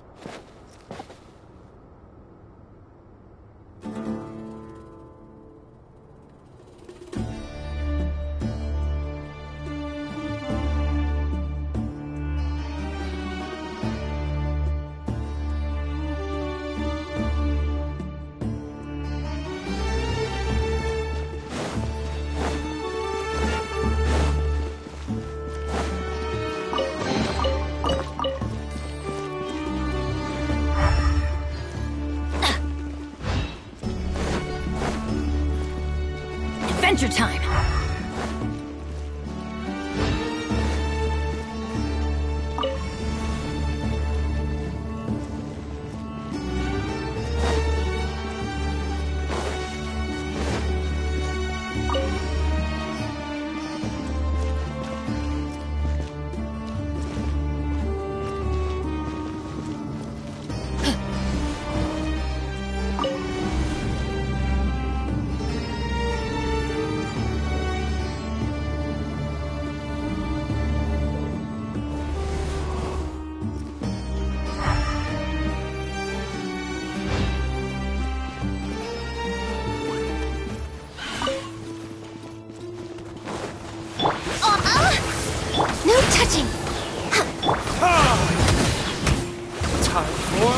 Retribution!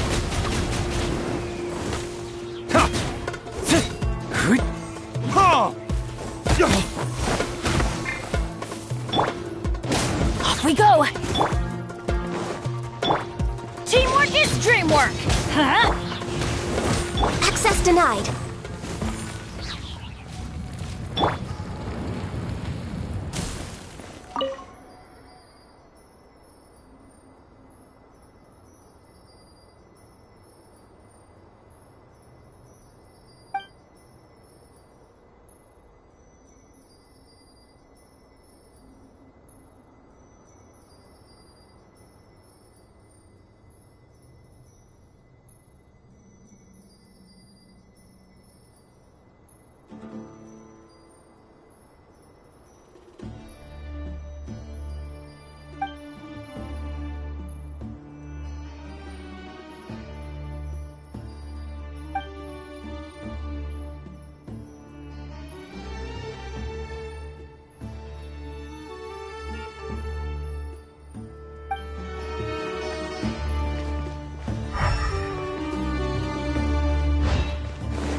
By royal decree!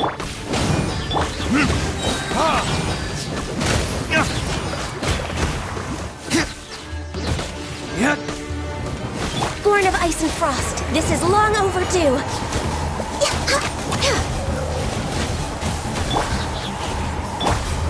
Loaded kicks.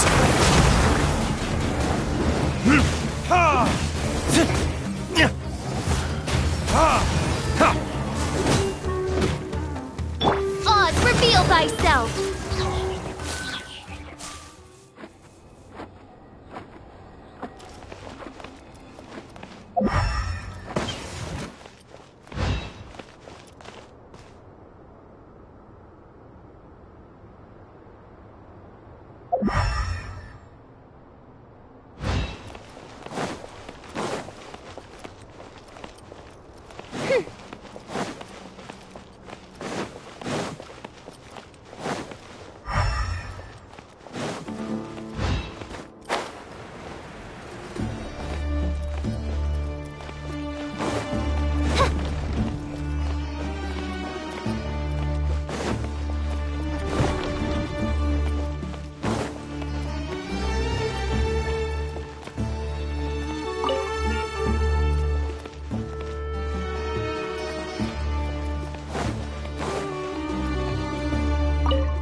It's a sight to see. The Scarlet King's splendor surrounds us. There's so much vegetation here. It's different than what I expected. Sure are a lot of plants for a desert. That's what I call divine providence of the Scarlet King.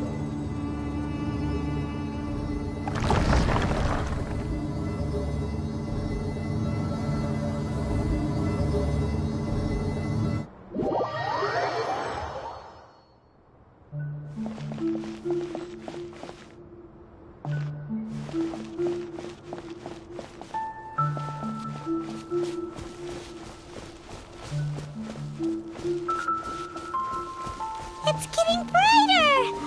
Oh, it looks so beautiful!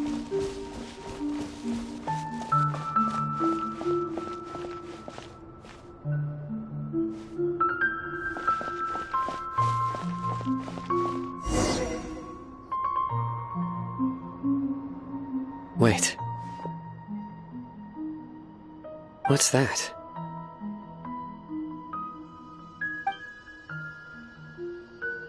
A load of flowers, and it looks like there's something among them.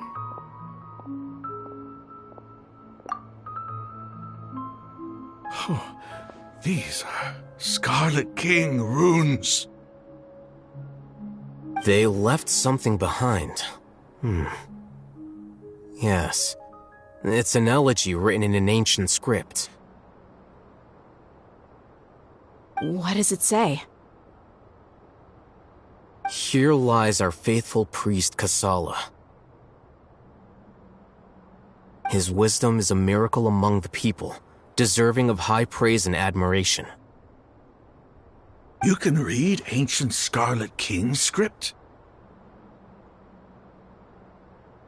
Of course.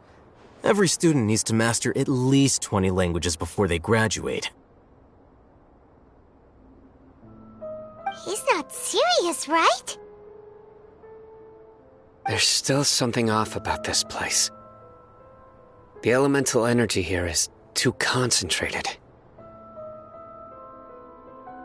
The scent of life. Is it trying to tell us something?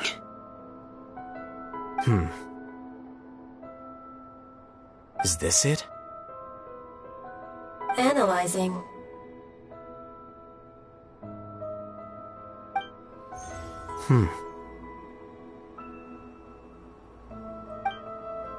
There seems to be a hidden message among these skeletal remains. Excellent. There's a device from the Scarlet King's civilization in this gravesite. I'll transmit the information over and project it for everyone to see. Isn't sharing knowledge against the Academia's rules? Yes. However, under the circumstances, I'd prefer you to see this for yourself. You'll understand after watching it.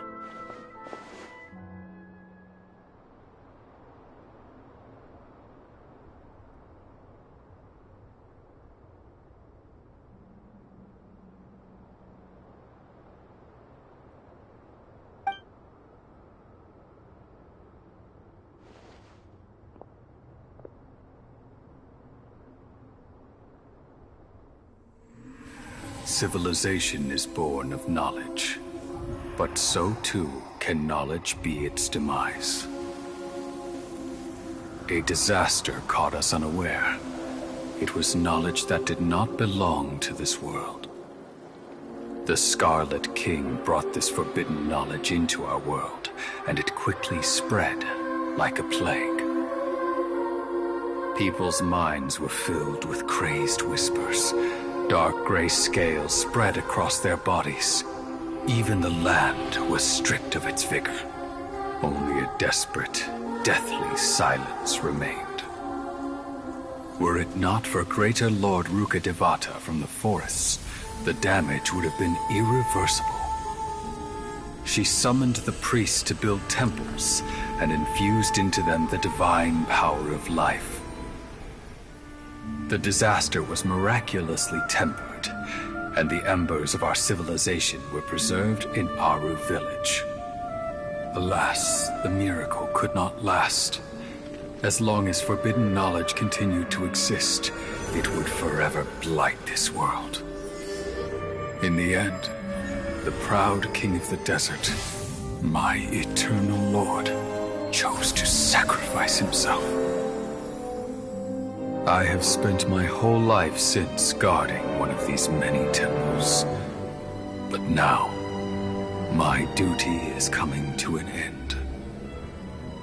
As I close my eyes for the final time, the sight of that noble deity will appear in my vision once more.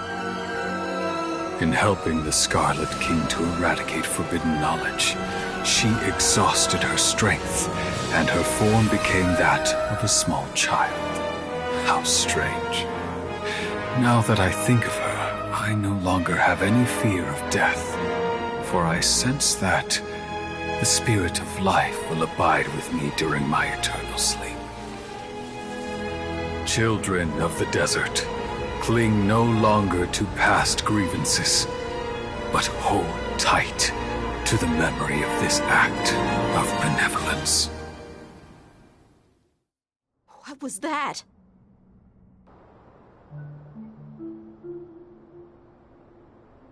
The priest's memories.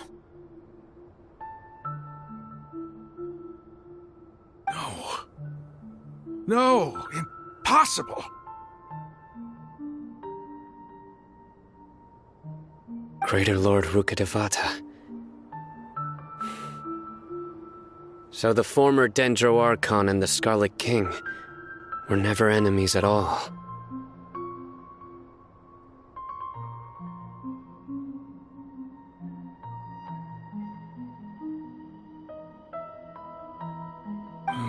But this doesn't make any sense. The Dendro Archon's followers, they're clearly... Was that the former Dendro Archon? She became so tiny in the end.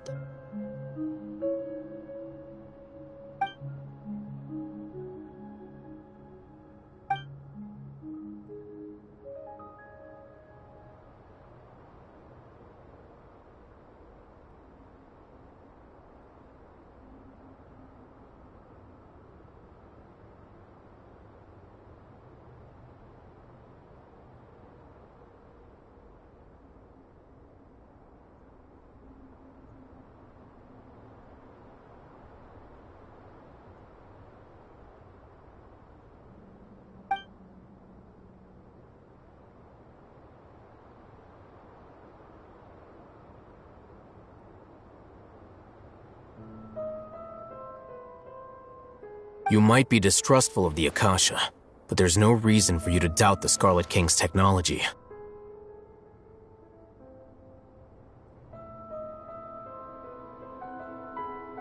You've just witnessed his priest's last words.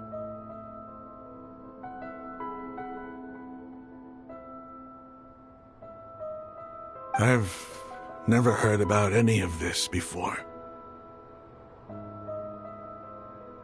The surviving followers of the Scarlet King all gathered in Aru village. Our god did not make mistakes. We refused to believe any of the rumors.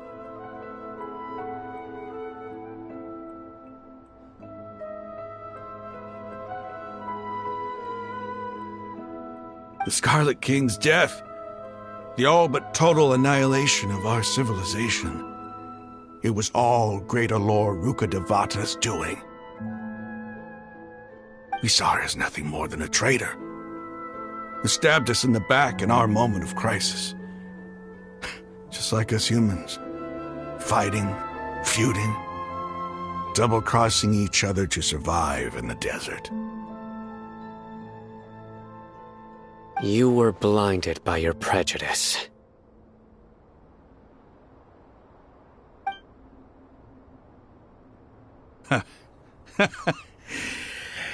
If I hadn't seen this for myself, if I hadn't witnessed his last words with my own eyes, ears, and heart, how could I ever begin to accept this? The truth is so far from what I've always known. Am I really supposed to believe that after all these years, all this time seeking revenge, suddenly now my enemy is my savior? Raman, that's enough. Give it a rest. You're starting to make a fool of yourself. Dia, tell me. My Eremites and I, what are we even fighting for?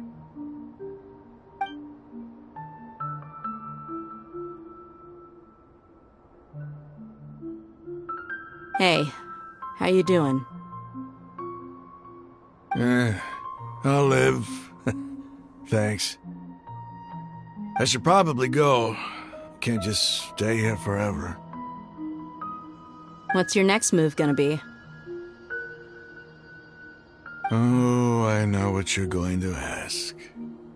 I feel deeply ashamed of everything I've done. You'll get everything you're asking for.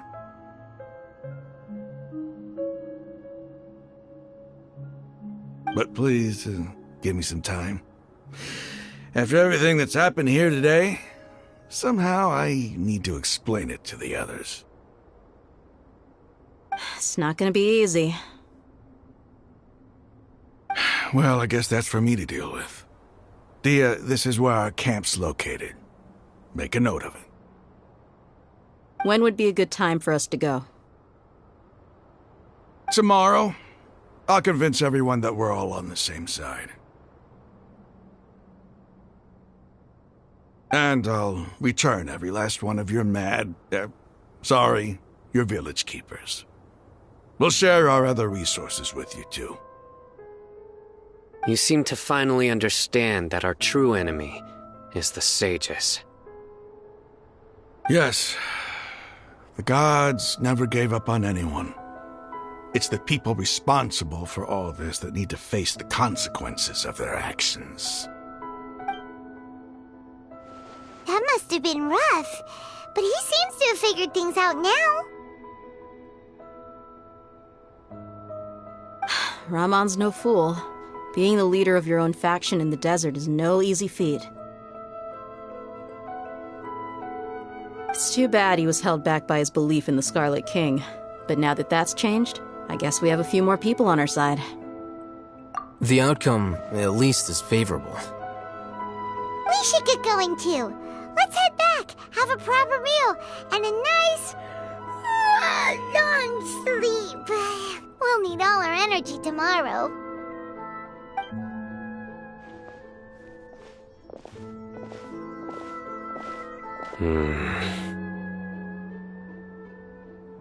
Sino, we're leaving! Stop yelling.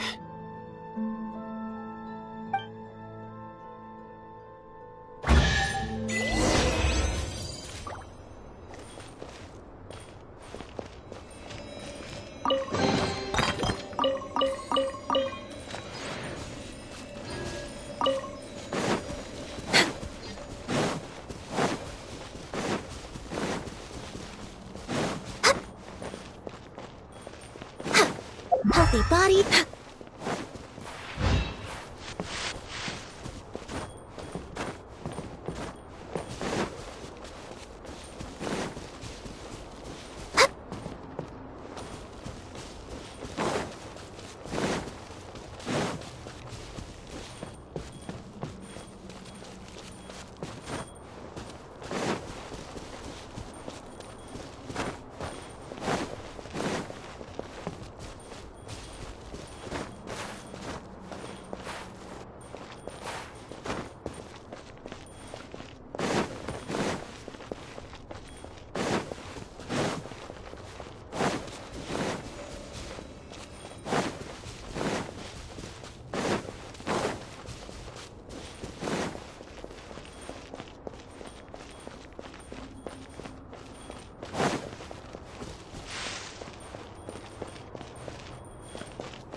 ready for a rehearsal?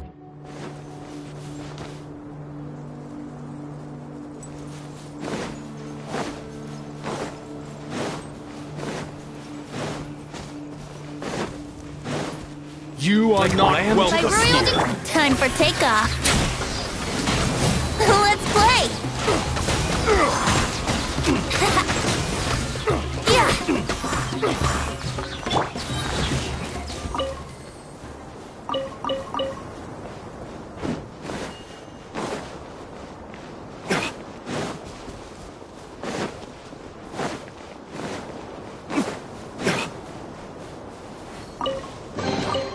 I suppose this will do.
Yahoo!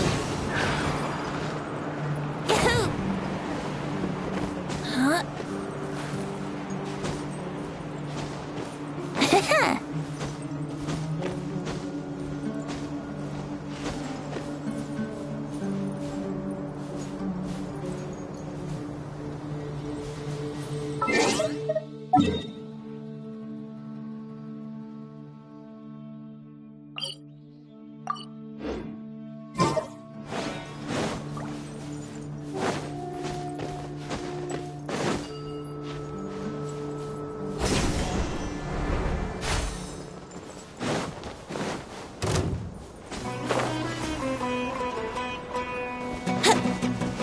As you wish, mein Fräulein.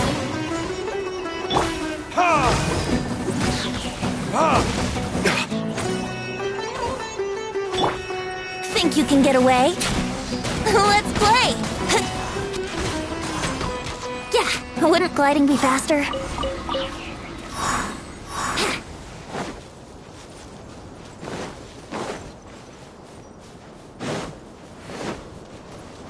Wouldn't gliding be faster?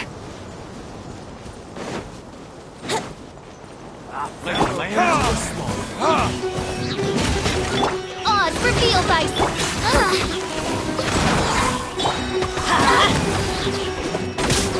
Going in! Time for takeoff. Brace yourselves.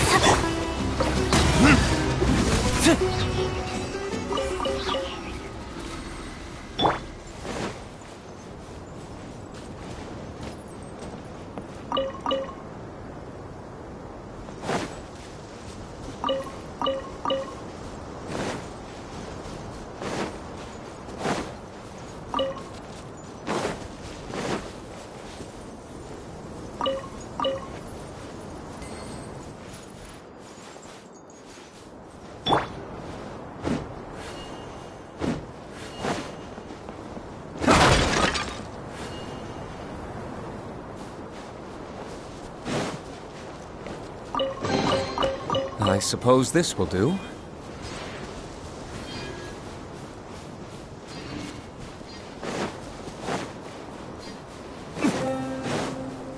Here we go!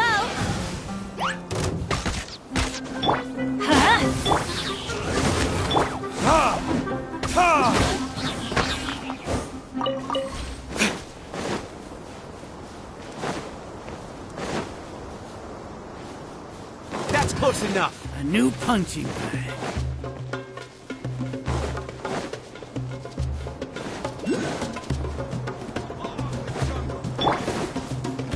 Midnight Phantasmagoria.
Yahoo!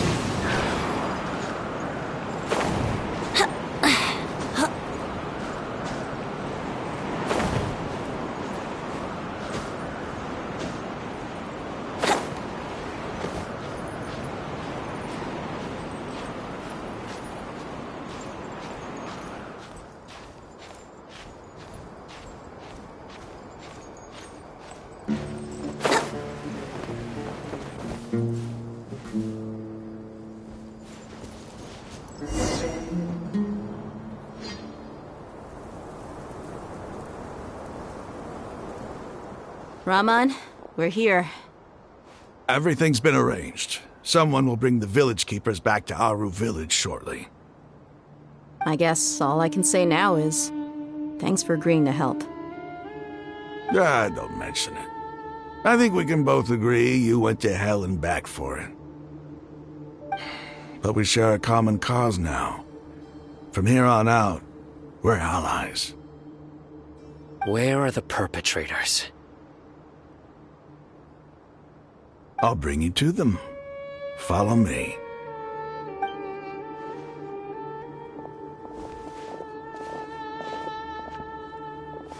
So these are the people who kidnapped the village keepers.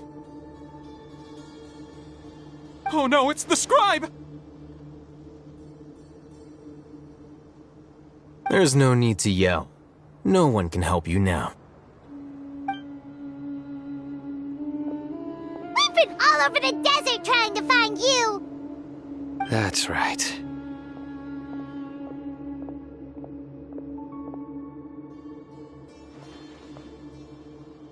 General Mahamatra? No, no! Make it quick, please! Swift and painless! Whoa. The moment they set eyes on Sino, they turned pale like they've seen a ghost! You should have known that I would be coming for you. Wait, we were just following orders. You know what I'm talking about, right? There's no way we could have done all this by ourselves. No, not Sino. He's gonna tear us limb from limb. I could do worse.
Please have mercy!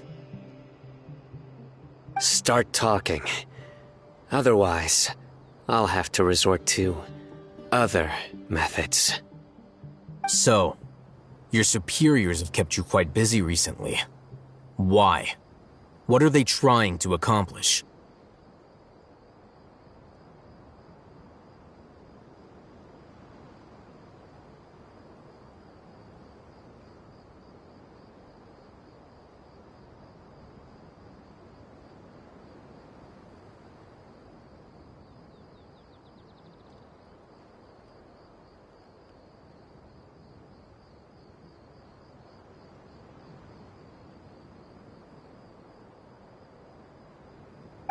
They, wanted to extract canned knowledge. Don't play dumb. You know what I'm really asking. They extract divine canned knowledge. Then what? I really don't know how to explain it. Well, you better start talking or you'll be sorry! You don't want to make things any more difficult for yourself, do ya? Be my guest.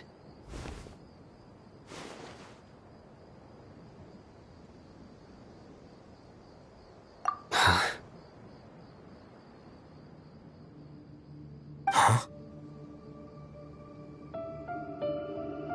Uh-huh. That sure didn't sound like a fancy metaphor or anything. You're serious, aren't you?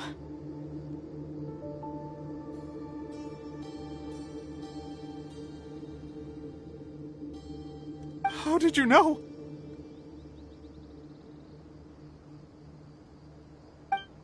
There's no use hiding it now.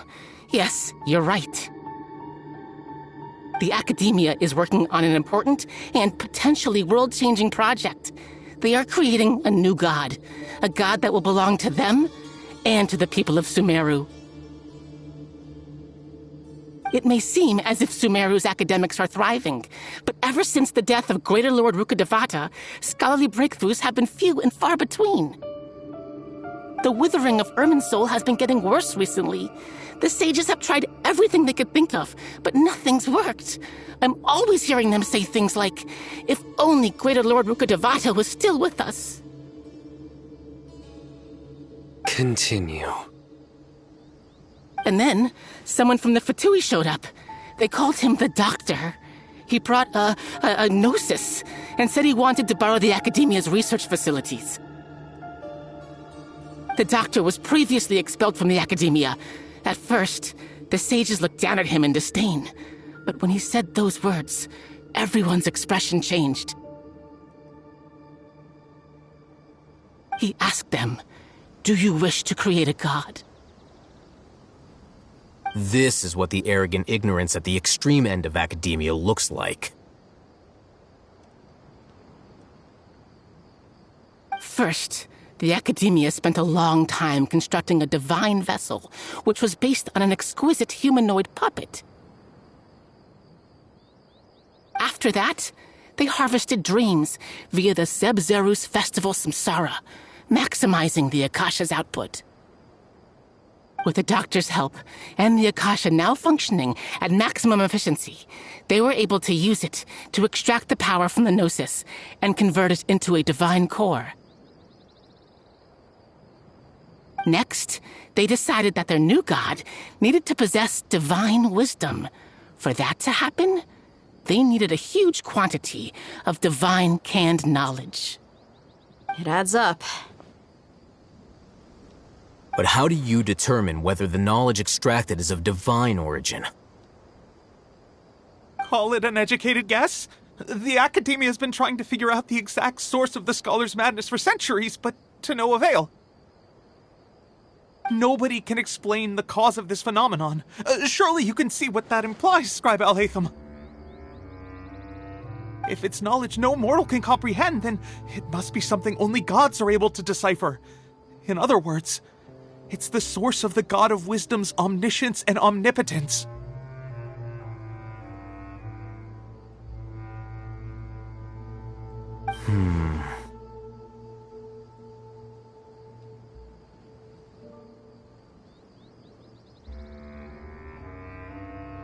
You must have noticed by now. The Academia doesn't care about who their god is. It's the ability to exercise control over knowledge and wisdom that matters. It is as if they are cursed with a desire for omniscience and omnipotence that burns in their blood. Some organisms demonstrate phototaxis, and thus orient their entire lives in respect to sources of light. For the sages, their only source of hope is the existence of a deity who embodies the acme of wisdom. This is but a form of phototaxis. For many scholars, the absence of a god of wisdom means stumbling in the darkness for the duration of their lives. Then what does Lesser Lord Kusanali mean to you? Is she not a true god present in this world? If you already have a new god, why try to create another one? From the beginning, the Academia has never treated her as a god. When the Academia first discovered Lesser Lord Kusanali, the newborn god of wisdom, the sages hoped that she would be as wise as Greater Lord Rukkhadevata. But upon evaluation, they found that at the time she possessed no more intelligence than any ordinary human child. The sages never had a ruder awakening. This forced them to accept that Greater Lord Rukkhadevata had indeed passed away. Not to mention that Lesser Lord Kusanali's gnosis had been used to power the Akasha this entire time. By herself, she has neither an Archon's raw power, nor the spectacular insight expected of a god of wisdom.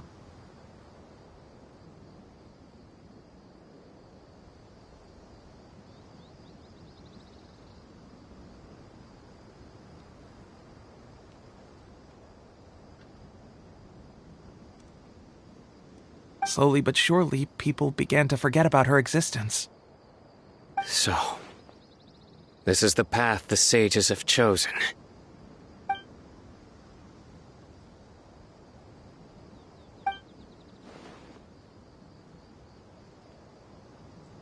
All right, let's try to keep our cool. If everyone's in a bad mood, then let's change up our scenery.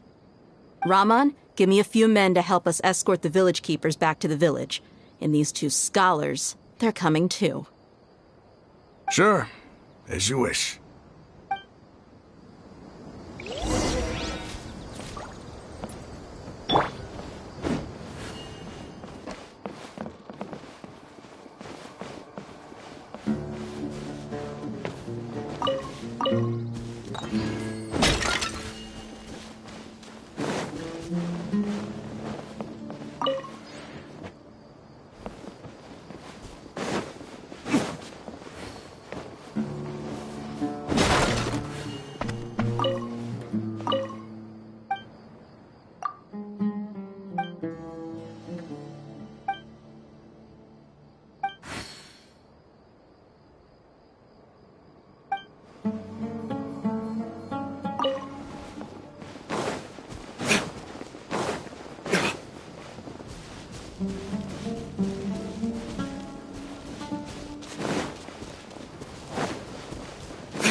royal decree.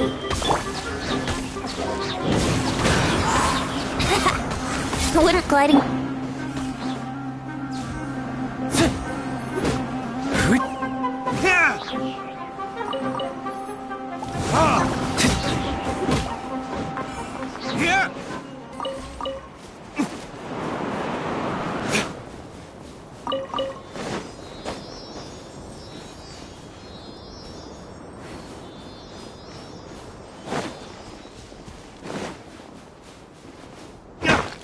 That's close enough. Midnight Phantasmagoria.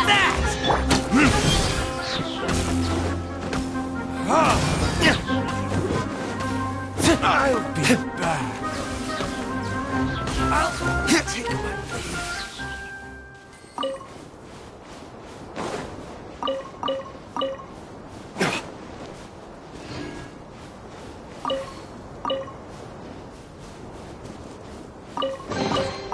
I suppose this will do.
I still have a lot to do at the guild.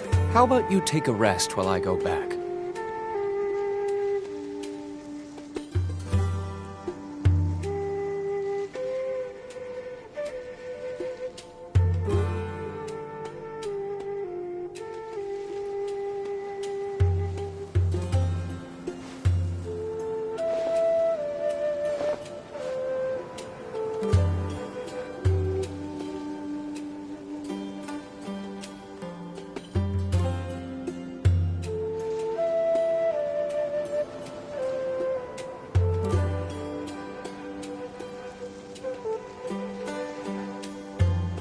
Guess we can rest a bit.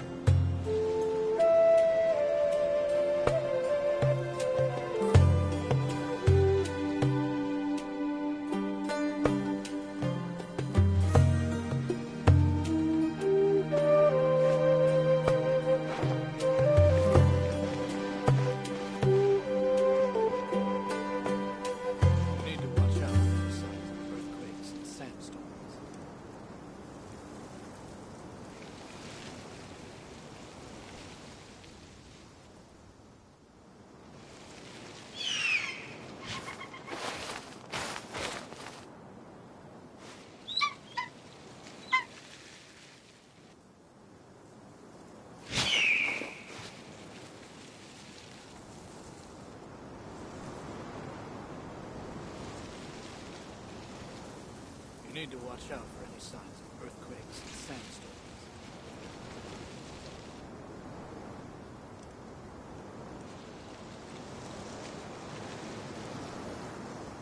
You should really bring the Knights of Favonius with you next time.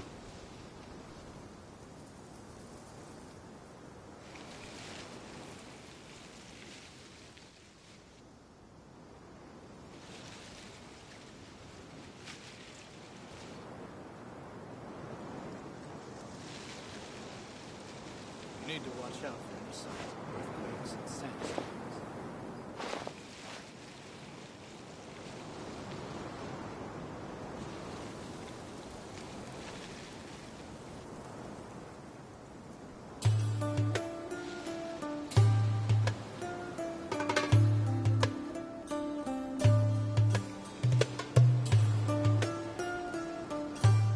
Guess we can rest a bit. You need to watch out.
The village keepers you've found have all been returned to their homes, and each one has a dedicated caregiver to look after them. The 2 new scholars are being kept under close supervision, too. Really great work, everyone.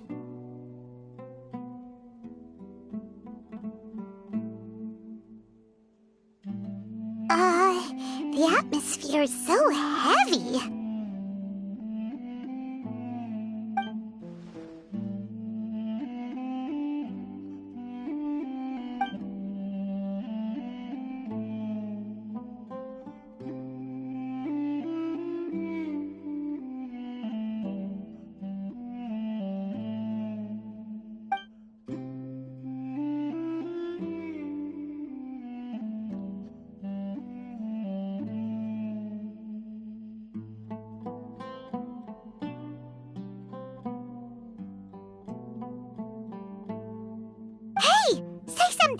Stop spacing out!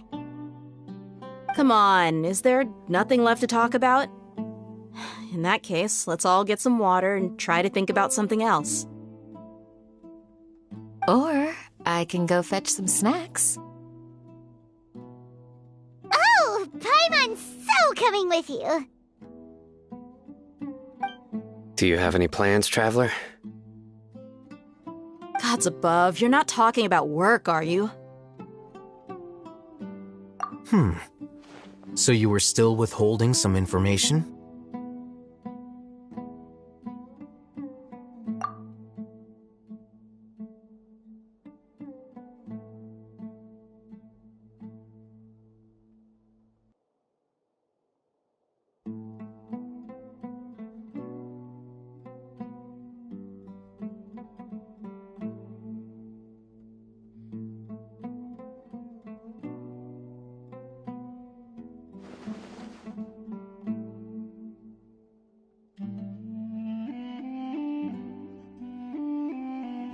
Even though we lived through all of this firsthand, it still feels super surreal to hear you talk about it again.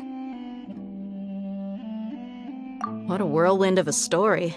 I felt like I was holding my breath the whole time. It seems like there will be more issues to face in the days ahead than I'd anticipated.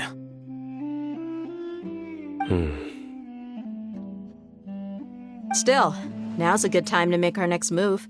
Now that Ramon's joined us, we'll be an even stronger team.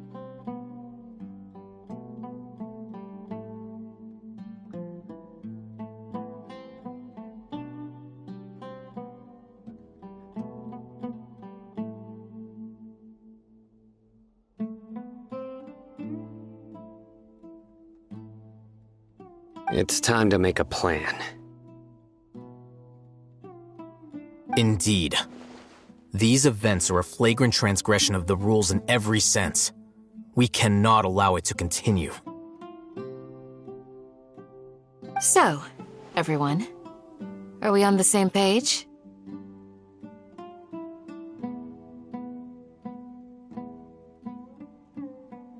Crush the sages and rescue our god. That is our ultimate goal. Well, let's brainstorm a little more about what other resources we can draw on. The next time we gather here, we must have a solid plan.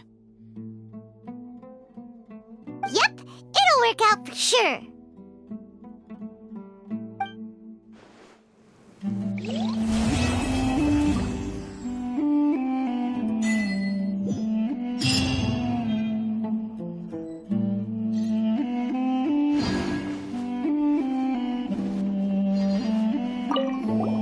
Don't rush. This is a big undertaking, and the planning and preparation for what lies ahead will no doubt take some time. Take it slowly. We need to make sure the plan is as effective as possible.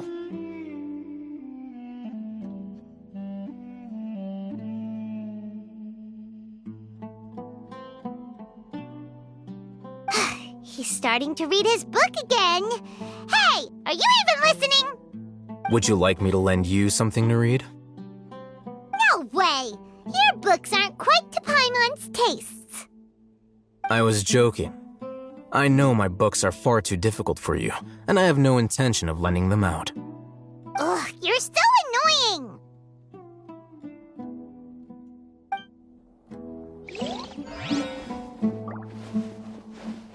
You must let me know if there's anything I can do to help. Though I cannot leave Avra Village, I can't help but feel stirred when I see the looks in your eyes.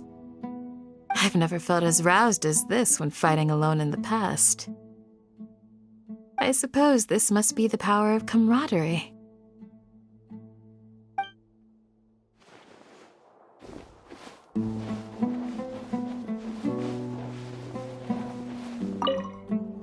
In the past, I never imagined that even the gods could suffer from hardship. If we can find a way to change all of this, will this nation become a better place?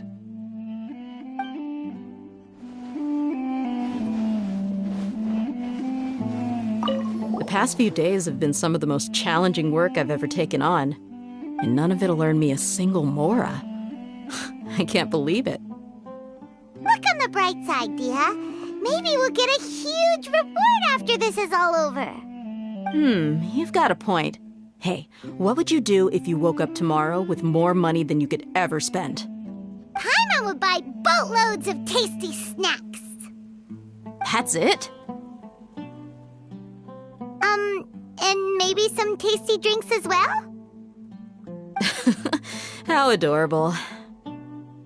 Well, here's to all our indulgent fantasies. If there's a chance they can come true, I'll give it my best shot. And here's hoping that everything we do from now on will change this world for the better.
I still have a lot to do with the guild.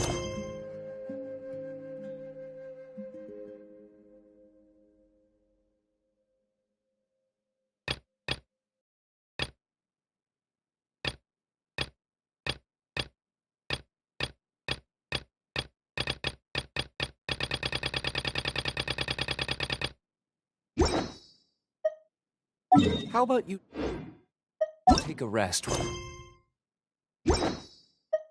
Go back.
You should really bring the Knights of...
you